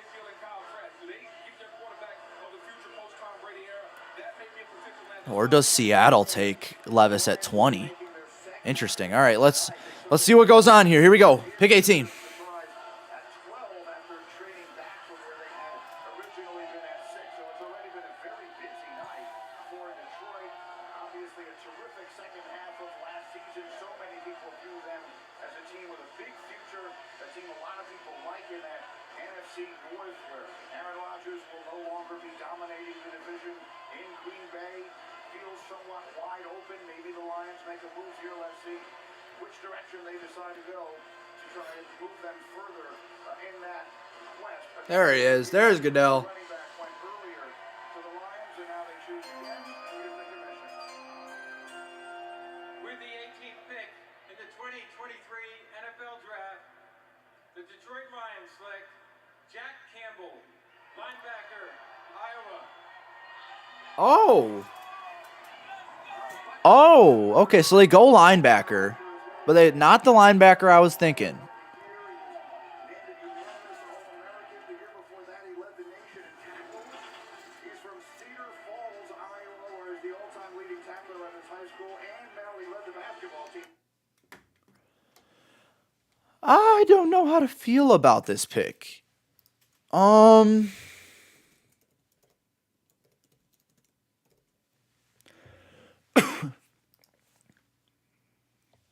I don't know how to feel about this pick. So, he is the 13th best player on the board. Good scheme fit because of they run a 4-3. Probably not the biggest need on the roster. All right, I got it. I got my grade. Live grade, remember. These are bound to change.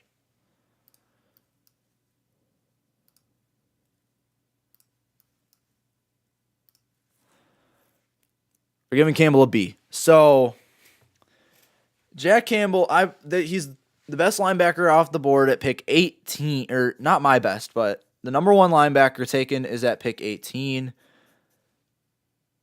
So I gave him a B. So he fits. The reason he's not worse is because he fits the scheme in Detroit. He's going to thrive in a 4-3 defense.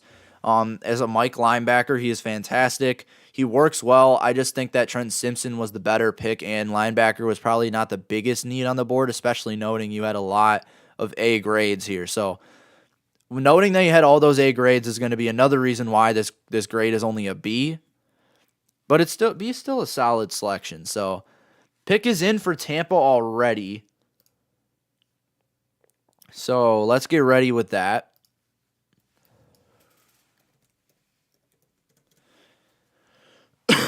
If I'm Tampa, Will Levis is a possibility at 19. I will give it that. Will Levis is definitely a possibility at pick 19. I don't think they should roll with that though. Is he going up to the podium?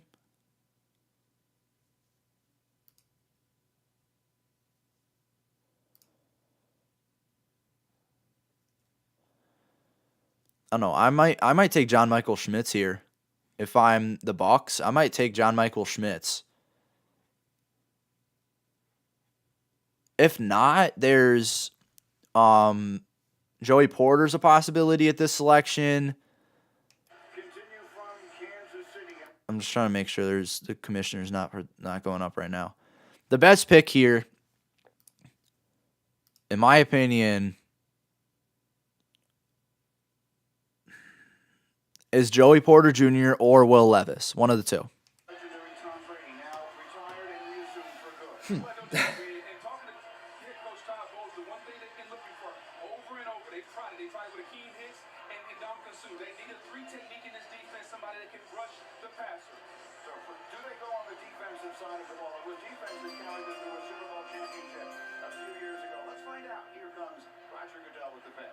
Brian Bryce would be a good pick too, I guess. With the 19th pick in the 2023 NFL Draft, the Tampa Bay Buccaneers select Kalijah Cansey.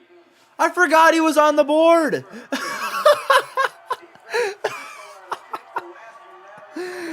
I totally forgot Kalijah Cansey. I totally forgot about him. I mean, he works better as a 1 tech, but good pick. I forgot Cansey was on the board.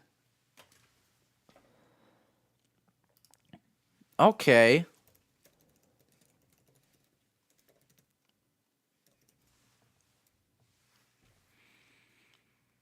Of course, the NFL comparison is going to be Aaron Donald. I like this pick. I do like it. I don't think it was the best available. I don't think it was your biggest need on defense, but I like the pick.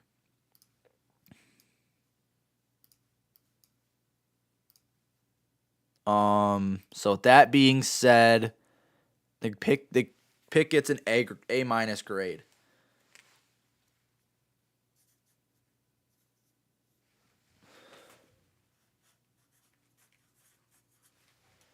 Yeah, that gets an A minus grade. Again, that's a good selection, and I completely forgot that Cansey was on the board, and now my face cam struggling to connect, so that's not fun. But I totally forgot that Cansey was on the board, so because of that, I like the pick. So I'm giving it an A minus. Again, I think Cansey works better as a 1 tech, but 3 tech would be it's solid and pretty solid in Tampa's defense. I'll give it that. Well, we move on to 20 here with Seattle. Their pick is not in yet. But here's the thing with Seattle. So Cansey goes off the board. I think their best pick might be straight up, since they took DB already, might straight up be Quentin Johnston. I thought at 5 they would go on the inside, so now probably Brian Bryce would be the better pick here. But could totally take Quentin Johnston.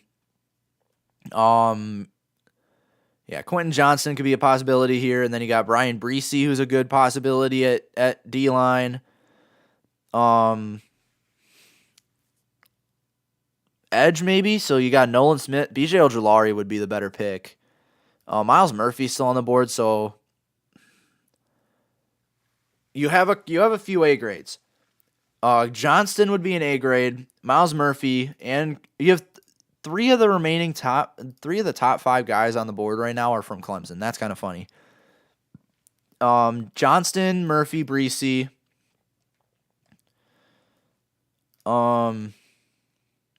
Maybe even Michael Mayer would be an A minus, but no, they got bigger needs. So Johnston, Murphy, Bryce, Ojulari, Nolan Smith would probably be an A grade here. JSN would be an A. So you have Johnston, Murphy, Bryce, Ojulari, Njigba, and Nolan Smith. Oh, and John Michael Schmitz would be an A grade here. So you got 7 possible A grades here at pick number 20. They're still on the clock. You have you got a lot of options, so I'm not surprised. Yeah, so let's see what happens. I'm wondering how my face cam is doing now. Since we have 1 viewer in the chat, we are going to test.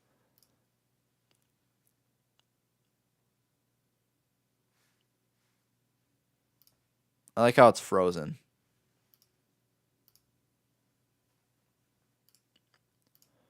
All right, hold on, folks. We are having some troubles.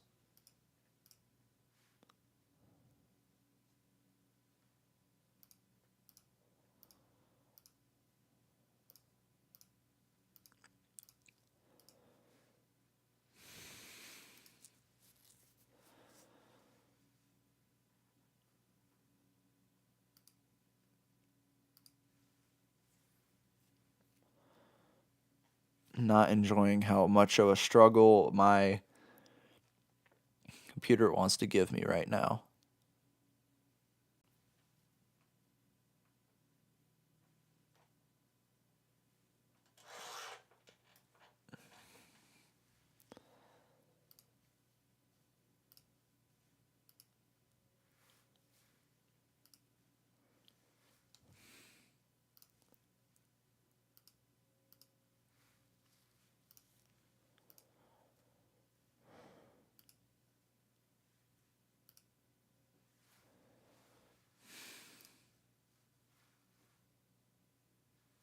Man, the face cam is a struggle right now, folks. I think we got it. All right, so 1.1% chance Will Levis would be available at pick 18. So what do you think about JSN to the Chargers? All right, sorry about that. We had some face cam issues, but JSN to the Chargers that wouldn't be a bad pick. I think Michael Mayer would be a better selection, but JSN is not a bad pick at 21 to the Chargers. I think Quentin Johnston would probably be the better pick, especially since he kind of replicates Mike Williams in a way. He would mirror that really well. So I would like Johnston and Mayer would be better selections, but JSN would not be bad by any means. I'll give it that.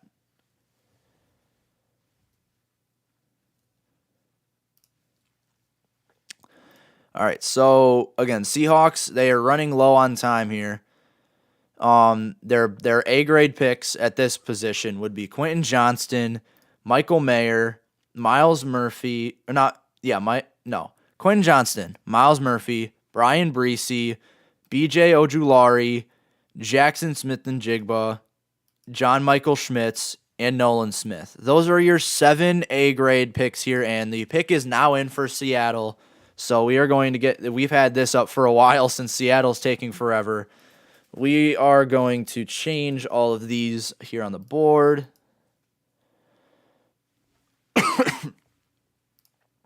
Get the grade out of here. Again, I think the best pick at this position would be probably Miles Murphy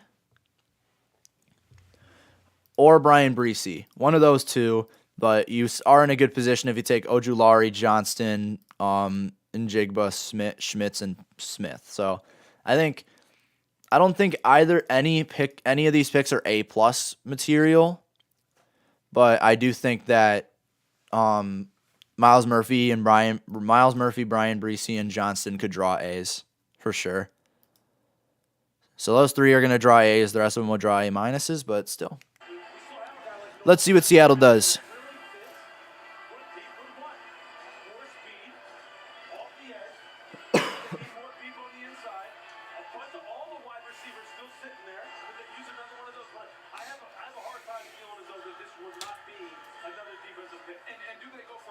Oh, yeah, and by the way, Michael Mayer might be going to the Chargers here because the Chargers just made their pick with light speed. So we now have the Seahawks and the Chargers to announce. Zay Flowers would probably be a good pick too here. Maybe Zay Flowers would be an A grade as well. So we'll see. Zay Flowers would actually be better than JSN now that I think about it.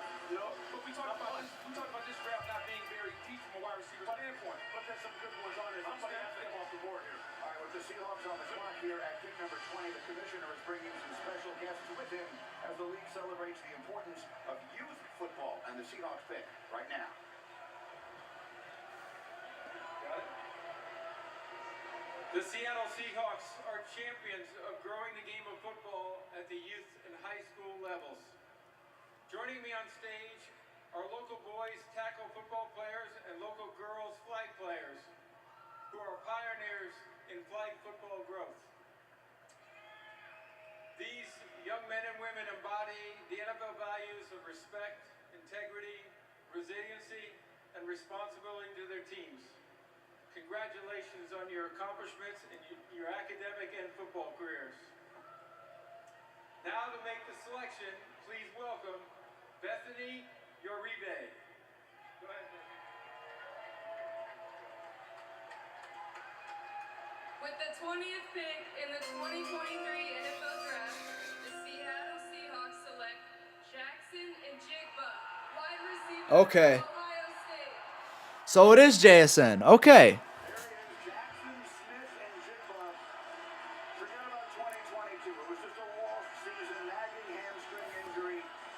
Okay, so JSN pick number 20. I already know what I'm putting as the grade. I already established this about 2 minutes ago. But it's literally the last pick was an A-. I don't have to make a change. A- here for JSN. Again, I think he was the third best receiver on the board, but they can throw JSN in the slot, no issues. And you can also, I think Zay Flowers is a better slot receiver, and they would want slots, as well as Quentin Johnston's just straight up the best wide receiver on the board. But I think not the best pick, but JSN is still a good pick. So I'll give him that an A-. I like the pick. I like it.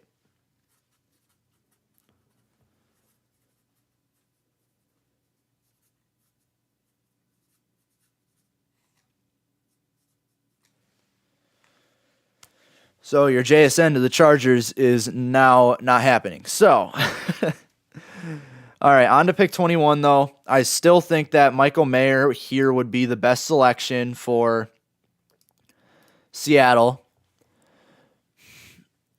Yeah, I think the best pick here would be Michael Mayer. But I think Quentin Johnston would be a good pick as well. In terms of defense, their edge rushers are pretty good, but they don't have a lot of depth behind them. I think you're still looking at interior D-line would be more. So Brian Bryce would be a good selection here to the Chargers. So, I mean, I actually paused the thing.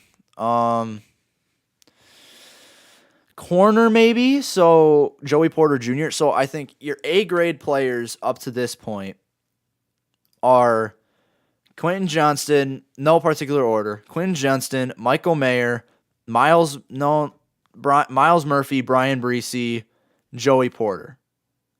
Those are your 5, because you can play Murphy on the inside. So I think those are your 5 A-grade players with this selection. So we will see what the Chargers will do with this pick. Again, I still think Mayer is the best pick here, but you got Johnston, I'm already blanking on names. You got Johnston, you got Murphy and Bryce as well. I think just it really depends. I thought the Chargers made their pick. I don't know why it's taking so long on the clock, but yeah, I mean, yeah, we'll see. We'll see what goes on here, but I do like the selection of Michael Mayer here the most. We'll see what happens, though.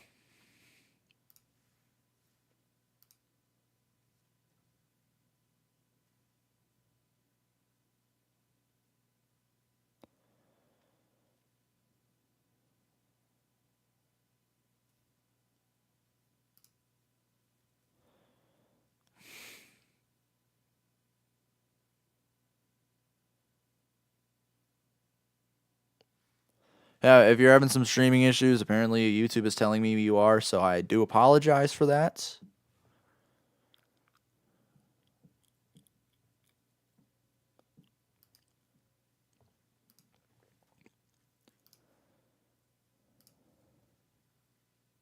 Okay. All right. Again, 21, I think Michael Mayer is the best selection. We'll see what happens. Chargers pick is in.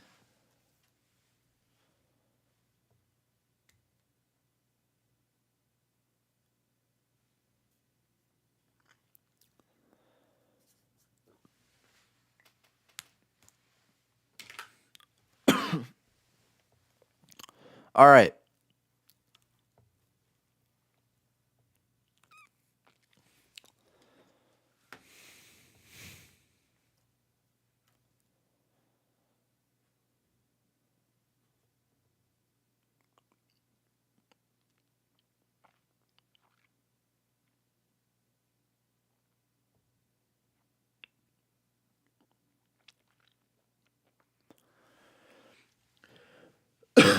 Yeah, so we still have 3 QBs off the board. So Will Levis, yeah, he still has yet to come off the board here. So we'll see what happens. But pick is in. Let's get over to Goodell. Our draft tonight, and that's our draft moment delivered by Pizza Hut, and that leaves Will Levis still in the green room, still waiting to hear his name called as we arrive at the 22nd pick of this year's draft. As you see here, according to our projections, there had been less than a 1% chance that his name would not have been called already by now. We are at the spot in the draft where the Miami Dolphins would originally have selected, but that choice was forfeited, and so it is the Los Angeles Chargers who've made the pick, and we are waiting for the announcement on the direction that they are going to go as we take a look inside their draft room. And then the Ravens, who've had a busy day today with the re-signing of Lamar Jackson to the long-term contract, long awaited there in Baltimore. They get that done, so we'll hear from them after we hear from the Chargers here, of course, made the playoffs last season with their star young quarterback in Justin Herbert, had the enormous lead in Jacksonville, lost in unimaginable fashion. Let's see what they decide to do here in round one. Here's the commissioner. With the 21st pick in the 2023 NFL Draft, the Los Angeles Chargers select Quentin Johnston. Quentin Johnston. Wide receiver, Good pick. TCU. All right, so here come the wideouts, and you watched them last year. It seemed like no one could cover them on that ride to the National. There we go. Now 60 catches for. Good pick from the Chargers here. I don't think you had any A-plus opportunities as wide receiver is not your biggest need, but that is the best player on the board now coming off the board. And the grade is an A. So, good pick. Good pick by Los Angeles. Again, I love Quentin Johnston. He's great physical tools to basically be a mirror to Mike Williams. So I think this is a pretty good pick, but it's not their biggest need. It's probably like their third or fourth biggest need since Josh Palmer's not a bad option. But I like the pick still. Yeah, so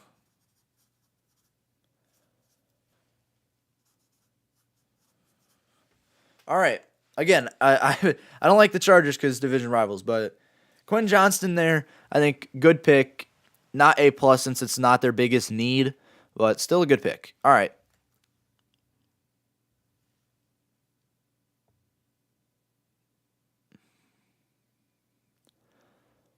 So we're moving on to pick 22 with Baltimore. This is where picks can get very interesting.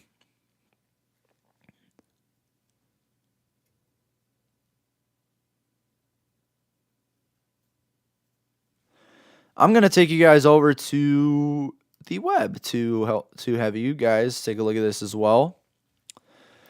So your top players still on the board. You have Michael Mayer, Miles Murphy, Brian Bryce, Trenton Simpson, B.J. Ojulari, Darnell Washington, Joey Porter Jr., Brian Branch, John Michael Schmitz, and Nolan.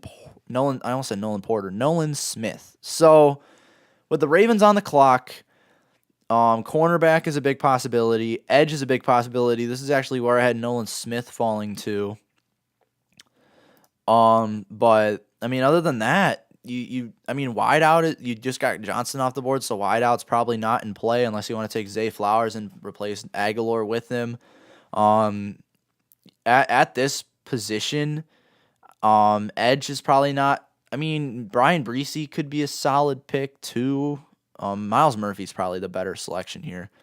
And then I like corners, of course. So I think your A grade guys here, I think you do. If you take, do you have an A+? No, you don't have an A+ selection here. I'm sorry. Miles Murphy, B.J. Ojulari, no, not B.J. Miles Murphy, Joey Porter Jr., Nolan Smith, Deonte Banks.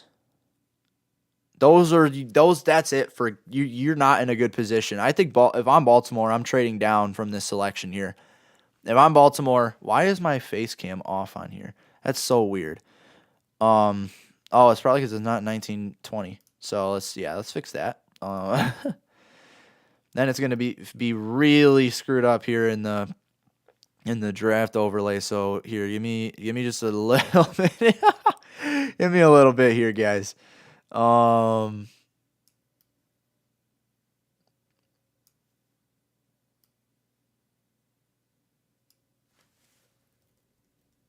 All right. So again, I think the Ravens should trade down here. If they don't, that's fine. You just really have 4 A-grade players, no one A-plus wise. I just think it's at your best interest to trade down. So I think at this point, Miles Murphy is an A, Deonte Banks is an A, Nolan Smith is an A, and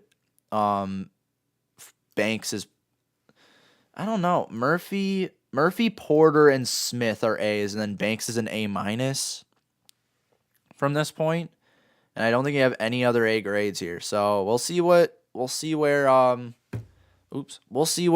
Baltimore comes in with here. We'll see what happens. But you've heard me. I think they should trade down. So we'll see. We still got there's 10 picks left in the draft. So we're pushing 5 hours of streaming. Wow. Can we get back to the draft, please? No, we're still in commercials? Okay. Again, I think Baltimore should trade this pick. I am all in on that.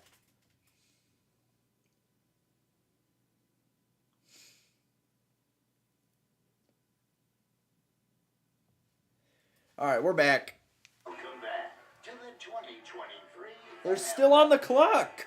Presented by Courtyard by Marriott. Continue from Kansas City. The Baltimore Ravens about to make the 23rd pick in this year's draft. But Adam Schefter, it's already been a busy day for the Ravens and a good one. Major headlines for the Baltimore Ravens earlier today. Brady reaching an agreement with Lamar Jackson on a 5-year, $260 million contract that includes $185 million guaranteed. It's not the contract that Lamar Jackson wanted, but it also does make him, on an average per-year basis, the highest paid player in NFL history with an average of $52 million a year. The Ravens already gave Lamar one gift today, and now there's a decent chance. All right, never mind. Right here, Grady. I mean, is Jordan Addison an A grade? Yeah. No, I'm okay. These wideouts are going to be B. These wideouts are B plus. Either one you take, they're B plus. So Ravens have just drafted. We'll see what happens. And let's not forget, Baltimore changes offensive coordinator. Todd Monken comes in. They want to open the offense up. It's no longer going to be ground and pound. They want to open the field up. You got Nelson Aguilar, you signed. You got OBJ. If they add another receiver, so now you can see a dynamic 3-wide receiver set. Exactly. Can he stay healthy? Devin Duvernay. They start to add a lot of weapons for the Baltimore Ravens. That's the reason I don't think receiver is an A grade, because Duvernay had a good year last year and he's still developing too. So I think I don't like receiver here, but it's still somewhat of a need. So we'll see what happens though. Vertically on safeties, running double moves, running those deep over routes. I mean, the guy is he's impossible to cover for safeties. He's tough to cover for corners. They need that dynamic plus 20 yards type of guy to produce those jump plays. He's got it. He's got it. He has 13 siblings. You got to come back to work. You think about a great kid he is. I'll tell you what, play like a Raven, Zay Flowers will. He's a Raven, he will play like a Raven. The Ravens wide receivers combined for the fewest receiving yards in the NFL last season, just over 1,500 yards for the entirety of the receiving corps. Of course, the end of their season was just a mess after Lamar Jackson got hurt, and there was all of those questions as to whether he get back and play or not. Here we go. That's what the Ravens are going to do. Here's the commissioner. With the 22nd pick in the 2023 draft, the Baltimore Ravens select Zay Flowers, Okay. wide receiver, Boston College. Well, there's the guy that the kind of story you love coming out of high school in Fort Lauderdale. He looks so much like Lil TJ. It's not even funny. I just realized that he's walking out and he looks so much like Lil TJ. But nonetheless, that is 3 straight wideouts. So Baltimore picks up on Zay Flowers. Again, I don't think that I don't think a wide receiver here is an A grade. I don't think so. I'm gonna hide this real quick.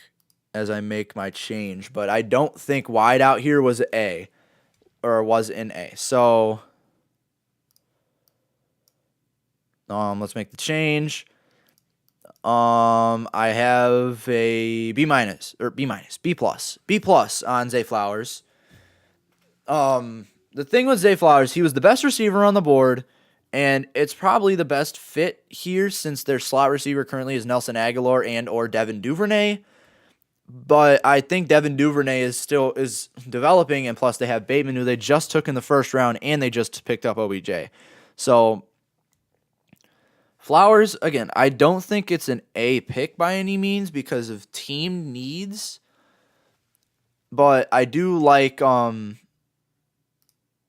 don't know. I'm fine with the pick. I don't think it's a bad pick, and again, not their biggest need at all, but still solid needs. So we now move on to Minnesota at 23. I think that your pick here is going to be Will Levis. I will give that a good grade if Will Levis falls there. I think probably about an A if Will Levis falls. But outside of that, let's see. Let's head out to where am I looking at here? Minnesota. Let's bring you guys over with me. Let's get you guys over here with me. So here we have the Vikings.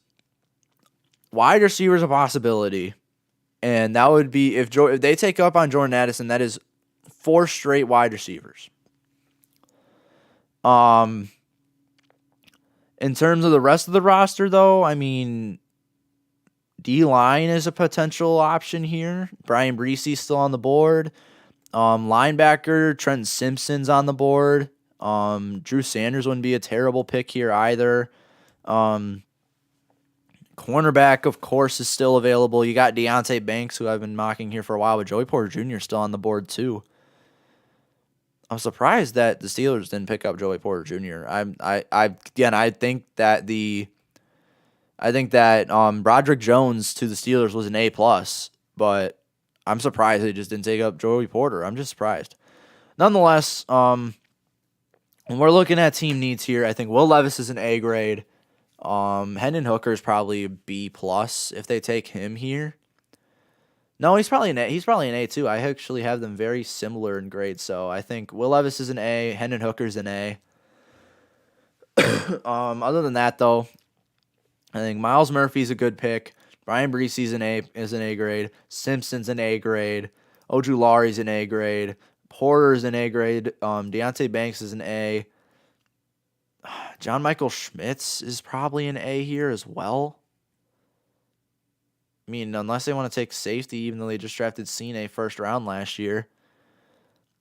Yeah, so I think those are your A-grade players here. Murphy, Bryce, Simpson, Ojulari, Porter, Smith, Banks, Drew Sanders, and then the 2 QBs that I mentioned as well. I think those are your A grades. Minnesota's still on the clock. We'll see what happens.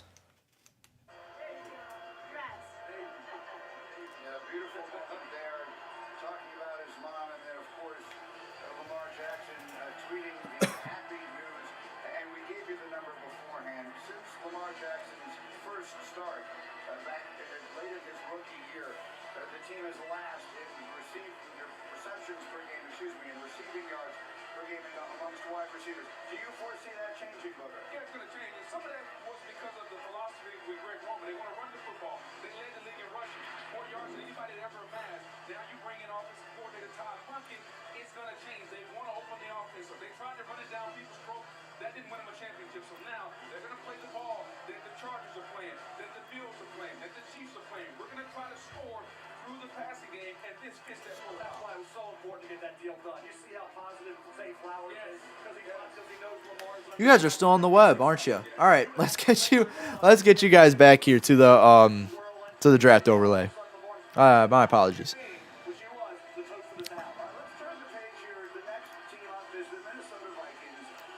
All right.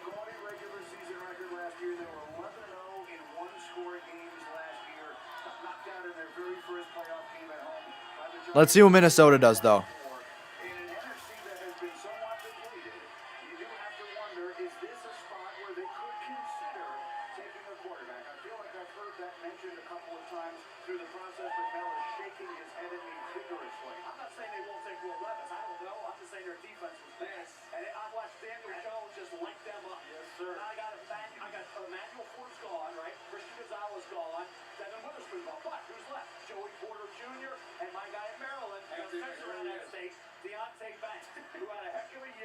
for shoulder injury in 2021 that will whale the season. Opposite Ja'Cory Bennett, who's going to probably be a good third-round pick for somebody. So Deontay Banks and Joey Porter Jr., two solid corners still on the board here.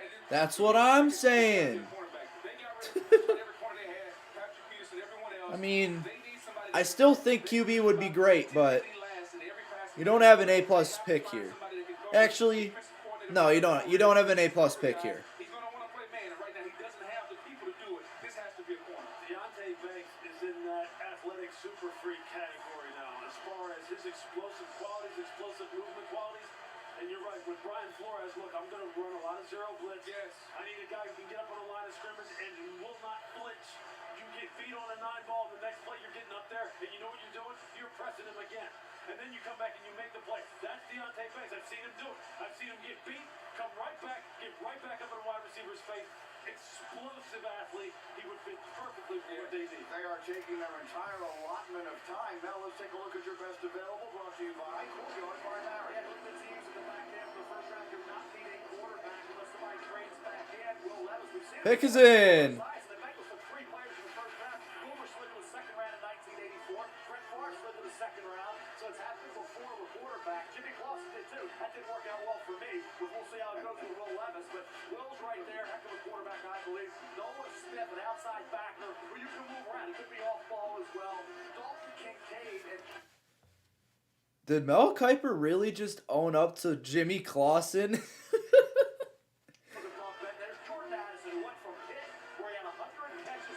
Wow, he owned up to Jimmy Clausen and said he might be wrong about Will Levis.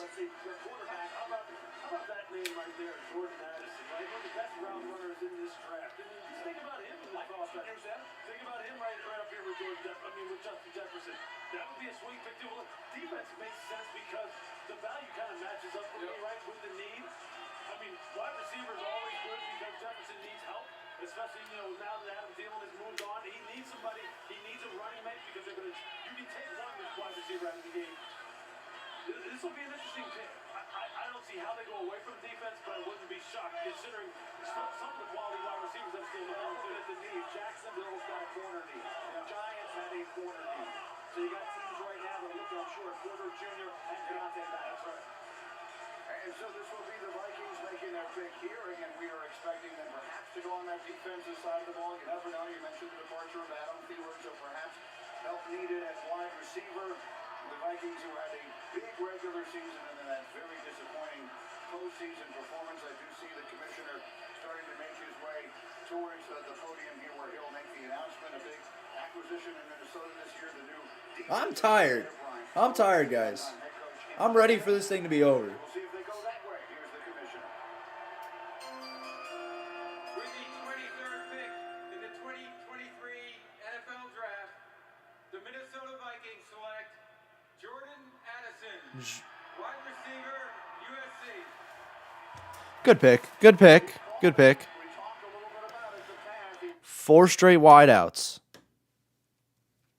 4 straight wideouts, guys.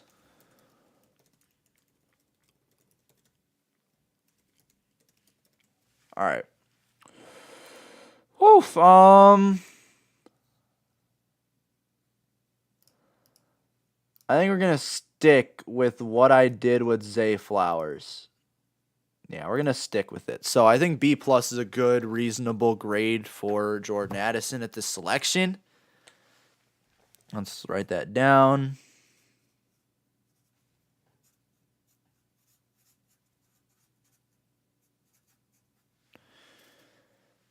I don't know. So I like Jordan Addison there is a fairly solid pick. I think you did leave a lot on the board though. Corner is now hanging there.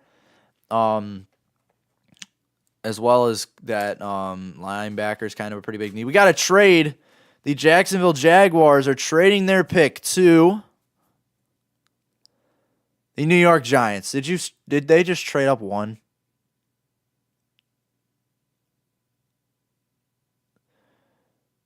No? I don't know if they traded one or not. I need to see what's happening here.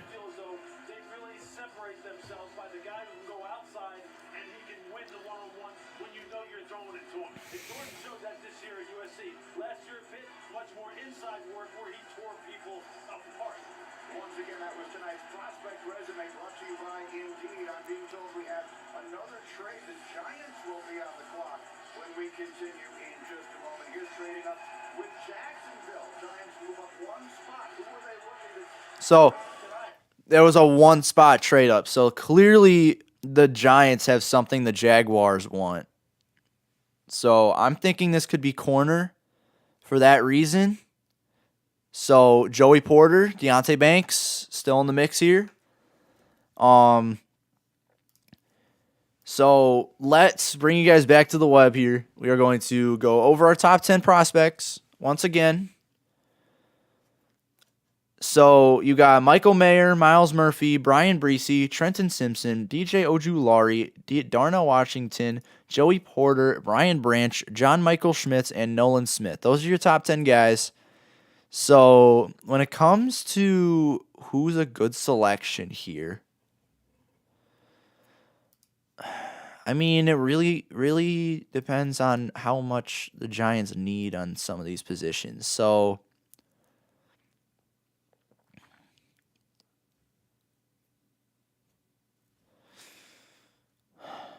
I mean, again, I don't think wideout's a good option at this point. After all those guys just went off the board.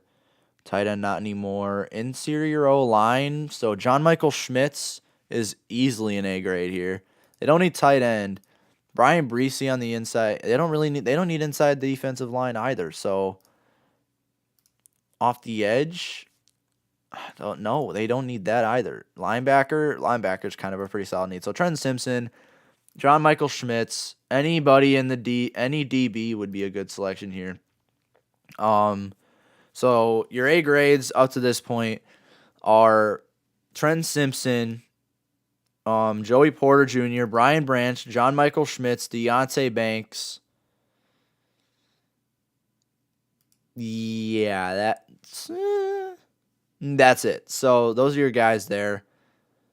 So again, some of the pick is in, but Simpson, Porter, Branch, Schmitz, and Banks are your 5 A grades here if you're New York. All right, let's bring you guys back to the overlay.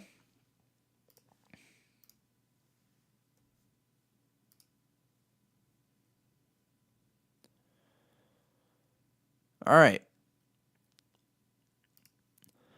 So again, Jordan Addison gets that B+ grade. With the Giants pick being in, let's swap some stuff out here.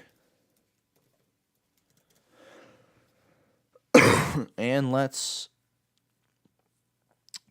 get going. All right. So again, 5 possible A grades here if you are New York. And they mostly are your DBs, along with Trent Simpson and John Michael Schmitz. So let's see what happens. I do believe I'm waiting for ads to be over, but let's see if the Giants can make an A pick. We haven't seen one since Johnston. We're back in Kansas City, the 2023 NFL Draft. We've had quite a few trades, and we just had another. Adam Schefter, what are the details? Well, Green, the Giants are trading a few picks to move up one slot, and the Giants have needed help in the secondary. They've been looking hard in this draft, and this will be their chance by moving up one slot to improve their secondary. This will be the spot to do it, Greeny. Well, we'll see, Mel, if that's the direction they go. We are coming off 4 So they traded up a lot of compensation too. So clearly these guys have one guy. They have one guy that they want, that Jacksonville wants. So I'm thinking it's Joey Porter. It's going to be Joey Porter Jr. I have a very strong feeling it's Joey Porter Jr.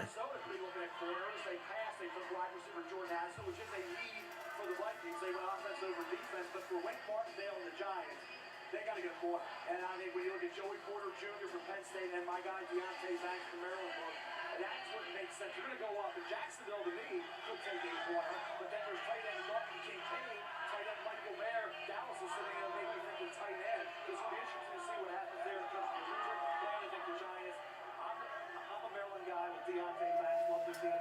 I came back from that shoulder injury and had a heck of a season for the Maryland Terrors. You mentioned defensive coordinator Rick Martindale. No one likes to play cover 0, which is those that can hold more than League One do. You got to have a guy that can be explosive, play man-to-man coverage, be physical, and have the mentality that I'm going to win down after down. This fits the defensive coordinator's personality. Deontay Banks fits. Wouldn't be surprised if that's the pick. Yeah, I mean, he's just a super athlete. Yes. Man. I mean, the kid has like there's certain athletes that when you watch them and you watch them change direction, it just looks different.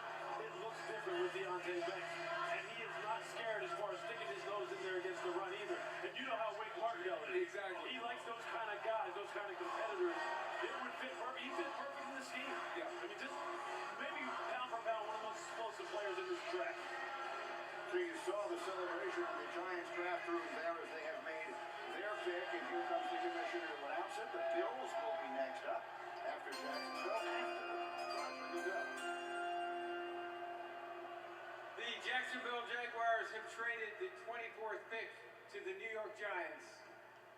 With the 24th pick in the 2023 NFL Draft, the New York Giants select Deontay Banks, defensive back, Maryland. Banks it is. All right. And Mel loves him because he was born and raised in Baltimore and stayed home to go to college. Started 8 games as a freshman, never looked back. He's got the combination of size and speed, Mel, that every team is looking for. Yeah, 6 foot, almost 200 pounds. Green ran 4'4", 4'3", 5'4", 4'4", 42-inch. All right. So with Deontay Banks, I have my grade solidified for him. I was thinking about it. My grade is solidified.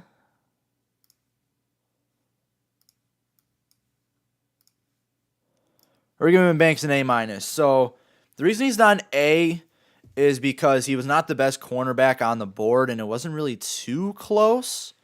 But nonetheless, you also had big need in the secondary there. And we have another trade for Jacksonville. So now the Jaguars are trading with the Bills. Bills are trading up 2 spots here. I'm thinking John Michael Schmitz at this point, guys. I think John Michael Schmitz is going to be the pick here. But Jacksonville trades down twice.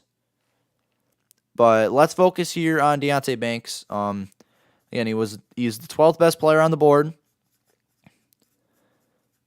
Yeah, 12th best player on the board, 2nd best cornerback on the board. I like the pick. It's just there was a better option. There were a couple better options. So I like it. I like it anyways. We got a nice solid pick here for Deontay Banks. We are now moving on to now Buffalo. So Jacksonville trades down again. I don't know why, but with Buffalo, you got options. You got good options.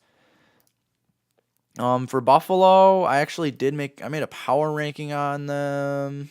Let's go back to that. I think that's probably the best indicator of what I'm looking for right now. All right, Buffalo Bills though. They have needs at linebacker, interior O-line. I think interior O-line is probably their biggest need. And then interior D-line is a bit disappointing too. So I think an A+ pick here. No A+. No, there's no A+ pick opportunity here. But they don't need tight end is somewhat of a need for this roster. So they could take Mayer. And I think, honestly, Mayer is an A+. So their best option here is Mayer. If not, you got Miles Murphy, Brian Bryce, Trenton Simpson, and John Michael Schmitz are all A grade picks as well. BJ Ojolari off the edge. No, they don't need edge. Miles Murphy, I'm betting the fact that he plays on the inside with these selections here. Brian Branch could be a pick here. Pick is in for Buffalo now. Brian Branch potential, I think so. And then I like Drew Sanders too. So your A+ is Michael Mayer. Your A grades are Miles Murphy, Brian Bryce, Trenton Simpson, Brian Branch, John Michael Schmitz, and Drew Sanders. Those are your A grade guys. So A or A-, I'm not sure. But those are your A grade. Those are your A grades.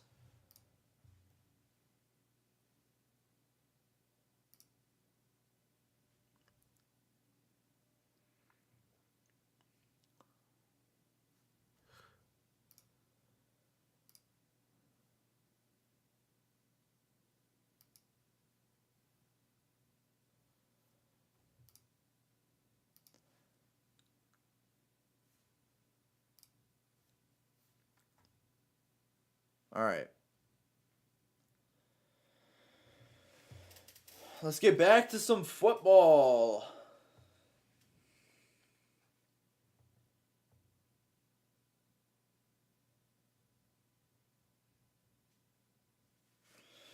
But we're just going to go through commercials.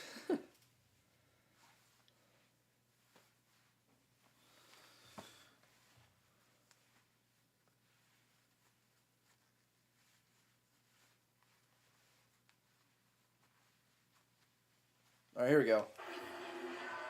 Back in Kansas City late in the first round, the quarterback Will Levis still available. As you see, less than a 0.1% chance he would be available tonight. Susie is in the green room. Susie, what can you tell us? Well, I spoke to his agent, Jimmy Sexton, and he said they were preparing for this because they went in knowing that in the first round there were 3 sure quarterback spots and 4 quarterbacks here, so it's like a game of musical chairs. But the family's doing okay. Mellon mentioned that Levis plays with a chip on his shoulder. They said this plays right into that. And his mom, Beth, was a big-time soccer player at Yale. She said, the NFL likes drama. You're welcome, NFL. Sounds like she has a chip on her shoulder, too. We're going to get Bryce Young, Will Anderson, and, Bryce Young, C.J. Stroud, and Anthony Richardson go in the first 4 picks tonight, and no quarterback cinch. Again, there was a moment last week, in which Will Levis was the odds-on favorite to be the second pick in this draft now, and instead, here he is still waiting to hear his name called as we approach the end of round 1. Well, Susie touched on it. That some quarterback was going to possibly fall. So is it the end of the world? Heck no. I mean, how many quarterbacks we have to mention that went from the second round on and became heck of a player in the NFL? I sat with a talking Boomer Esiason here. He was like, my first year in 1984, we had a little box on the table, Boomer and I, and I'm mentioning Dan Fouts and Johnny Unitas, the Boomers. They don't get down, just get motivated. And look at that with Boomer. Brett Favre's another one. We saw Aaron Rodgers 3 weeks before the draft was projected to go number 1, end up 124. And as you look at the teams that have yet to select tonight here in round 1, it seems almost impossible that any of them would take a quarterback. Now, certainly, we have frequently seen teams trade into the end of round 1 to take a quarterback, and it is certainly possible we will see that. But when you consider Dallas and Jacksonville, Cincinnati, New Orleans, Philadelphia, Kansas City, hard to picture. Here's the commissioner on the Bills. The Jacksonville Jaguars have traded the 25th pick to the Buffalo Bills. With the 25th pick in the 2023 NFL Draft, the Buffalo Bills select Dalton Kincaid. Oh. Tight end, Utah. And so the first tight end goes off the board tonight was a star basketball player. I mean, that's pretty good. That's a good pick. I like it. I mean, is he the tight end 1? No, but is he the best not wide receiver, the receiving tight end? Yeah. I think we're getting this late though.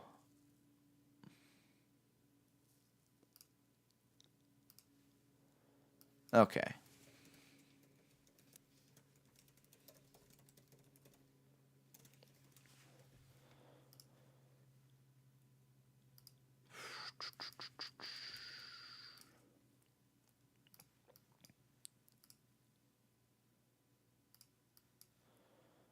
All right, we're going to give it a B.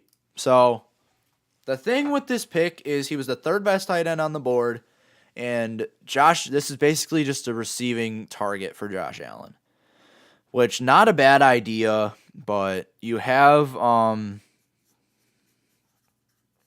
I trying to say here? There's better options for you, and as I was saying before, Mayer would be an A+ pick here, but because he's still available. So, yeah, that doesn't happen. I would have preferred that this team goes either Michael Mayer or John Michael Schmitz would probably be the 2 better picks. I don't know. Kincaid gets a B. All right, now moving on to 26. We have Dallas on the clock here. In terms of the Cowboys,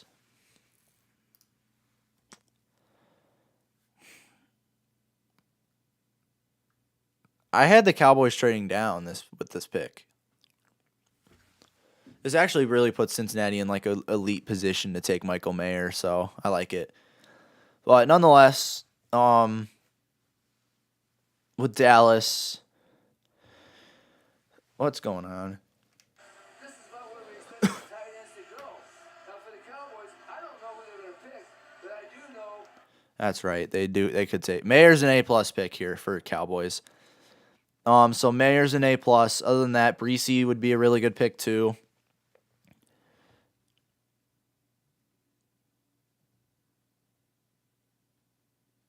Yeah, Bryce would be a good pick.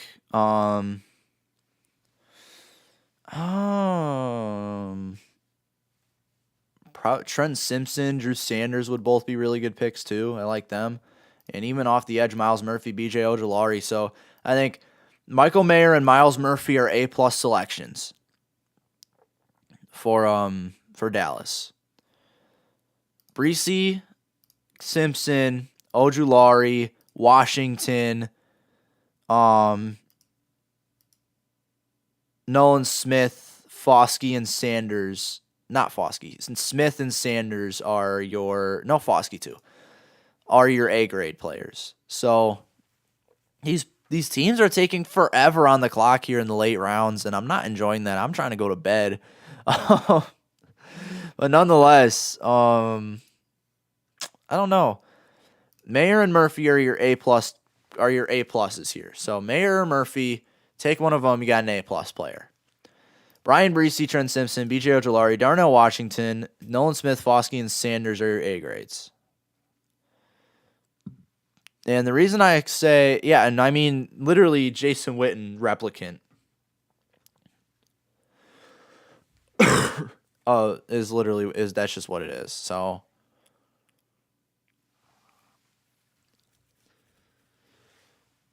yeah, I think I love this pick if Michael Mayer goes down here. Miles Murphy too. I mean, Miles Murphy off the edge is a pretty good selection.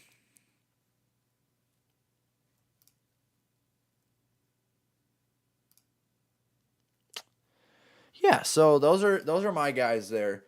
But again, Dallas is taking forever. Don't take running back. Boom. Problem solved. So let's see where they go here. I think Michael Mayer is an A+ pick. Miles Murphy's an A+ pick. Other than that, I don't know.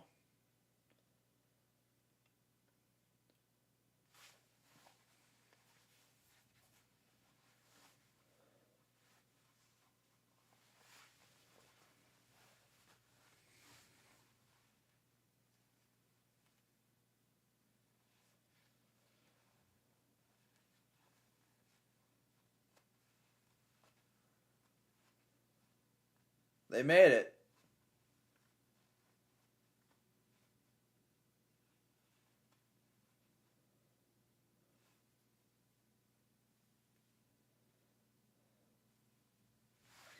Yeah, clearly the pick is in if they're all standing up. So let's go. In their draft, the pick is in, and the Cowboys have made it.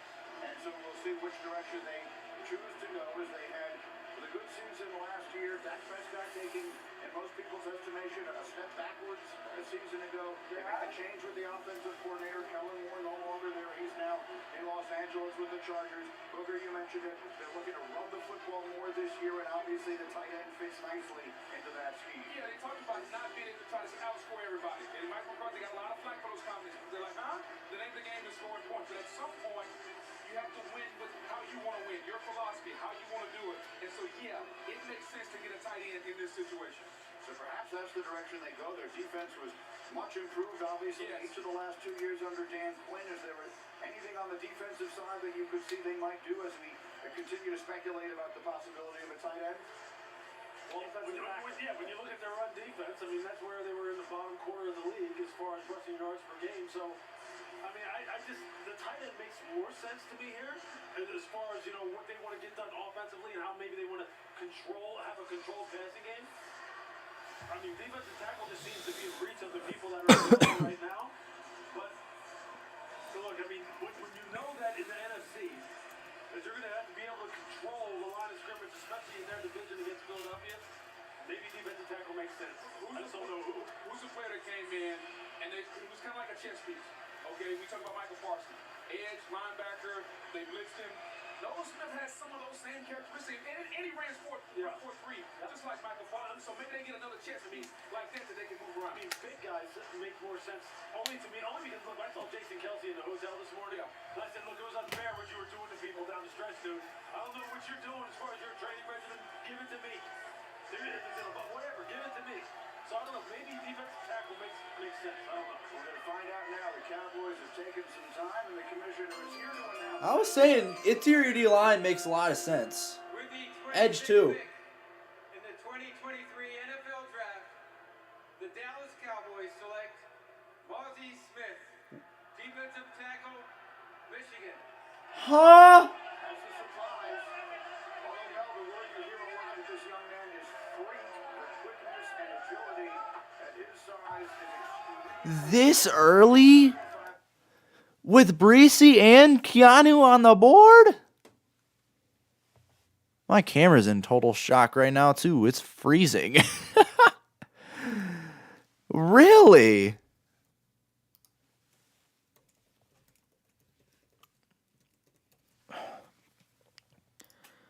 I don't know. My 28th best player on the board.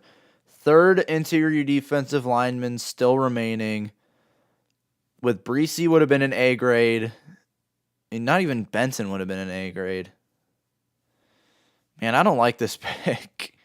It's okay. It's not a bad pick by any means, though. So I might be overreacting just a little bit.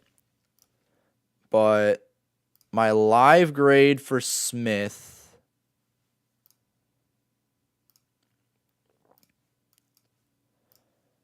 is a C+. I'm going to move this in a little bit. C+. So with Mozzie Smith, the thing is,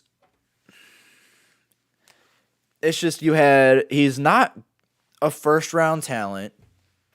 He is, in fact, a late second-round talent. You get him here in the late first. He's the third best interior defensive lineman on the board. Brian Bryce would have been a great pick if you're Dallas, but Mozzie, though, not so much. So we are going to go ahead and roll with a C+ for Mozzie Smith. Again, not a big fan of that selection, so it is what it is. Yeah, so C+. Mozzie Smith, again, he's an elite run defender, but that's it. So he's not good. He can't really even get past the line of scrimmage. So he's good. Again, he's really, really good at gap control. Probably the best gap control guy in this draft. But that's it. So Mozzie Smith, C+ out of Dallas. So 27, does Jacksonville trade down again?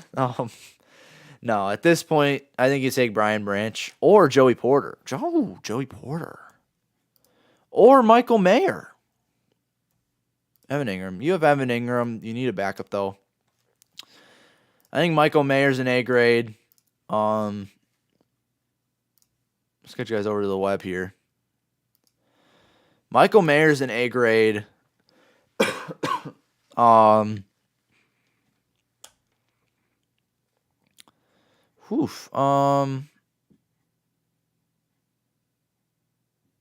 Michael Mayer's an A grade. You got, do you need Bryce? Yeah, Miles Murphy. I think Miles Murphy's an A. I don't think you have an A+ opportunity here. Mayer, Murphy, and Bryce are all good selections here. Maybe even Trenton Simpson for some depth. You don't really need edge rushers, but Murphy could play on the inside. The reason he's not he's an A and not an A+ is because he's not being thrown at edge. He's instead being thrown on the inside. Mayer would probably be an A-. Darnell Washington wouldn't be a bad pick either. But I think your big guys that you're aiming for here, Joey Porter Jr. and Brian Branch. Those two are the guys who you should be looking at. Maybe even Keely Ringo might be an A- selection here. Nah, maybe not. But that might be a little bit of a reach. But He has a mid-second round talent, so that's not a bad pick. But Joey Porter, if I'm Jacksonville, I'm taking Joey Porter Jr. with this selection. But Michael Mayer, Miles Murphy, Brian Bryce, not Trent Simpson. Brian Bryce, Brian Branch, even. What about John Michael Schmitz? I like John Michael Schmitz here actually too. So I think Joey Porter Jr. or John Michael Schmitz. Those are your two selections that you should be making here. Brian Branch is a good pick too. I think he's probably an A as well. The rest of them are A- selections. Or Miles Murphy's an A. The rest of them are A- selections. That's what I got for you. So let's get back to the draft overlay. Pick is in for Jacksonville. Let's get going.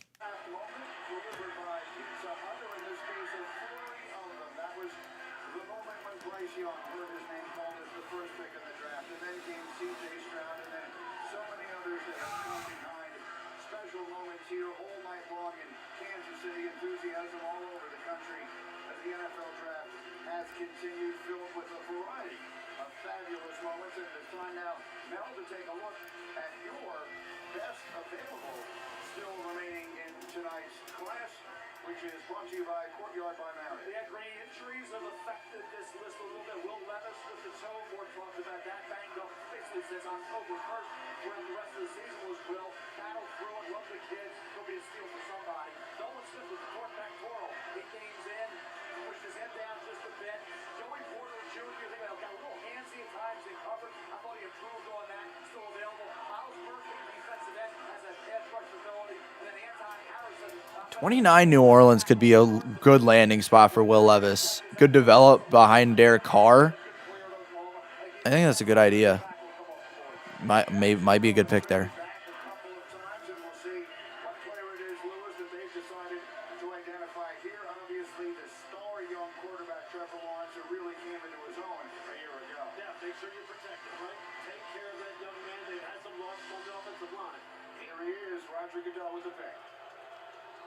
With the 27th pick in the 2023 NFL Draft, the Jacksonville Jaguars select Anton Harrison, tackle, Oklahoma. What is with passing up on Joey Porter? Is something wrong with Joey Porter? Is something wrong with Joey Porter? Seriously. I mean, okay. Offensive tackle is, right tackle you really need. So, to be fair, this isn't a terrible pick. But it's not a great pick. So, Anton Harrison is the selection here at pick 27.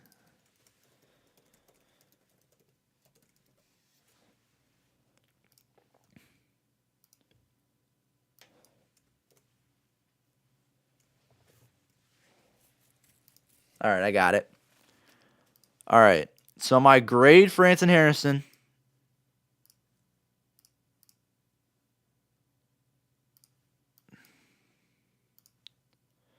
is a B. So, again, you can't...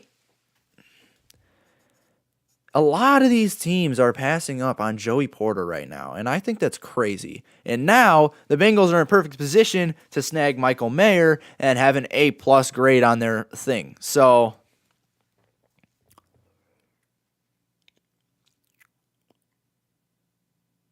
pick is in for Cincy.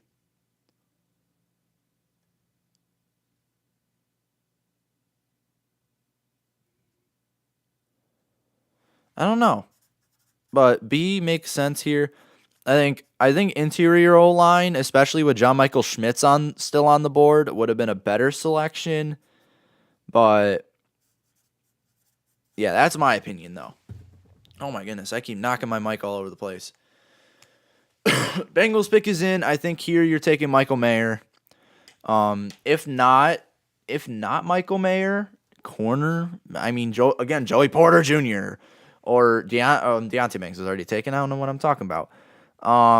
Keely Ringo, probably not. I think not that. You're not going to go that deep for a corner if you're Cincy. Brian Branch would be a good pick too. So I think your A+ pick here is Michael Mayer. No, I wouldn't. Whoa, I did not mean to unmute my TV. Hello. But Michael Mayer's your A+ guy. Other than that, I don't know. I think Darnell Washington's a good pick here. Joey Porter, Brian Branch, JMS actually. JMS would be a good pick here too. Keep protecting Joe Burrow to your best ability. Yeah, JMS would be a fantastic pick here. I think Michael Mayer's your only A+, but no, I think JMS is an A+ here too. So Michael Mayer and JMS are both A+ selections. We'll see what happens. Kansas City will wrap it up, and that's why not one person is left here tonight. Frequently, as we've been here, we've seen folks leave earlier, but for the first time, the defending Super Bowl champions are hosting the draft, and so the fans are waiting for that. The Bengals are ready to go. The commissioner is here. With the 28th pick in the 2023 NFL Draft, the Cincinnati Bengals select Miles Murphy. Oh, okay. Okay, I didn't think he was really a great pick for this team. Was the top player in the state of Georgia coming out of high school at 29. I mean, needs-wise, that's not great, but he's the second best player on the board.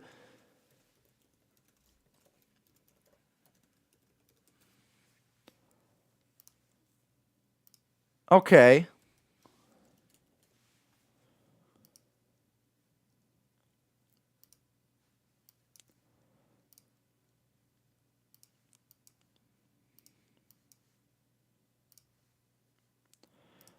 All right, I'm going to give that an A-. So, New Orleans on the clock now. I think they could definitely go Will Levis. But speaking of, with Miles Murphy, I'm like, okay, I don't think edge is that big of a need. Interior D-line is not that big of a need either. But, I mean, I'll give you guys a sneak peek of what I'm running with my power ranking series. But in terms of the Bengals, it's just that wasn't their edge is not their biggest need. Edge is one of their best positions, include on the interior line too.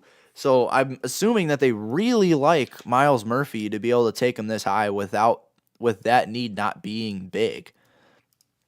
Rotational piece though, I just think here's the thing, but you're still getting a stud in Miles Murphy, and it's not like it's not like they have the best edge class. On their roster, edge is the third best position that they have behind quarterback and wide receiver. So again, not a great positional pick.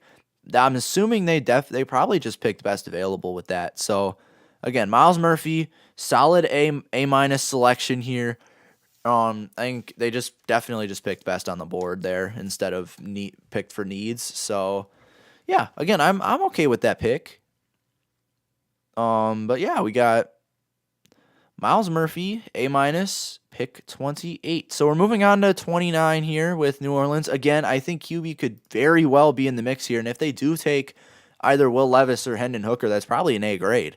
But if we are not talking either of them,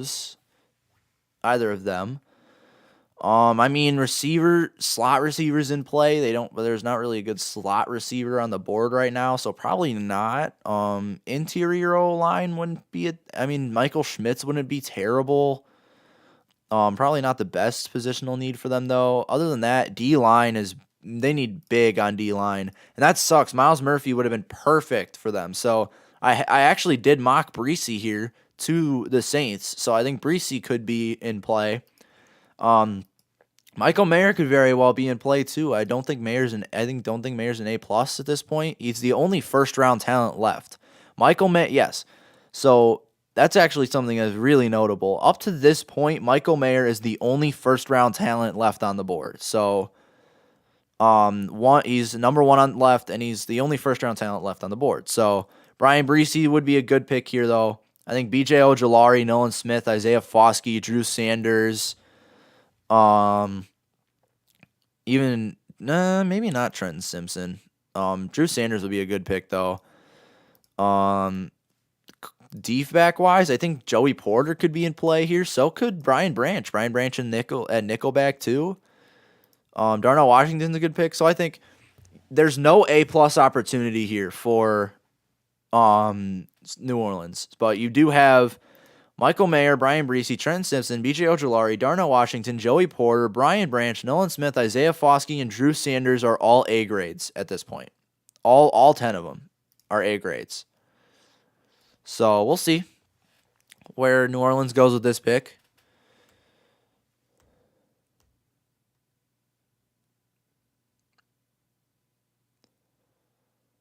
What the? Oh, that's weird.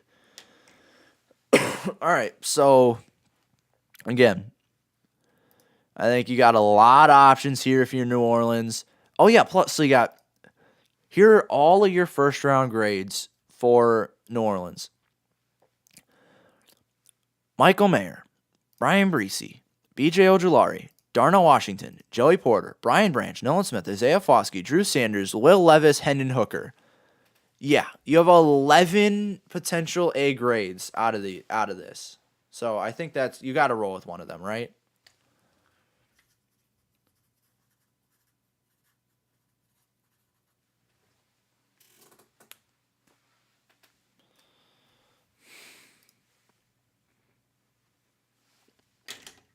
In theaters June 9th, rated R. And Subway. Subway's upping their game with the All-Star Subway Series menu. Order by name or number, and they'll do the rest. As everyone knew they would, this city of Kansas City, one of the great sports cities in America, they love their Chiefs and they have shown up in a huge way tonight. 125,000 people, the estimated attendance tonight, and not one of them has left because for the first time, the home team is the defending Super Bowl champs, which means they will make the final pick of the first round, which we are rapidly approaching. Tonight we have a few picks before we get there. The New Orleans Saints, their pick is in. Then we will have the two Super Bowl teams, the Eagles, who've made one pick already tonight, and then Kansas City will make theirs. The Saints pick is in. Lewis, very quickly, what direction should they be looking? But they need more pass rush on defense, especially on the interior to help a guy. You know, how about some of their defensive ends? They're getting a little bit older at the position. They got to beef it up on the defensive line. The time of change for New Orleans, obviously, in the last few years. They do bring in Derek Carr to play quarterback for them this year, so they will go in that direction. And I see the commissioner making his way out here in the NFC South, a division really in a state of flux. Let's see what the Saints are doing. Here's the commissioner. With the 29th pick in the 2023 NFL Draft, the New Orleans Saints select Brian Bresee, defensive tackle. Good pick. Good pick. Nailed it. Nailed it. Not an A+, but nailed it.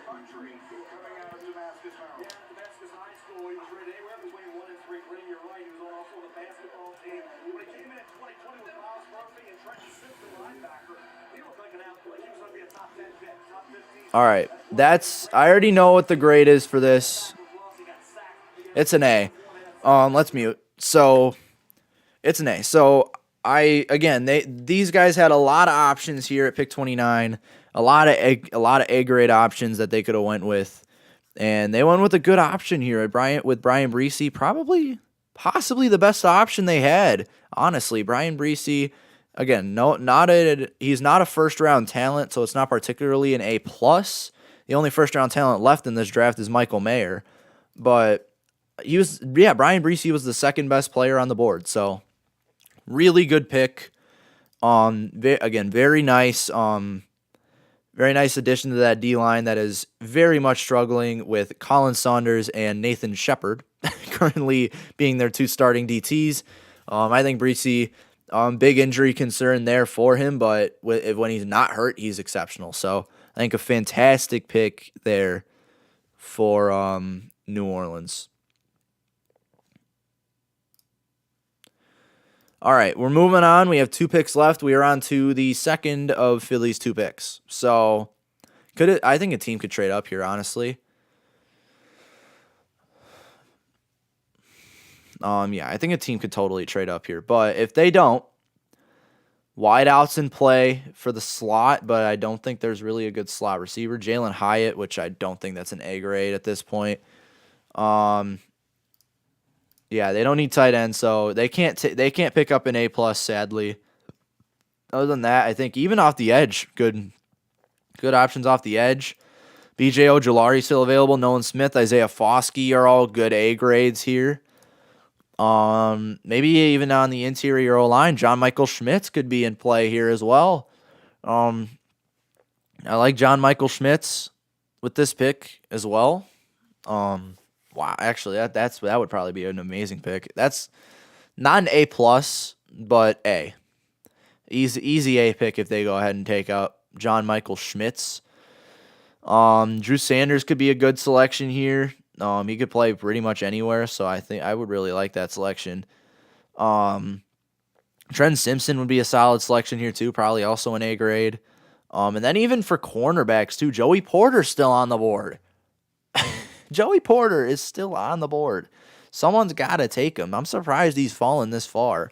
I think so. I think your A grade players here, even safety Brian Branch too.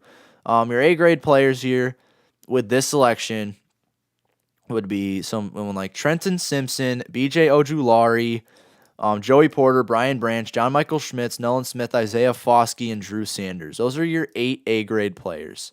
Now, if they don't take one of those A grade players, I wouldn't be surprised. There's a lot of about this point in the draft, even in like the late first, early second, is where you have these guys who are converging from like the early 4th round talents and the late 1st round talents that are going to converge, or even early 2nd round talents that are going to be coming in here and getting picked here in the 2nd round. So that's why I'm live streaming tomorrow too. I'm going to love that. Live streaming tomorrow for day 2 of the draft, of course. We'll see. We'll see what happens. Philly, though, you still got 4 minutes left on the clock here. I'm probably trading this pick for more capital, but seems like they're going to make a selection here. So let's listen in on what Mel Kiper has to say. The offensive line is bad as it was against Will Levis. We're not the 7th round here. Yeah, we're only going into round 2. I mentioned I had Boomer aside, like, I talked to him. That led brought up Dan Fouts, Johnny Unitas, all the quarterbacks. So Boomer was down. He's a 2nd round pick. There were some 3 players in the 1st round. Ricky Huntley, linebacker, Pete Koch, defensive end, and Brian Blato's offensive tackle. Ahead of Boomer, he becomes the 4th pick of the Bengals in the 2nd round. We almost went to a tractor pull before he was there. This is Bell's 40th year analyzing players at ESPN, and he still remembers the 3 that Cincinnati took in the 1st round, the year that Boomer sized and went in the 2nd. Let's talk about the Eagles then for a moment here. This is a team that has almost everything, and they obviously made an aggressive move earlier tonight to take Jalen Carter, who many believe is the best player in this draft, although so many questions surrounding him. So they make that pick earlier tonight. In what direction should they be looking here, Lewis? I just wonder if here now it's about the secondary. Could it be a guy like Brian Brown? Yes. Could it be a corner? Because, I mean, Yeah, they're making good points. you can never say you have too many defensive linemen. I don't think they're going to take a wide receiver. You know, the running back is off the board in the 1st round. The best 2 running backs are off the board. So they don't need that. They're solid along the offensive line. I think it's defense. I think it's secondary. Well, you take a look at their draft room there as you see everyone sort of standing around. Still 2 minutes and change before the pick has to come in. It's an interesting move they made earlier tonight, moving up the spot to take Jalen Carter. So another really strong, powerful player on that defensive line. Hey, as a kid, still got to get it. We'll probably see him in the 2nd round. You know what? Steve O'Neal from TCU as a guard center. Yeah, Jalen Carter was an A+ pick, so we'll see how they can follow that up. This football team, though, they love defensive linemen and pass rushers. Yeah, they love them. Yes, they love them. Been banging the drum for Nolan Smith all during the 1st round. Look, I have people tell me his peck's going to be fine. That's not a reason. That's not a reason. And he's so fast off the edge. He plays so hard. He plays, and he gets about tabletop height coming around the corner. That when you talk about Von Miller comparison, yes, that's the get off that I'm talking about. He's slippery coming around. I mean, it's out there. Like how Sam critically. What do you do? Yeah. Exactly. Yeah. Exactly. You may have just heard loud cheers behind us. That's because when the Eagles pick went in, the graphic popped up in the building that says the Kansas City Chiefs are now on the clock. And so that's where you're hearing so many of the cheers from the 125,000 fans who are here. I haven't done this scientifically, but I think 124,000 of them are from Kansas City and are rooting for the Chiefs. It has been remarkable to see how excited this city has been, and understandably so. We are 2 months away from them celebrating a Super Bowl championship with a parade that culminated almost exactly where we are sitting right now. The thing about Philly, I'm telling you, like in that Super Bowl, we're sitting there, we call it, we're watching the game, and we're going, for a team that was ferocious rushing the passer, they can't get the passer. You know that had to stick, like there'd be a thorn in their side all off season. We have to get even more guys. And the field has something to do with it that night. True. All But right. you know what? You can never have enough, right? The Eagles entering the stage with the commissioner is Donna Kelsey, the mom of Jason and Travis, to announce the Eagles pick. There we go. Joining me on stage now are some very special guests, content creators who you know from YouTube, Dude Perfect, and Jason and Travis's mom, Donna Kelsey.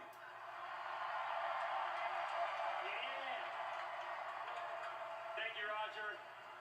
Okay, Miss Dunn, I got a question for you. Sure. So when you've got both boys playing in a game on TV at the same time, Right. okay, Travis is there, Jason's there, how in the world do you decide which game that you're going to watch? Man, I don't know. That's really tough. I don't know. It's just tough to choose. We had a feeling that would be the case, so we cooked up something a little bit special for you to help you break the tie. Here's the deal. We've got a custom coin with Travis and the Chiefs on one side and Jason and the Eagles on the other. If your boys are playing at the same time, all you have to do is flip it and it takes the decision out of your hands. Should we try it? Let's do it. It's Travis and the Chiefs! Good news. With NFL Sunday Ticket on YouTube and YouTube 2 TV, you don't have to make that decision. You can watch both boys at the same time. Great. You ready to do this? Yes. Okay. All right. Let's see who's going to be joining Jason and the Okay. Philadelphia Eagles. With the 30th pick in the 2023 NFL Draft, the Philadelphia Eagles select Nolan Smith. Nolan Smith. Linebacker, Georgia. Another Georgia. I'm not surprised. Lewis, there's your guy, and at some point, the Philadelphia Eagles may be considering changing their name to the Bulldogs. The Philadelphia Bulldogs, baby. But yeah, so okay, good pick. Good pick though. I mean, you keep adding these Georgia kids. Something's going to happen. That is now at least four Georgia players selected by the Eagles in the last 2 years, at least. But Nolan Smith comes off the board. Yeah, he was one of the guys I mentioned as an A. I think he comes in, he's second best edge on the board. I think he's going to come in at an A-. So Nolan Smith here, again, he was not the best on the board, but he was like consensus best on the board. To me, not the best. Plus, you had a bigger need and a better player in Joey Porter at cornerback, yet edge is still going to be that need. Nolan Smith does really well. He's the second best edge on the board, so still a good pick nonetheless, and he's going to get an A-. And now we finally land on the final pick in this draft, and that is with the Kansas City Chiefs. So there have been 5 offensive tackles taken in the first 30 picks. So I think, and I had Zay Flowers mocked to him too. So this is an interesting pick for Kansas City here if they take it.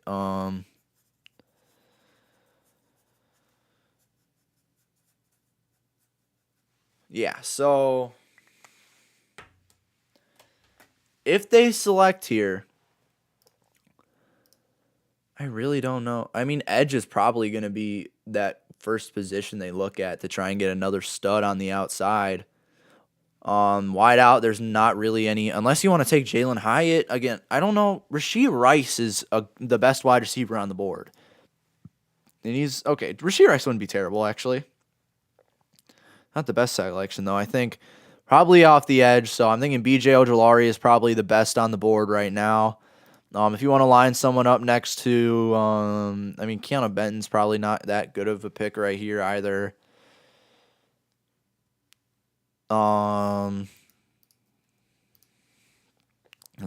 Trent Simpson's a good selection here. And then it's as well as Brian Branch. So I think at this point,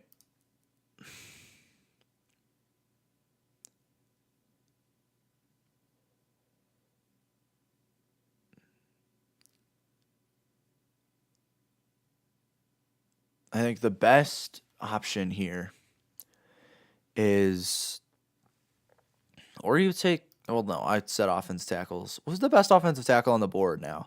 DeJuan Jones at 28. So, I don't know. I think your best option here is probably to go Trenton Simpson. So, I think you got Simpson's an A grade, Ojulari's an A grade, Porter's an A grade, Branch is an A grade, Foskey's an A grade, Sanders is an A grade. Rashee Rice is probably just on that end. No, he'll be an A. Rashee Rice is an A minus this. So let's see where Kansas City goes with this. I don't know. A lot of rookies in the secondary, so this allows them at this pick rate. They can go a number of ways. Do they continue to go up front and try to get somebody to replace Frank Clark coming off the edge? Because he's no longer there. You can always fortify your pass rush. But this is a luxury pick for a team that has Patrick Mahomes and a ton of young secondary guys that contributed at a high level in the back end. You want to talk about a team like we talked about Seattle, like we're talking about Philadelphia tonight, that has done work in the draft over the past 2-3 years? Brett Veach, the general manager of the Chiefs, has done work. Okay, this team is set. You talk a bunch of young guys on the defensive side of the ball at all three levels. They have revamped their offensive line again, maybe made it even stronger. They found a running back in the 7th round last year in Isaiah Pacheco, who's become a stud. Now, they need some more juice at the wide receiver position. They need to continue to make sure that Patrick has enough guys. And Travis Kelce can't play forever. Right? Who's Travis now, 34 years old? Yeah. So, and you have some tight ends now who can possibly be that luxury type of pick. I know Brett likes that being Brett Veach likes the cornerback depth here. They have a bunch of young corners already. But you're right. He's right now just reading the board, man, and saying, what do I want? What do I want? I will mention that they're the first defending champion ever to lose both their starting offensive tackles from the Super Bowl, Orlando Brown Jr. and Andrew Wiley. I don't know if that's a direction that they would consider going here. They have a lot of options, but they did lose that. They did allow a league-worst 33 touchdown passes. All right, pick is in. All right. Let me get this real quick. With the respond to your comment here. Yeah, I do agree. I think Lou Honoramo, I think he's a head coach next year. I think he's definite. I think defense was. I don't know if defense was the real way to go here. But you took best player available, and he's on defense. I love Myles Murphy. I just think that Myles Murphy is not going to be the most It wasn't the most valuable pick on the board. You have as I said. What am I trying to say here? Myles Murphy was the best defensive player available, but he was not the most valuable player available. I think you had offensive studs too, but yeah, I don't know. I think Myles Murphy's still an A minus is still a really good grade. I like Myles Murphy. I think he's just there were more valuable picks at pick 28 than Myles Murphy. I think I'm not saying you're wasting his talent, but he's going to be a rotational piece. He's not going to play ahead of Sam Hubbard on that D-line. He's not going to play ahead of B.J. Hill on that D-line. I think he's going to be a rotational piece. I just don't know if a rotational piece is what you're going to want in the first round, especially when an impactful player like Michael Mayer's on the board. Stick around for the best and worst grades. I'm going to talk about those right after here, but we got a pick here right now. We got Kansas City here at 31. So I'll talk about the best and worst grades here right at the end. Alignment, unity, head coach, general manager, offensive play caller, quarterback. It's all a perfect marriage going on right down here. What a great atmosphere to try and build a football team, man. And the longer you think about it, again, Frank Clark, the absence, Chris Jones, we know he's dominant. You you still need somebody to help Chris Jones up front. They need some juice coming off the edge. They got George Karlaftis from Purdue. Last year, more of a power guy. Where's the speed? Where's the fastball that Frank Clark brought off the edge? The AFC is about as loaded, particularly with quarterback talent, as any conference has ever been at any time in the history of the National Football League. So you figure you always need some sort of defense, whatever the case may be. Chiefs obviously as set as can be with Patrick Mahomes at quarterback. The word dynasty thrown around a good deal in these parts, all across the NFL as we wait, Mel, for the pick to come in here and wrap up this very interesting and in the early stages particularly fast. They're really not wrong. This draft has been. Yeah, I'll go closer. They aren't really wrong. This draft has been really interesting so far. This has been a phenomenal first round. I'm not gonna lie. So we'll see what happens here with pick 31. I'll go over the best grades and the worst grades, who's still left on the board, etc., for about 5 or so minutes, and we'll get wrapped up here.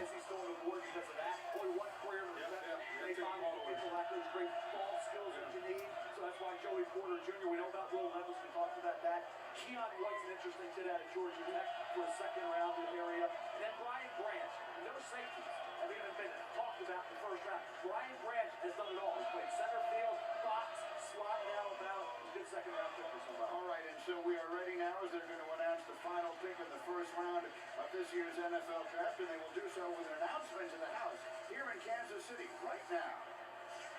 The Kansas City Chiefs selection. Please welcome Chairman and CEO of your Super Bowl champion Kansas City Chiefs, Clark Hunt.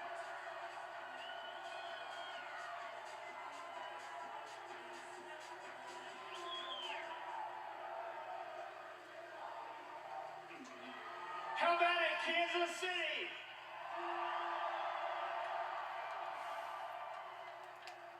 With the 31st pick of the 2023 NFL Draft, the Kansas City Chiefs select Felix Enrique Uzomah, defensive end. Okay. I mean, you had better options, but that's not a bad pick.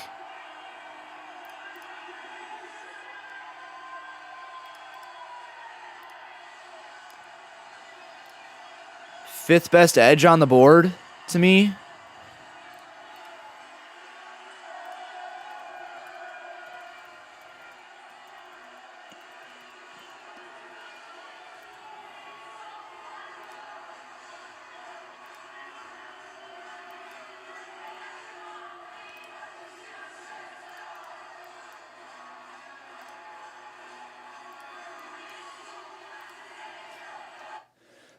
All right, well, that wraps up the first round of the draft, and Enrique Uzomah gets a B.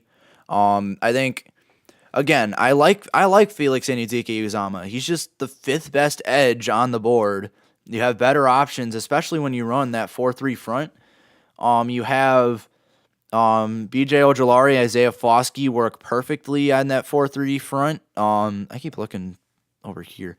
And then even a guy like Keon White would work at a 4-3 front, especially when you already got a really good roster. I think putting him at DN would be really cool. But other than that, that was a really good first round, guys.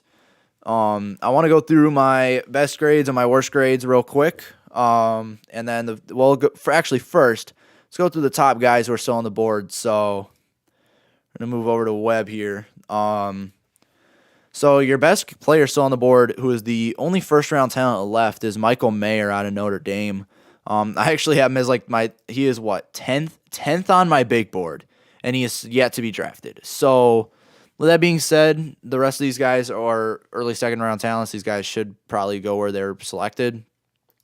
Like Trent Simpson out of Clemson, B.J. Ojulari, Tarnell Washington, Joey Porter, Brian Branch, John Michael Schmitz, Isaiah Foskey, Drew Sanders, and Tyjae Spears wraps up the top 10. I don't expect Spears to be going for a while, but nonetheless, those are your top 10 guys. I'm surprised that I didn't see any Osiris Torrance. We didn't see any interior O linemen today, even though a few teams would have really needed those. So yeah, I think that's some. That's what I'm talking about. So Michael Mayer is the only first round talent left. If a team needs a tight end and they take him, that's an A+, no matter what. So it really depends for the rest of these guys. But all right, let's go through the best and worst grades of the first round. So let's start here at the front. We had 3 A+ picks today, I believe. Yes, we had 3 A+ picks today.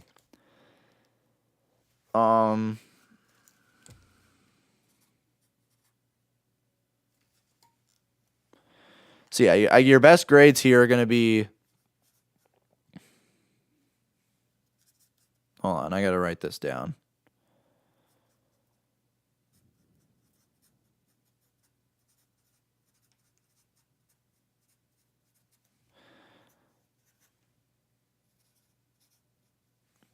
All right, so your 3 A+ grades today were Will Anderson at number 3, Jalen Carter at number 9, and Broderick Jones at number 14. Those are your 3 A+ today.